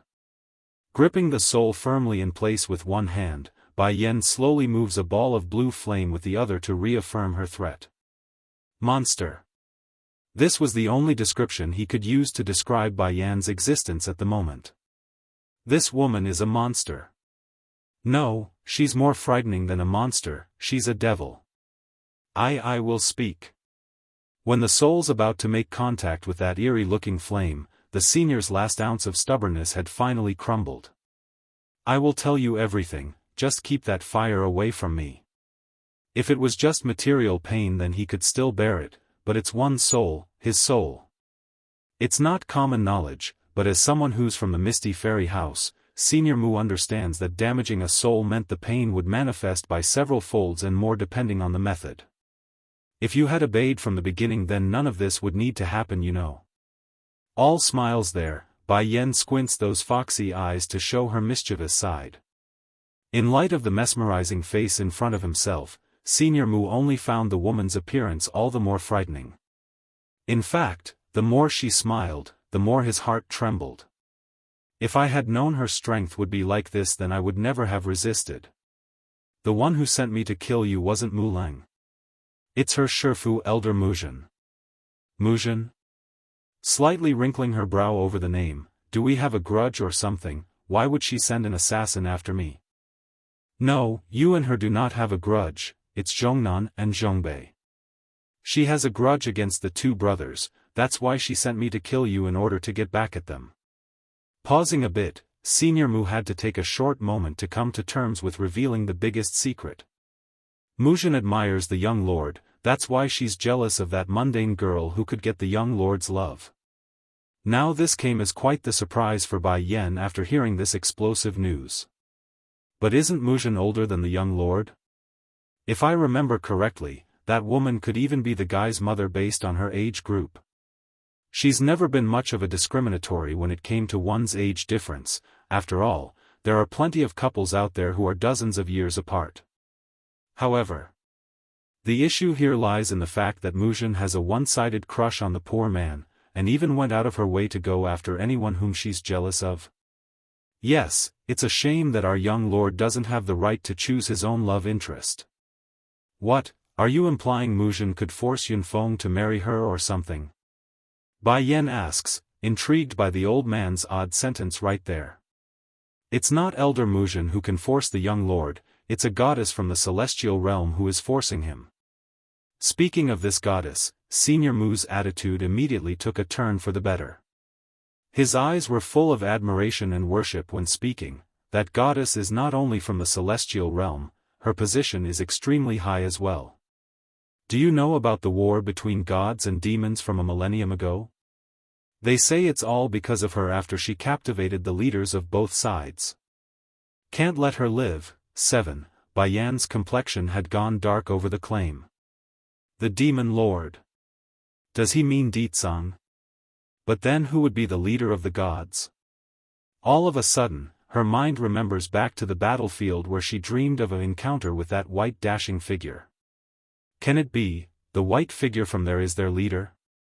But what does this goddess have to do with the great war between gods and demons? Now that's something you don't know. This goddess isn't only the mistress of the 4 sacred beasts, she's also the woman whom the demon lord and celestial lord fancied. But unlike the 2 men, the goddess herself only wanted an ordinary life with a regular man. That's how she encountered our young lord and fancied him. Bai Yan became stupefied on the spot. Immediately, a chill spreads across her body and causing that gaze to grow sharp. The mistress of the 4 sacred beasts? How funny. According to Suzaku's telling, the 4 sacred beasts have always been my people. Did I just get someone impersonating me? And the reason for all this nonsense is to rob a man? Perhaps able to sense the frosty air exuding out of Bai Yan's dreaded face too, Senior Mu's soul shrank into a tight ball out of fear right then. Did I say something wrong? Go on, keep speaking. Pursing her lip, she urges the old man to continue. Seeing his captor having no intention of instilling her fury upon him, the senior issues an immediate sigh of relief. Because of that reasoning, the chief wanted to bring the young lord back from his travels. To complete the task, Elder Muzhen was then ordered with the mission to go in place of the chief. That's where she learned of the mundane female getting into a relationship with the young lord. Naturally, Muzhen wanted to break the relationship off by proposing drastic means to everyone, but Zhongnan and Zhongbei objected to the idea and blocked it off along with the chief's consent. So that's the reason why Muzhen is filled with hatred for my 2 shifis? Drooping her eyes, a lamenting light flickers within Bai Yan's pupil over the silly reason for the enmity. Of course that's not the only reason, it's what came afterwards that enraged her. The chief knew his son well, so he grew suspicious of Muzhen's story. To confirm the truth, he sent Zhongnan afterwards to bring back the young lord. The act alone was considered to be an insult, hence the bitter resentment. When the story reached up to this part, Bai Yan's lip had undoubtedly curved into a smirk, for she could already guess what's to come, and according to Muzhen's personality and character, she didn't stop, did she? Of course not. The elder sent her own people in secret and assassinated the girl in question. Afterwards she just coined up a fake story saying the girl ran off to marry another mundane due to her falling into temptation. The only reason the lie even worked in the first place was because that person didn't reveal her background, so Zhongnan's had no way to locate the mentioned female in the story. Senior Mu's seen firsthand how cruel Bai Yan could be, so he didn't leave anything out from the incident from years ago. Though the old man himself didn't participate in the mission, he's still a close confidant, so many details are privy to his ear. But it's also because of this reason that he didn't realize something was very wrong. For example, the woman in front of himself right now had a very strong resemblance to the girl from back then. Then what about my Shifu's injury, is it her doing as well? Musing for a moment, Bai Yan asks again. Considering her own ability and insight, there's no way she couldn't see through to the hidden injury suffered by Zhongnan and Zhongbei. It's very likely the reason why the 2 elders are stuck at their current level and unable to progress. Yes, that's exactly it. Before that incident, the 2 brothers are both the first to enter into the middle level of the monarch rank and are both leading figures of the Elder Council. But since they're not the type to be suspicious of others, Muzhen was able to secretly plot against them and caused their progress to stall without further advances. Squinting her eyes, Bai Yan's gaze now carried a gleam wanting to kill. Then why does she want to kill me? Is it just because I took them both as my Shifu? In Elder Muzhin's mind, the two brothers owed her way too much and could never atone for their sins. To repay them back for this fact, she murdered their first disciple. Inhaling deeply at the last bit, Bai Yan finally got it and didn't need any more information. Fine then, out of consideration for the honesty you showed, I won't destroy your soul. Can't let her live. 8. Senior Mu's mood had just lightened up after hearing this, but just when he's about to give his thanks, Bai Yan had already flicked her finger to send the soul flying. By the time he's returned to his sense after being thrown away, the man's soul had found himself trapped within his own body again. What have you done to me? In his fit of rage, the old man wanted to question the woman to only discover he's unable to speak. Under normal circumstances, a person's soul would automatically leave the body and head off to the afterlife for reincarnation. But now, he's found his soul unable to escape and stuck within his own body. I only promised not to destroy your soul. I never mentioned anything about letting you go. You've done so many bad things in this life and you still want to reincarnate? Snarling, Bai Yan sarcastically ridicules the old fool who still thinks he deserves another life. She couldn't deny the original intent of getting close to the two brothers didn't have the best interest in mind, mainly to locate Dragoni and the blood vines. However, she's not made of stone inside either. Bai Yan has emotions too. When one truly cares for her, she too would return the kindness. So, whether it be the group who harmed the two elders back then or those who does it now, the only outcome would be death. Sensing the approaching presence from afar, Bai Yan knew her time was up and moved quickly to lie down in order to pretend she fainted. Not long after, two familiar figures had come into sight. Zhongnan, older, could care less who the extra corpse belonged to right now, he only had his precious disciple in mind.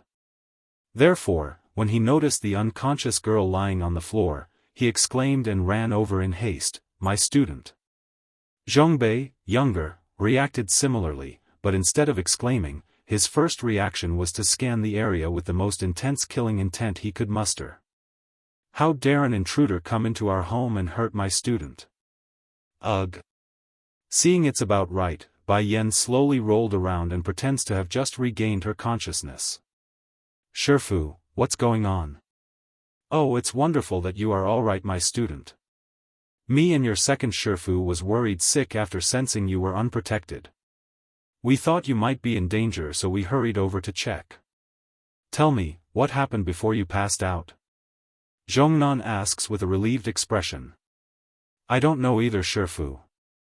I was just training when this person suddenly attacked me from out of the blue.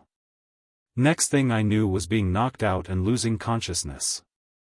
Drooping her eyes to avoid contact, she felt very guilty about lying, so she could only apologize inwardly. It's not like Bai Yan wanted to deceive her two new Shifus, but it's just not the right timing yet. When things are ripe, then she swears, she would definitely explain everything. After hearing the brief explanation, the older brother's attention immediately switched to the corpse nearby. Making the coldest eye ever, Senior Mu. Damn this bastard, I recognize this dog anywhere. It was precisely this bunch of thugs who murdered my disciple. While Muzhin and her goons assumed the two brothers were naive and incapable of perceiving internal politics, it's not entirely true. They're just not the type to stoop to using dirty means and wanted to openly bring the criminals to justice. Issue was, they never managed to figure out how or find a clue, hence their disheartened state. I can feel the lingering energy of a monarch-rank cultivator around here.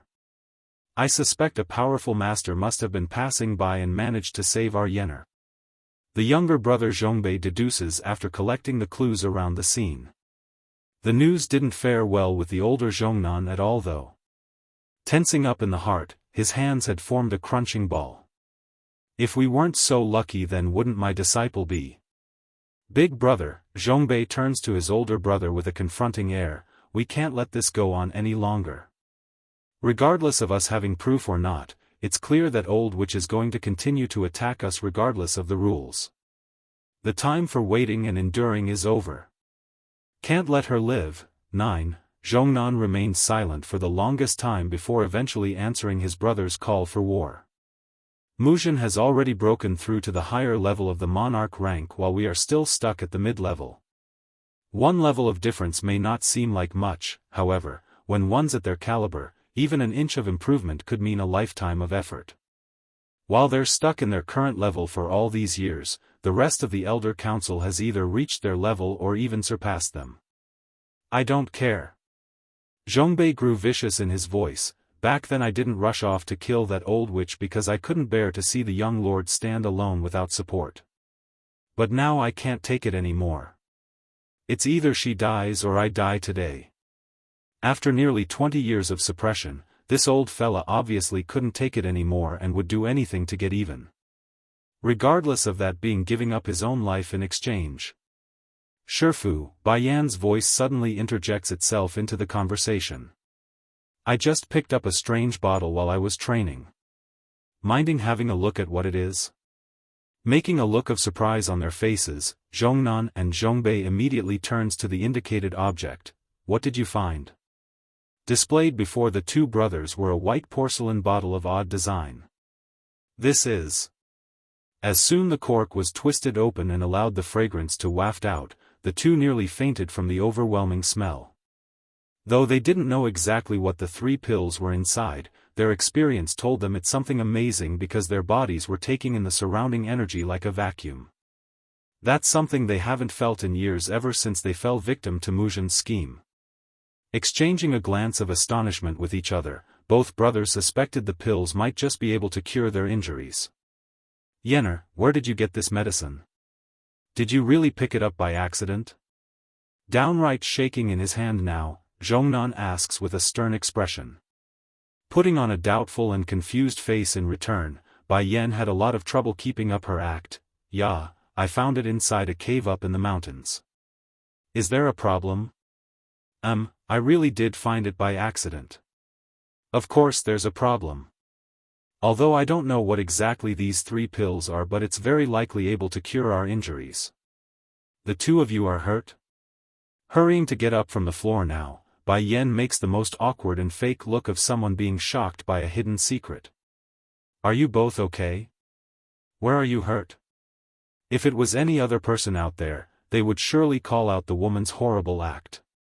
However, since these two brothers are putting all their trust into the lying fox over there, they didn't suspect a thing. Maybe. Yenner is fated to be our savior, that's why she was able to pick up this medicine? Hesitating for a good moment, the younger Zhongbei offers his suggestion in a puzzled tone. After all, this really was too coincidental even for him.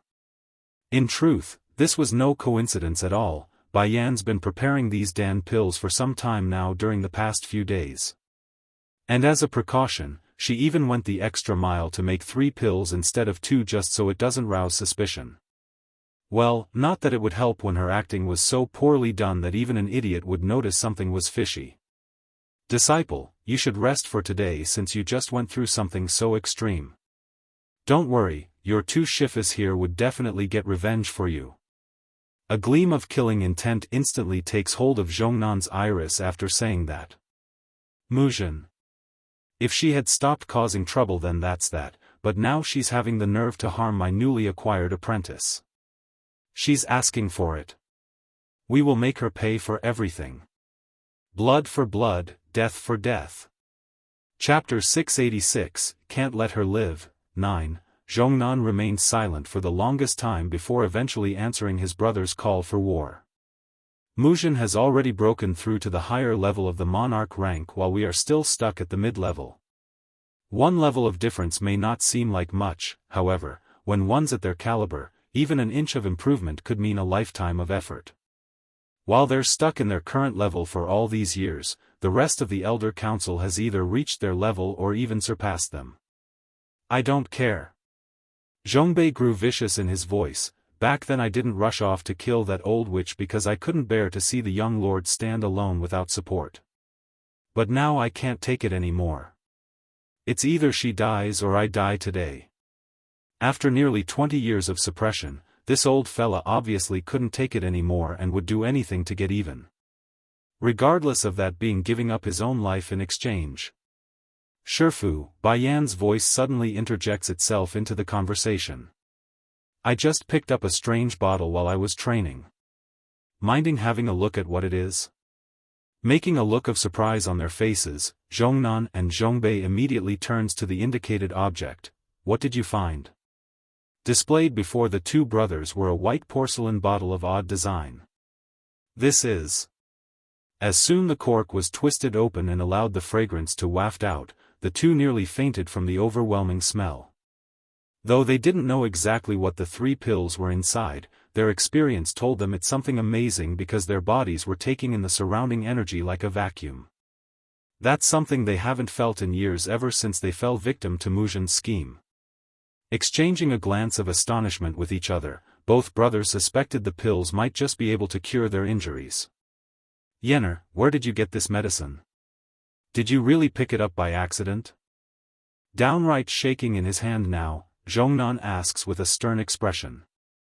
Putting on a doubtful and confused face in return, Bai Yan had a lot of trouble keeping up her act. Yeah, I found it inside a cave up in the mountains. Is there a problem? I really did find it by accident. Of course there's a problem. Although I don't know what exactly these 3 pills are, but it's very likely able to cure our injuries. The two of you are hurt? Hurrying to get up from the floor now, Bai Yan makes the most awkward and fake look of someone being shocked by a hidden secret. Are you both okay? Where are you hurt? If it was any other person out there, they would surely call out the woman's horrible act. However, since these two brothers are putting all their trust into the lying fox over there, they didn't suspect a thing. Maybe Yenner is fated to be our savior, that's why she was able to pick up this medicine? Hesitating for a good moment, the younger Zhongbei offers his suggestion in a puzzled tone. After all, this really was too coincidental even for him. In truth, this was no coincidence at all. Bai Yan's been preparing these Dan pills for some time now during the past few days. And as a precaution, she even went the extra mile to make 3 pills instead of 2 just so it doesn't rouse suspicion. Well, not that it would help when her acting was so poorly done that even an idiot would notice something was fishy.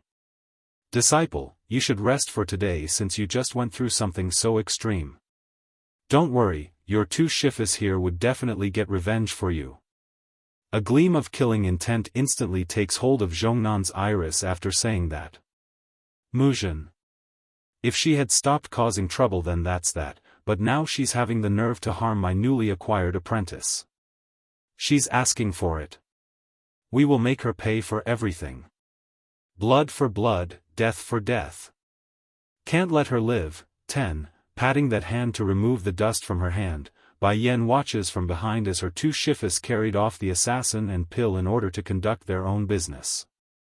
I should go look for Xiaofan too, it's getting late and the little rascal must be getting into so much trouble right now.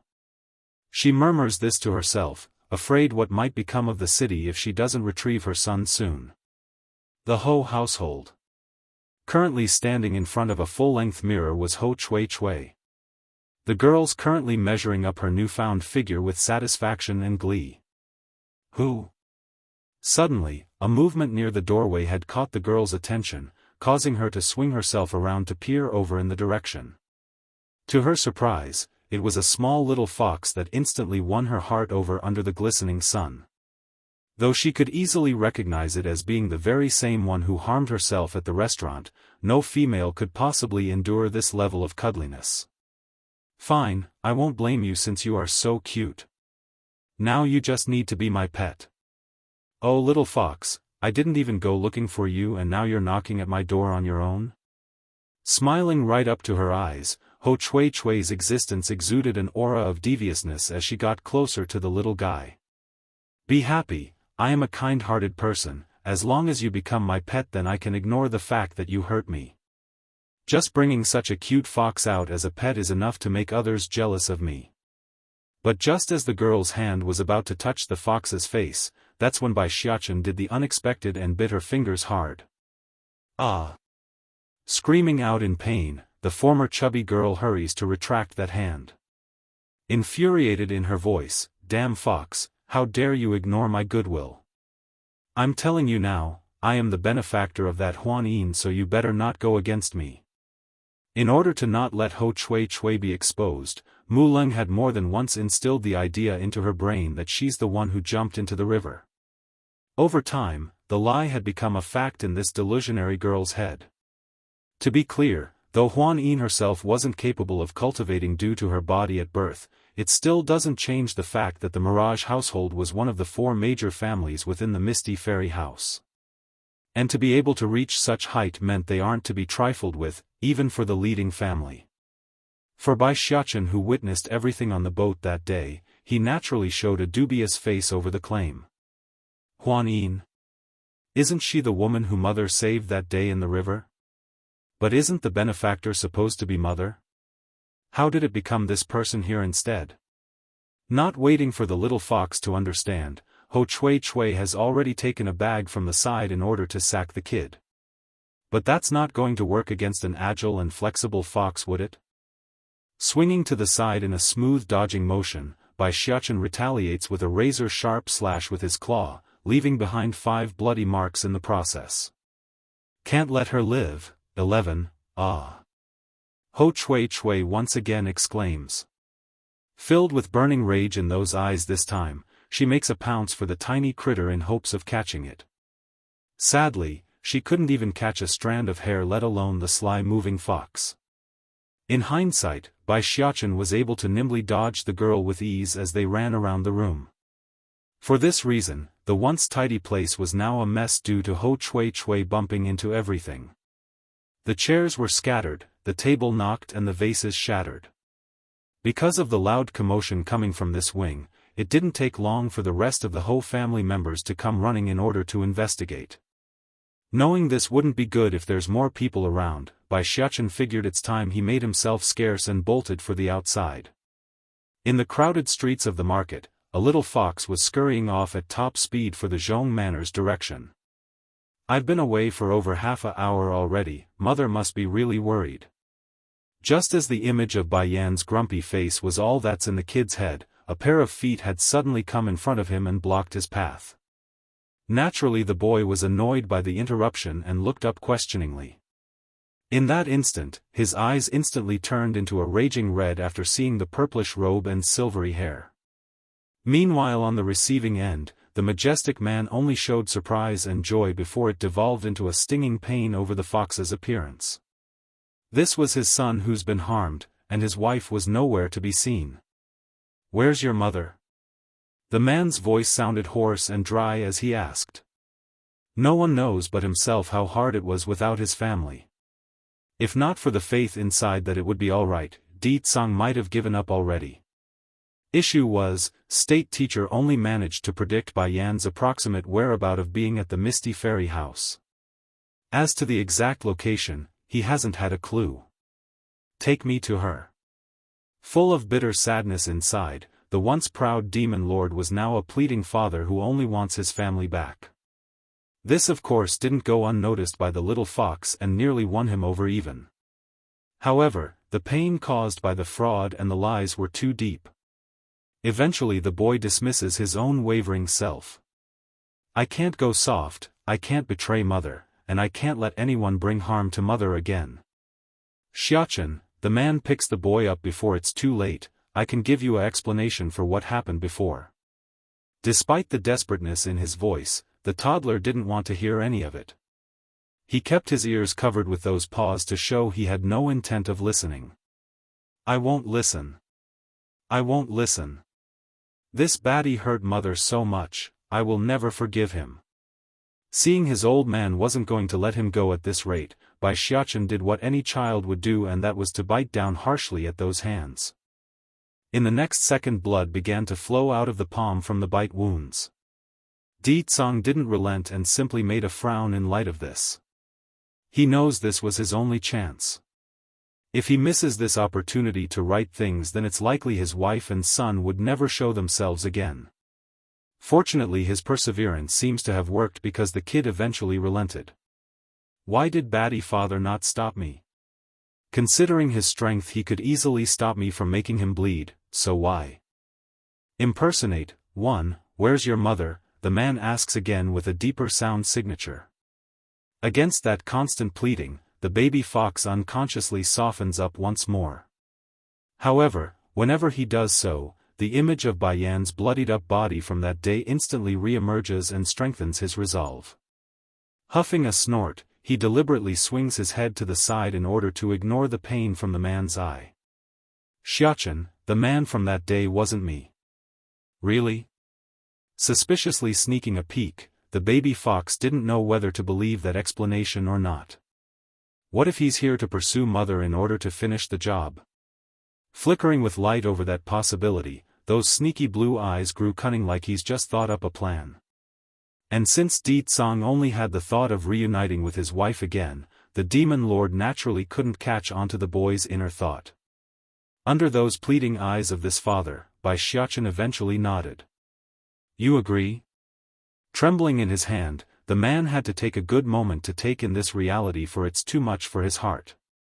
Unfortunately for him though, instead of heading for the Zhong Manor's location like they should, the baby fox went in the complete opposite way and intends to lead the man astray. Di Tsang could doubt anyone, but not his son. As such, he followed with a sense of ecstasy at the eventual reunion of his wife. Zhong Manor. Bai Yan had searched every nook and cranny she could think of already. Whether it be the back mountain or the nearby city streets, she couldn't locate her son at all. After a long while of musing, she figured there's only one other location she didn't look yet, and that was the Dragon River. Xiaofan must have went to look for Tsing Yi at the bottom of the river. No matter, I will go have a look over there regardless. Out of her own urgency, the woman didn't leave any word behind for her two shifas and headed directly for the river. To her surprise, there were a lot, and by a lot she meant a ton of people scouring the river bank at the moment when she arrives. What going on here? Why is there so many people around? Furrowing that tightly knotted brow, she asks one of the bystanders. You don't know yet? The one being asked was a teenager who appeared quite taken aback by the strange question. Aren't you also a member of our Misty Fairy house? How could you not know when something this big happened? Bayan's face showed a look of embarrassment. I haven't been out for a long time, so I'm kind of out of the loop. My two shifas only told me to keep away from the Dragon River, never did they mention about anything else like the place being a huge attraction. What if they discovered Tsing Yi's location? Just as Bayan's contemplating the risks of this continuing, the youth speaks up again and kept going. It is said that a few days ago there appeared a genius young lady during the youth convention. Not only did this person cure the Mirage family's Huan Yin of her physical condition, she also saved the girl and another from the dragons that attacked the boat. For that reason, everyone's now out and about in search of that missing lady. Making a face of disbelief and shock, did my actions that day raise such a huge sensation? And, I didn't know until now? We've found her. Suddenly, a wave of joy interrupts her train of thought and instantly attracted the attention of all from the front. Looking over, she herself could see two young maids currently supporting a woman out of the Dragon River. Just like how she was that day, this individual had on a veil to cover up the better part of the blood-smeared face while the dress grew sticky to the body as a result of the water. What's going on here? Didn't I instruct Goldie and Silvery to not drag anyone into the water again? Why are there still people falling into the Dragon River? She frowns and became rather perplexed by the scene. Impersonate, too, it's just that. When Bai Yan saw the woman's figure, her initial reaction was a stupefied expression of someone seeing a ghost. Sure, she couldn't see the woman's face from her angle, but the fact that the figure looked so similar to her own was uncanny. Take the clothes for example. It's exactly as the one she wore that day on the boat. Just when Bai Yan was rather puzzled and didn't know what to make of this, another voice had cut in and pulled her attention away. Move aside please, everyone move aside please. Miss Muleng is coming through. Muleng? The name immediately caused her face to go heavy. To tell the truth, even if the girl did somewhat offend herself on the boat that day, Bai Yan didn't really take it to heart. After all, it's just some random person whom she met on a single outing. But Mu Leng's the student of Elder Muzhen, that makes her an enemy. Yes, this woman is the person who saved Huan Yin that day. I remember her. Mu Leng mildly says this after coming up to the river bank. Phew. The people were all heaving a puff of relief after hearing this because the rescue efforts could finally come to an end. Though it did strike them as odd that a woman could survive for several days on end inside the water, it doesn't change the fact that the person has been found. Bai Yan on the other hand didn't feel so relaxed like the rest of them though. Her instincts are directing her to a certain theory.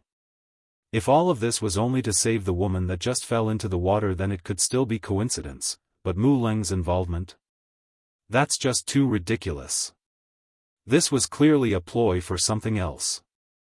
Squinting her eyes, a frosty gleam flashes within Bai Yan's iris. You up hoof. The rescued woman coughs twice as she threw up the water in her lungs. Showing confusion as she opened her eyes, this is, where am I? Am I still alive? You needn't be afraid. You are safe now. Mu Leng's voice sounded incredibly soft and warm. Now first tell us what happened under the river. The woman's body shook like she's still frightened by the experience before going over the previously discussed story. I was dragged away by those two dragons and locked inside a palace. They didn't feed me for days and I was starving throughout the imprisonment. In the end I had to use a lot of energy before eventually finding an opening to escape from the palace. I didn't expect the location to be under the river, so I nearly drowned as soon as I got out. Understanding this was enough in their fake story, Mu Leng hurries to signal her men to take the person away. This lady is obviously very shook still from the experience. Take her back to the Mu Manor and have some of my maids cater to her needs. Having said that, the high-standing lady then straightens up to face the focused crowd, and I need to go report this to the chief. Yes, Miss Mu Leng. The guard respectfully complied and retreated away. From beginning to end, Bai Yan was watching this from behind the crowd and became rather amused by the blatant lie. When trouble befalls you from heaven, then there is still hope of avoidance, but when you ask for it, then there is no hope of escape. Since Mu Leng is courting her own death, then why should I stop her? Since entering the Mu Manor after being led here, Ho Chui Chui hadn't stopped exploring for even a minute. She's too excited inside knowing this might all be within her grasp soon, especially that back mountain which stretches for miles on end. Miss Ho, a maid hurriedly comes to report, Miss Huan Yin is coming. This immediately warranted a hopeful look from the excited woman. Hurry and let her in. Yes, Miss Ho. In no time at all, the maid had returned from the front with another person in tow. Impersonate, 3, Miss Huan Yin. Ho Chui Chui coughs awkwardly to clear her throat after seeing how quick the girl ran over. Saving you is something I should duly do, there's no need for you to bow to me. In the ignorant wench's mind, all those amazing people should have some level of air around there themselves to differentiate from the common folks. And since she herself had become Huan Yin's savior, she mustn't lose out and decides to act smart to put on the act. Unfortunately for the once chubby fool, that's a total miss on her end. Nearly coming to a stumbling halt, the hopeful guest known as Huan Yin now shows a wary look. When did I bow to her? How come I didn't know? Miss Ho, what's wrong with your voice? Why do I feel like your voice has changed? She asks, pursing her lip in the process. Thankfully Ho Chui Chui herself still had a veil on right now, otherwise the expression she made in that instant would have been a big giveaway. Oh, I'm just a little uncomfortable in the throat. It's normal for someone's voice to change after going through what I did. It will heal in due time. Nodding her head in understanding, Huan Yin immediately asked again with another idea. I have here some medicine to help heal your weakened body, would you like some? This. There's no need, Ho Chui Chui hurries to shake her head. With my ability and strength, a little injury like this is nothing. So Miss Huan Yin, is there anything you need in coming to see me? Now the wariness was quickly growing inside her. Huan Yin may not know why, but something iffy was up and she couldn't quite figure out why. Miss Ho, where is that fox of yours? Forcing a smile, she decides to go in a roundabout way to get some more information. Fox? Staring wide-eyed, Ho Chui became puzzled. That was enough for the already suspicious girl to reaffirm there's something really wrong here. Huan Yin and Bai Yan may not be actual friends, but that doesn't mean she's blind. During the ride on the dragon boat, the girl could see how important that silvery fox was to the veiled female. You know, the silvery fox you were keeping by your arm's length at all times during the incident? Silvery fox. Getting anxious as well now knowing she's screwed up, the fake hurries to make up a lie using a soft tone. My poor fox was eaten by the dragons that day. So that's why, not going to start prying. Huan Yin knew she's overstepped her boundaries after seeing the fake sorrow in the other side's face. Taking a step back, Miss Ho, I came today in order to thank you for saving me. In addition, I'm also here to formally invite you to my home for a visit after your injuries are healed. My father would like to personally thank you for the deed. It's getting late and I should stop disturbing your rest. The first instinct Ho Chui had there after hearing this was to reach out to stop this. Unfortunately for this deceiving wench, Huan Yin's legs were much faster than those fingers. Sighing over the departing figure, that Huan Yin is too kind to me, she's obviously only leaving so fast in order to let me rest. No matter, I will grace her with my presence once I'm in good health. Quit worrying, you fool. The impersonation worked, otherwise she wouldn't have invited yourself to her home just now. She kept murmuring this to herself as if it's some kind of spell. Back outside the Mu Manor's doorway, Huan Yin was just about to board her carriage when the maid she brought along spoke up. Miss, weren't you really excited to meet Miss Ho? Why did you, back there? Halting in her step over that question, she turns and stared meaningfully into the general direction of the inside. This person, something's not quite right about her. What? The maid exclaims. I don't know why, but I just feel there's something very wrong about her. Though my interaction with the woman that day is short and brief, but the air and temperament this Ho Chui gave me is completely different. Biting her lip, Huan Yin knew she couldn't let this slide. We're going back first. I need to let my father know about this so he can investigate the matter further. Impersonate. 4. After having the whole rescue effort coming to a close, Bai Yan didn't leave like the rest and spent a good amount of time searching the river bank for her son's whereabouts to no avail. Frowning now, can it be, something happened to him? It's then a slight rustling sound had caught her attention. From her angle Bai Yan could see there's a heavily injured fatty that's leaning against the main trunk of a tree up ahead. The man was literally covered in blood as a result of the sword embedded into his chest, indicating how severe that wound was. She wanted to go get a closer look, but when she took a step forward, the noise from her footsteps had obviously scared the individual and roused him to make a run for it. Not going to let this slide, Bai Yan does a flash step and blocked the fatty's path. It looks like your body is quite special if you can still run in your current state. Oh great lady, please let me go, just pretend I'm a fart and toss me away. Kneeling as his first reaction, the fatty gets down on the floor and begs with all his might. Explain to me then, why did you run as soon as you saw me, and are you pleading for your life? Crossing her arms around the chest, Bai Yan smirks with confidence like she's not afraid. Let him know she's still unaware of what's going on. I've told Mu Leng's people about you buying the ticket from me and also gave them a portrait of your face. I was scared, that's why I did that when they threatened me. The fatty merchant thought this was a form of payback for outing her, hence the reason why he would be so frightened after seeing Bai Yan blocking his path. What's with your injury then? From the very beginning Bai Yan's been suspecting something was up when Mu Leng showed up so perfectly after the girl was salvaged from the water. Now it's beginning to make total sense. It's the Mu Manor's people. The fatty puckers his lip to the side in discontent. Those people were afraid of me exposing this matter to others, that's why they sent assassins after me. Luckily my heart grew on the wrong side of my body and allowed me to avoid dying. Do you want revenge? Now Bai Yan's tone was getting cold and serious. Revenge? The fatty quickly waves hand in a panic, shaking his head to get the point through. Please don't make this joke with me. Mu Leng is Elder Muzhen's disciple. In the entire Elder Council, that old woman has more than enough power to crush a lowly grunt like me and cover it up without anyone knowing. Oh, is that so? Nodding at the man's insistence, if you are not interested in revenge then I won't force you. However, I am a woman of standard. Any debt must be paid in equal exchange. Regarding the part about you revealing me to Mu Leng, I expect you to repay me with your life as compensation. Originally the fatty merchant was already getting ready to issue a sigh of relief, but to hear this threatening statement from out of the blue, he could literally cry tears of foul. And you call that not forcing me?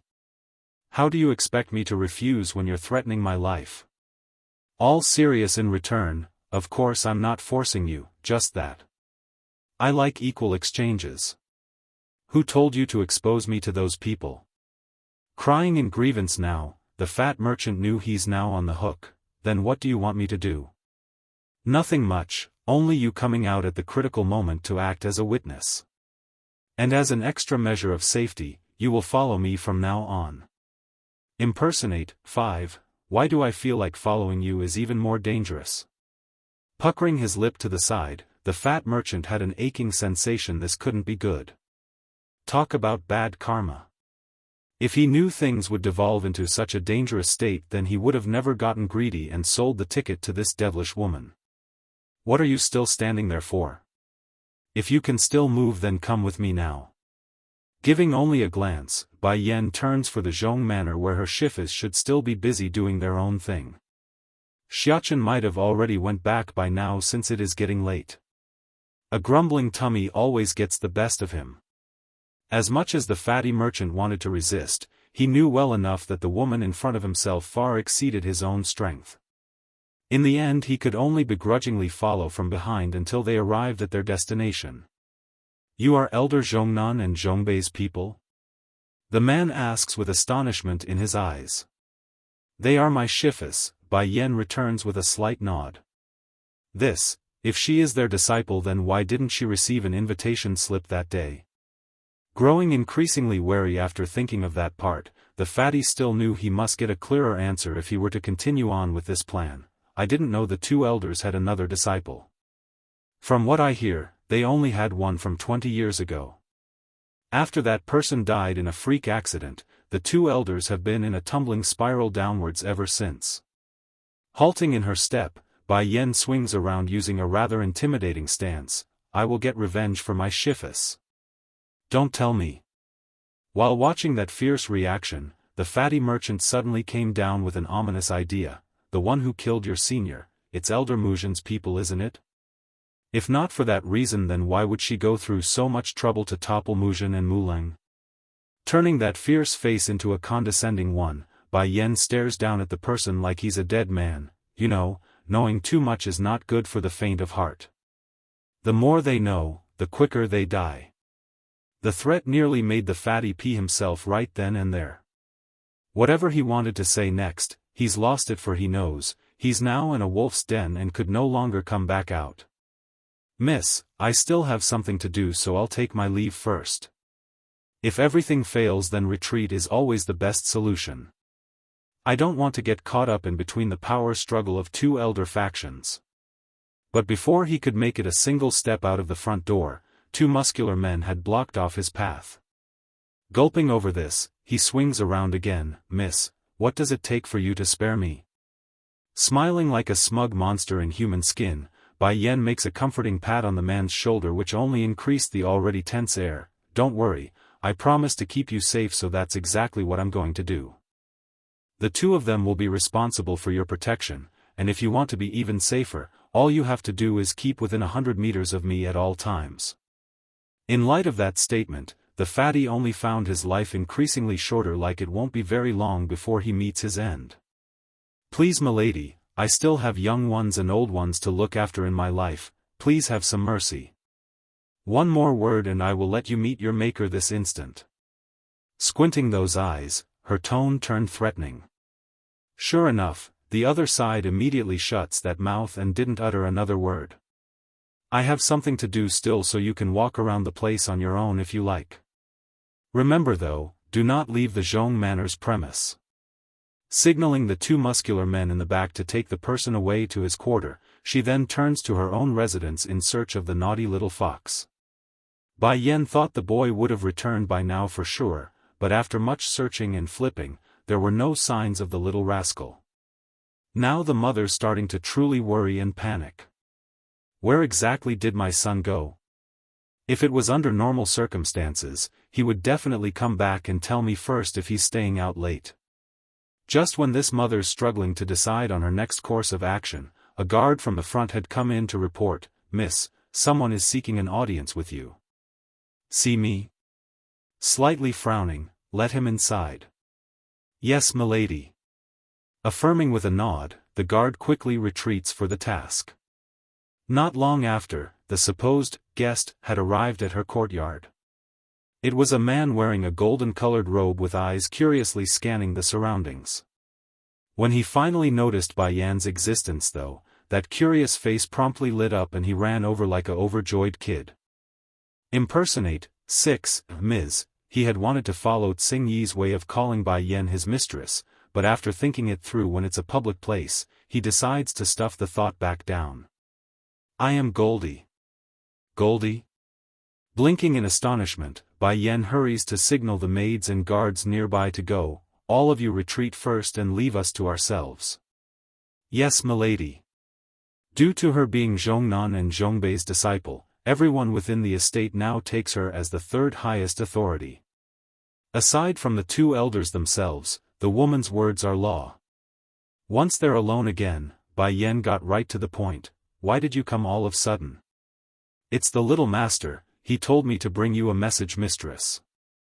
He said he will return in a few days due to a matter at hand." Making a slight frown, "My son needs to be away for a few days?" Xiaofan is always so clingy, why would he suddenly want to leave for a few days?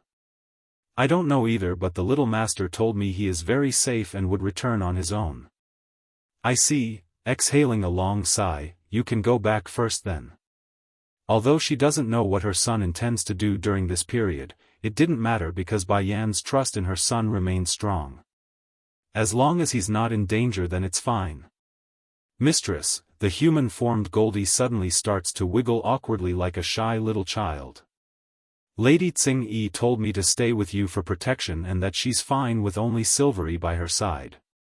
Musing over the idea, it didn't long for her to come to a conclusion. "Fine then, you can stay. But tell me first, how did my son get in contact with you?" "This," Goldie scratches his head and puts on the broadest cheek-eating grin he's ever made, "I gave him a transmission stone before you and the little master left last time. It was something I picked up by accident one day. But Xiaofan can't speak in his current state, how did you understand him?" "That's not an issue, mistress. As long as he speaks to me using his heart then I can understand his message." The knowledge instantly causes the woman's eye to flicker with light. "Do you remember where you found the transmission stone?" "It's over at the Dragon Clan side." "Dragon Clan?" Rubbing her chin in contemplation, "Why not? I need to go there sooner or later anyways. I'll send someone to arrange a room for you later. You can stay here for now." "Okay." Goldie was now giggling with glee, the polar opposite of what a huge ferocious dragon should look like. Meanwhile at the same time in a not-so-far-away mountain, the little rascal of a fox had just finished tucking away the transmission stone in his possession. "Goldie will bring my message to Mother, then Mother won't have to worry about me." But before Bai Xiaofan could enjoy his momentary victory, a tall shadow from behind had enveloped his tiny body, thus causing the poor kid to freeze right on the spot. "Is your mother really in a place like this?" The man's voice was hoarse and somber as he asked. The little fox nodded in quick succession. Against that innocent child look, it would be difficult for one to doubt his sincerity. Issue was, the one making the question was Ditsang, the demon lord and ruler of the demon realm. There's no way he would fall for his own son's trick.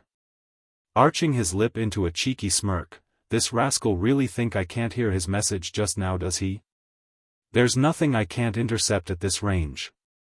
"Whatever, as long as he can't overcome that hole in his heart, then he won't take me to his mother. I will need to think of something to fix this. Xiaofan, are you hungry? I just caught a pheasant, so why I don't make a roast for you, how about it?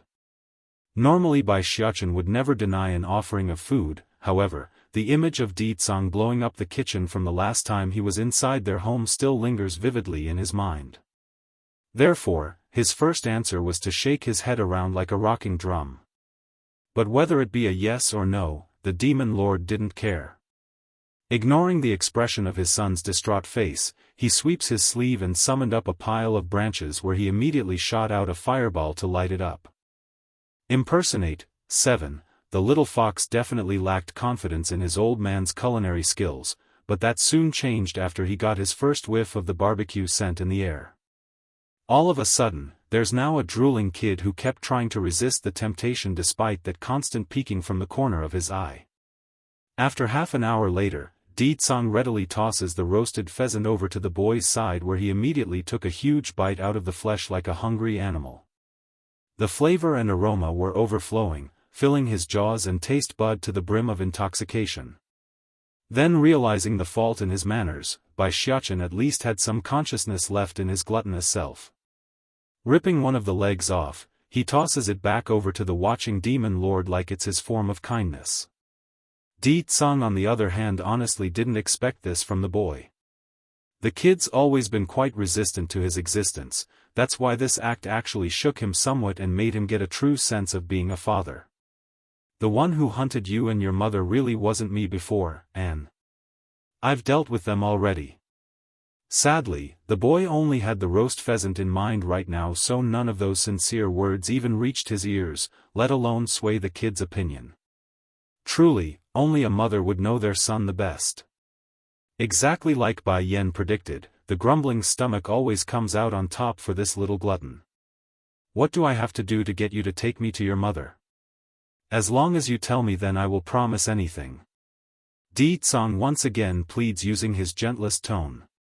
Shaking his little head after a good moment of musing, nope, I mustn't bring Batty father to see mother, otherwise mother will surely beat him away. Anne. I haven't even forgiven him yet. Xiaofan, if I'm not wrong, you fell into a frenzied state before, did you not? Frenzied? The little fox blinks and blinks, confused by the term. What's that? He knew only to protect his mother back then and to kill anyone who wants to bring her harm. As for everything else, he didn't have a clue remaining in his already hazy memory. From the very beginning I could tell there's a mysterious force contained within your blood. I had thought it would take several more years before that power breaks forward, but it seems it can longer wait. Bringing the fox into his arms, the man leisurely leans against the nearby tree like a magnificent sculpture. Naturally Xiaofan would struggle at the contact, after all, he's still quite upset at his old man.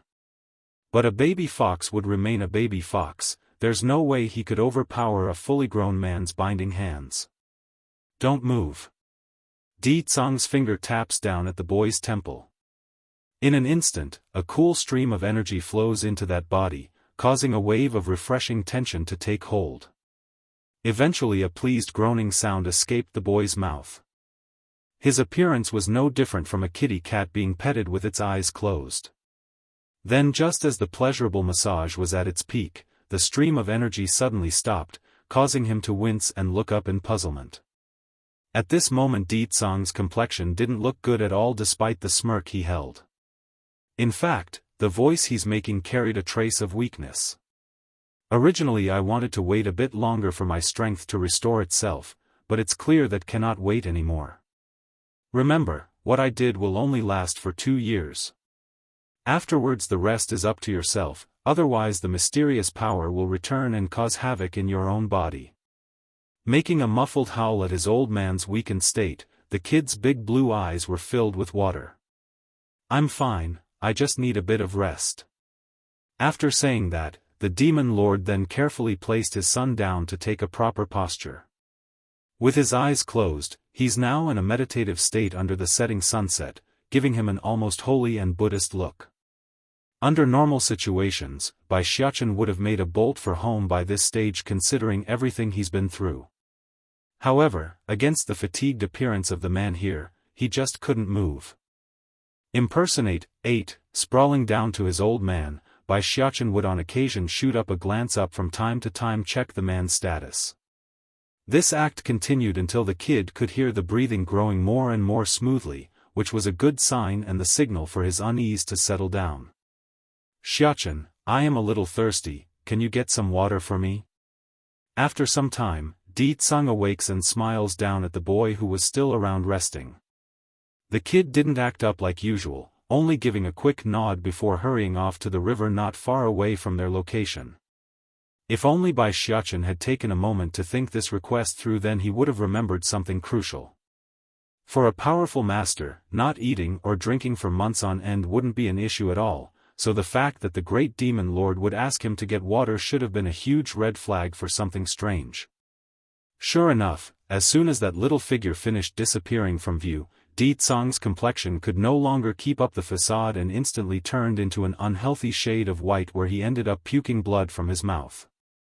It looks like it's still too early to be using my strength like that, but if I didn't then he would be at constant danger of suffering a relapse from his own powers.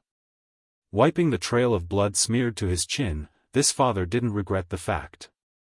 He's only annoyed that the effort and cost didn't quite match up to what his expectations wanted. After all, the original plan was to wait till they meet up with Bai Yan first before tackling the issue, but that thought went out the window after he noticed the urgency in his son's body.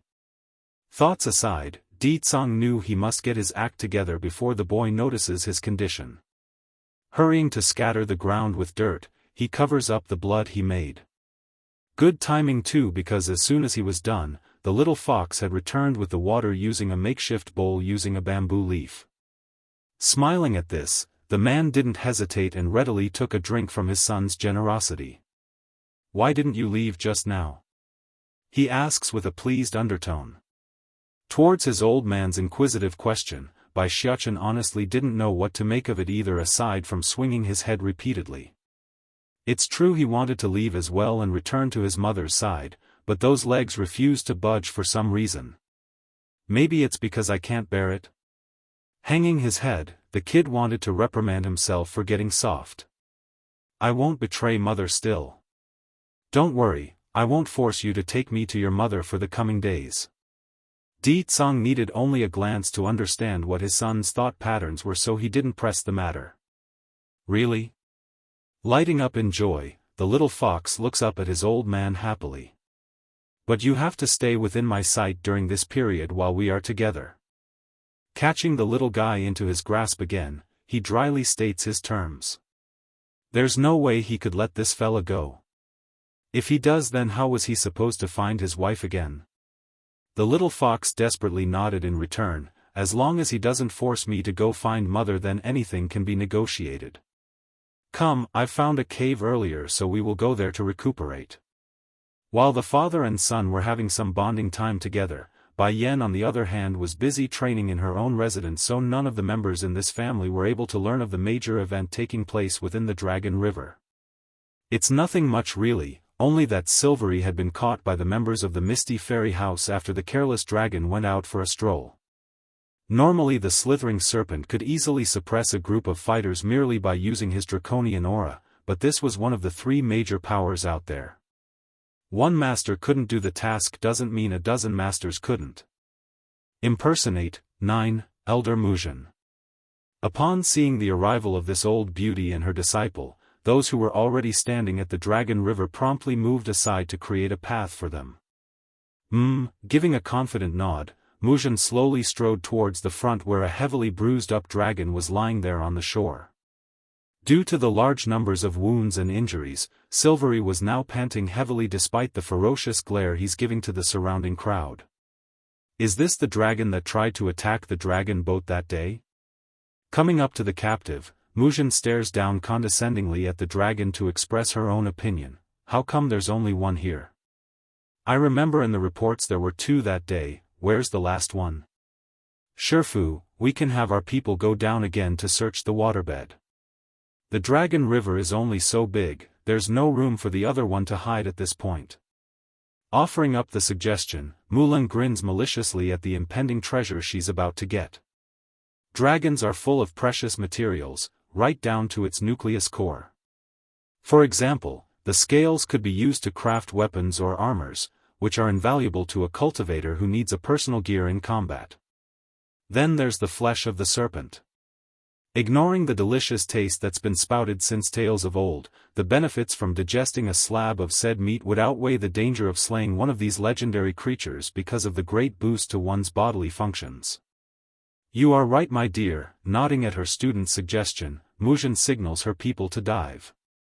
All of you go now, I want that second dragon captured and placed before my eyes. Silvery roared out at the humans as soon as he overheard their plan. Despite the heavy injuries and bruises he sustained, his huge body once again moves to take an aggressive stance. Lady Tsing-yi is still inside the river. I can't let any of these human down there. Furrowing her brow at the offensive display by the serpent, Muzhen needed no further reason to attack. Forming a fist, she sends a direct blow against Silvery's main body. You dare to block me? You're asking for death. Bang! Swinging around and making a heavy thud against the shore, Silvery found his strength completely leaving him this time. He couldn't even raise his head anymore after that hit. No. If things continue like this, then Lady Tsing-yi will surely be in danger. I must notify Goldie. In between the blurring haziness that's swiftly overtaking the poor dragon's consciousness, he could see the humans are quickly moving towards the body of water. Above the Zhong Manor, an extremely thick and powerful gush of energy was quickly gathering and converging in the sky above this estate. From afar, it would look like a storm was brewing. Boom! Suddenly, strikes of lightning began to rain down at the ground, covering the sky with the gloominess of a forming hurricane. As a result, all of those elders and powerful individuals had become alarmed and had started to investigate. That, is someone breaking through into the higher level of the monarch rank? It looks like it's coming from the general direction of the Zhong Manor. Zhong Manor? Is it the Zhong brothers? But aren't those two seriously injured and could no longer progress in this lifetime? How can they suddenly make a breakthrough after so many years of nothing? I bet it's some other master passing through their home and decided to hunker down for a breakthrough. The Zhong brothers can still break into the higher level of the monarch rank? Don't kid around. In any case, we should inform the chief and madam first. Exchanging a look with each, the group of elders decides to consult with the leading family first before taking action. We will go to the Zhong Manor first to investigate.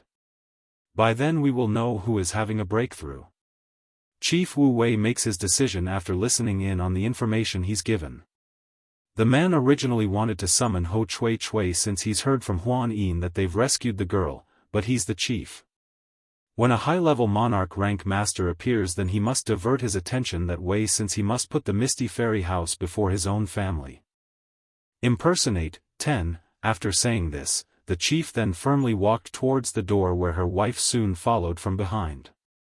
Jun Tianyu, wife, may be quite anxious inside to meet the lass who managed to cure Huan Yin of her condition, but this mother knew she mustn't go out of line in times like these. Inside the Zhong Manor, Bai Yan had only just opened her eyes after meditating when she overheard the hearty laughs of two familiar seniors. Next thing she knew, they had barged into her room with the biggest grin she's seen so far after getting to know them both. "Ha, lassie, you really are our blessing. Not only did the medicine you found cure us of our old injuries, it also helped us break into the higher level of the monarch rank." In truth, these two old fellas were well into their late stages of making a breakthrough back in the day, just that due to the injury they sustained they were unable to complete the task.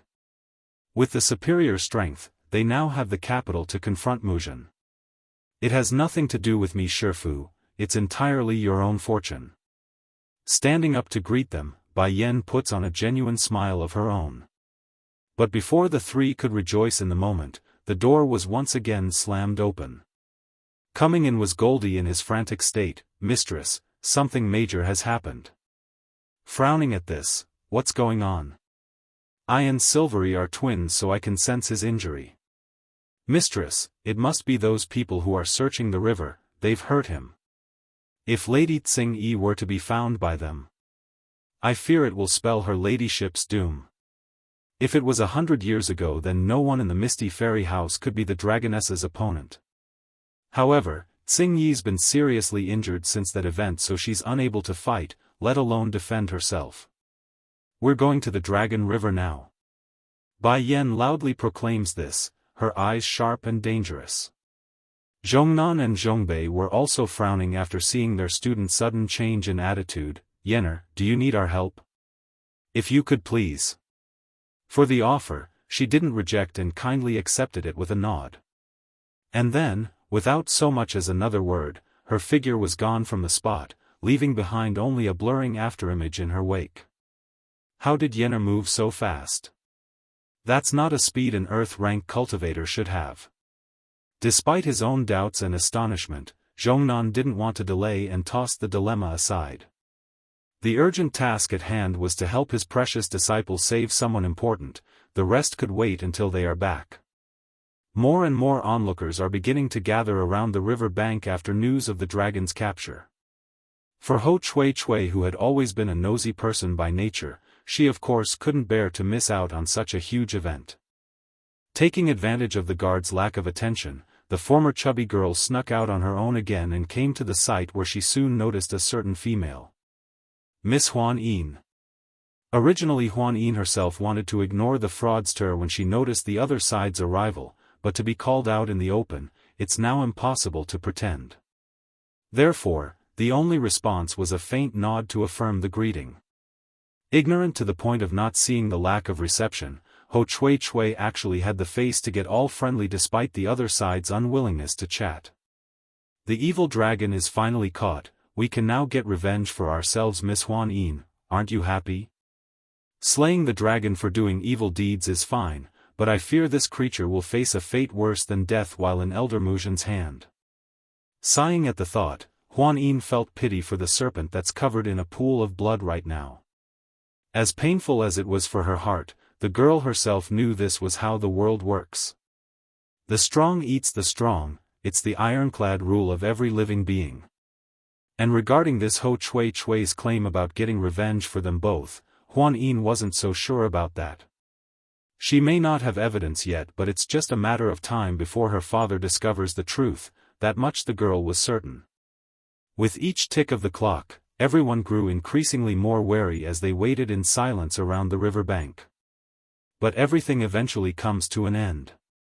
Elder, we couldn't find another dragon inside the river. One of the members of the search group reports after surfacing. Impersonate, 11, none? Muzhin's face sank. Did you make sure to search everywhere? We didn't miss a single spot, Elder. There was nothing aside from the palace that we discovered along the way, and when we searched inside there weren't anyone inside either, the subordinate explains. No dragon? How can it be? Musing over the issue, Muzhin came down with another idea after some careful deduction. I am an elder of the Misty Fairy House and I know you are here somewhere. They say dragons never abandon their own, so why not step forward to show yourself? Her lips then evoked into a sinister snarl like that of a predator discovering their prey's hiding spot. Someone come, chop this dragon into mincemeat. I like to see how long the other one can continue to hide while his companion is being killed. Yes, Elder. Led by the closest subordinate next to the old beauty, the man held no hesitation when sheathing his blade. Slicing down, the move instantly sheds down a good chunk of meat from the already battered-up body.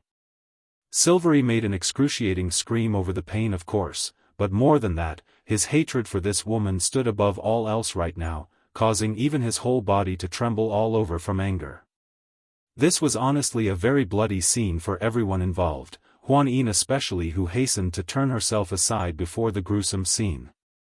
I'll count to 3, if you do not appear by that time then I'll bloody scrape off his flesh entirely. Muzhin's gaze turned sharp and cruel to emphasize her threat. 1. 2.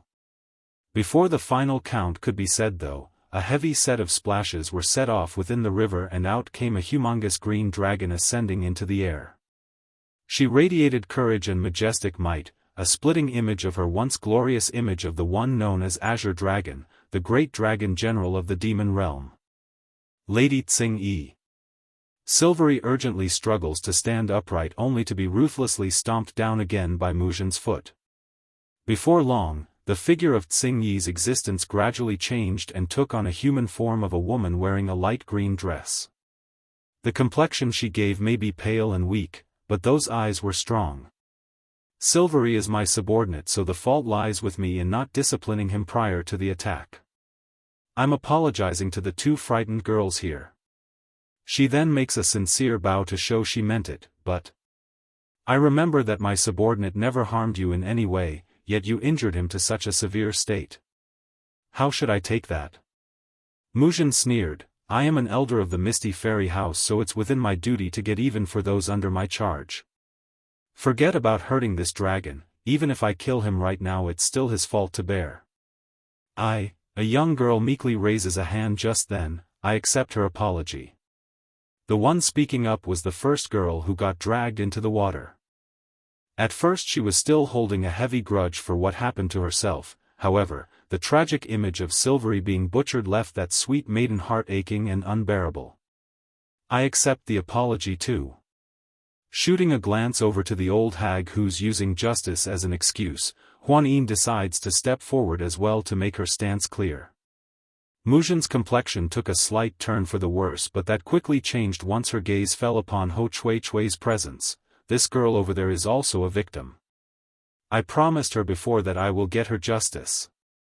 Taken aback by the accusation, Tsing-yi promptly looked over to the specified Ho Chui-Chui before turning back to Silvery on the ground. Did you harm someone else again? No, I didn't. Lady Tsing-yi, I don't know who that third girl is. Shaking his head profusely despite it being nothing more than a slight jiggle due to his own injuries, the poor dragon clearly didn't know who the impostor was based on his tone and reaction. Towards her own subordinates' words, the dragoness would never doubt them, for they are as close as it comes in terms of family. In an instant, a touch of frosted ice now enshrouds her gaze that's peering down at the human woman. By Yan's arrival, 1, my men didn't take her so based on what can you hurt him so badly? Fluttering against the wind with her existence, Tsing-yi's aura became cold and menacing like that of a seasoned general from the battlefield. Ha! Muzhin's lip curved into a sarcastic snarl, you expect us to believe his words just because he claims so? We are not so foolish to believe a beast's word. Besides, so what if he didn't attack the third girl? The fact that you can contribute your bodies to humanity is your honor. The implication of those words was that she could butcher their dragon kind and still be honored and worshipped for the deed. A true narcosis. This world have always been like this, the strong eating the weak. As weaklings, you are not qualified to live. She slowly paced towards Tsing-yi's location, her eyes showing a threatening coldness of someone readying to commit murder. It didn't help either that the sky had become dark as a result of the thunderclouds quickly gathering around the area, giving it an ominous feeling in the air. For those that only came to observe and watch, they immediately retreated to one side, fearing the ensuing battle would affect them. Lady Tsing-yi. Spatting out blood in his cry, Silvery looks up with concern in his eyes over the welfare of his mistress. It looks like a battle is inevitable today. No, Muzhin shakes her head to refute that claim. This battle can be avoided, provided you become my apprentice's mount. This woman and the silver dragon are not the same, her potential will surely benefit my apprentice's future.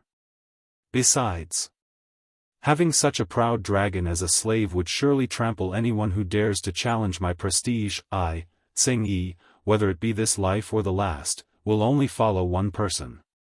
Have me be this wench's mount? She's not worthy.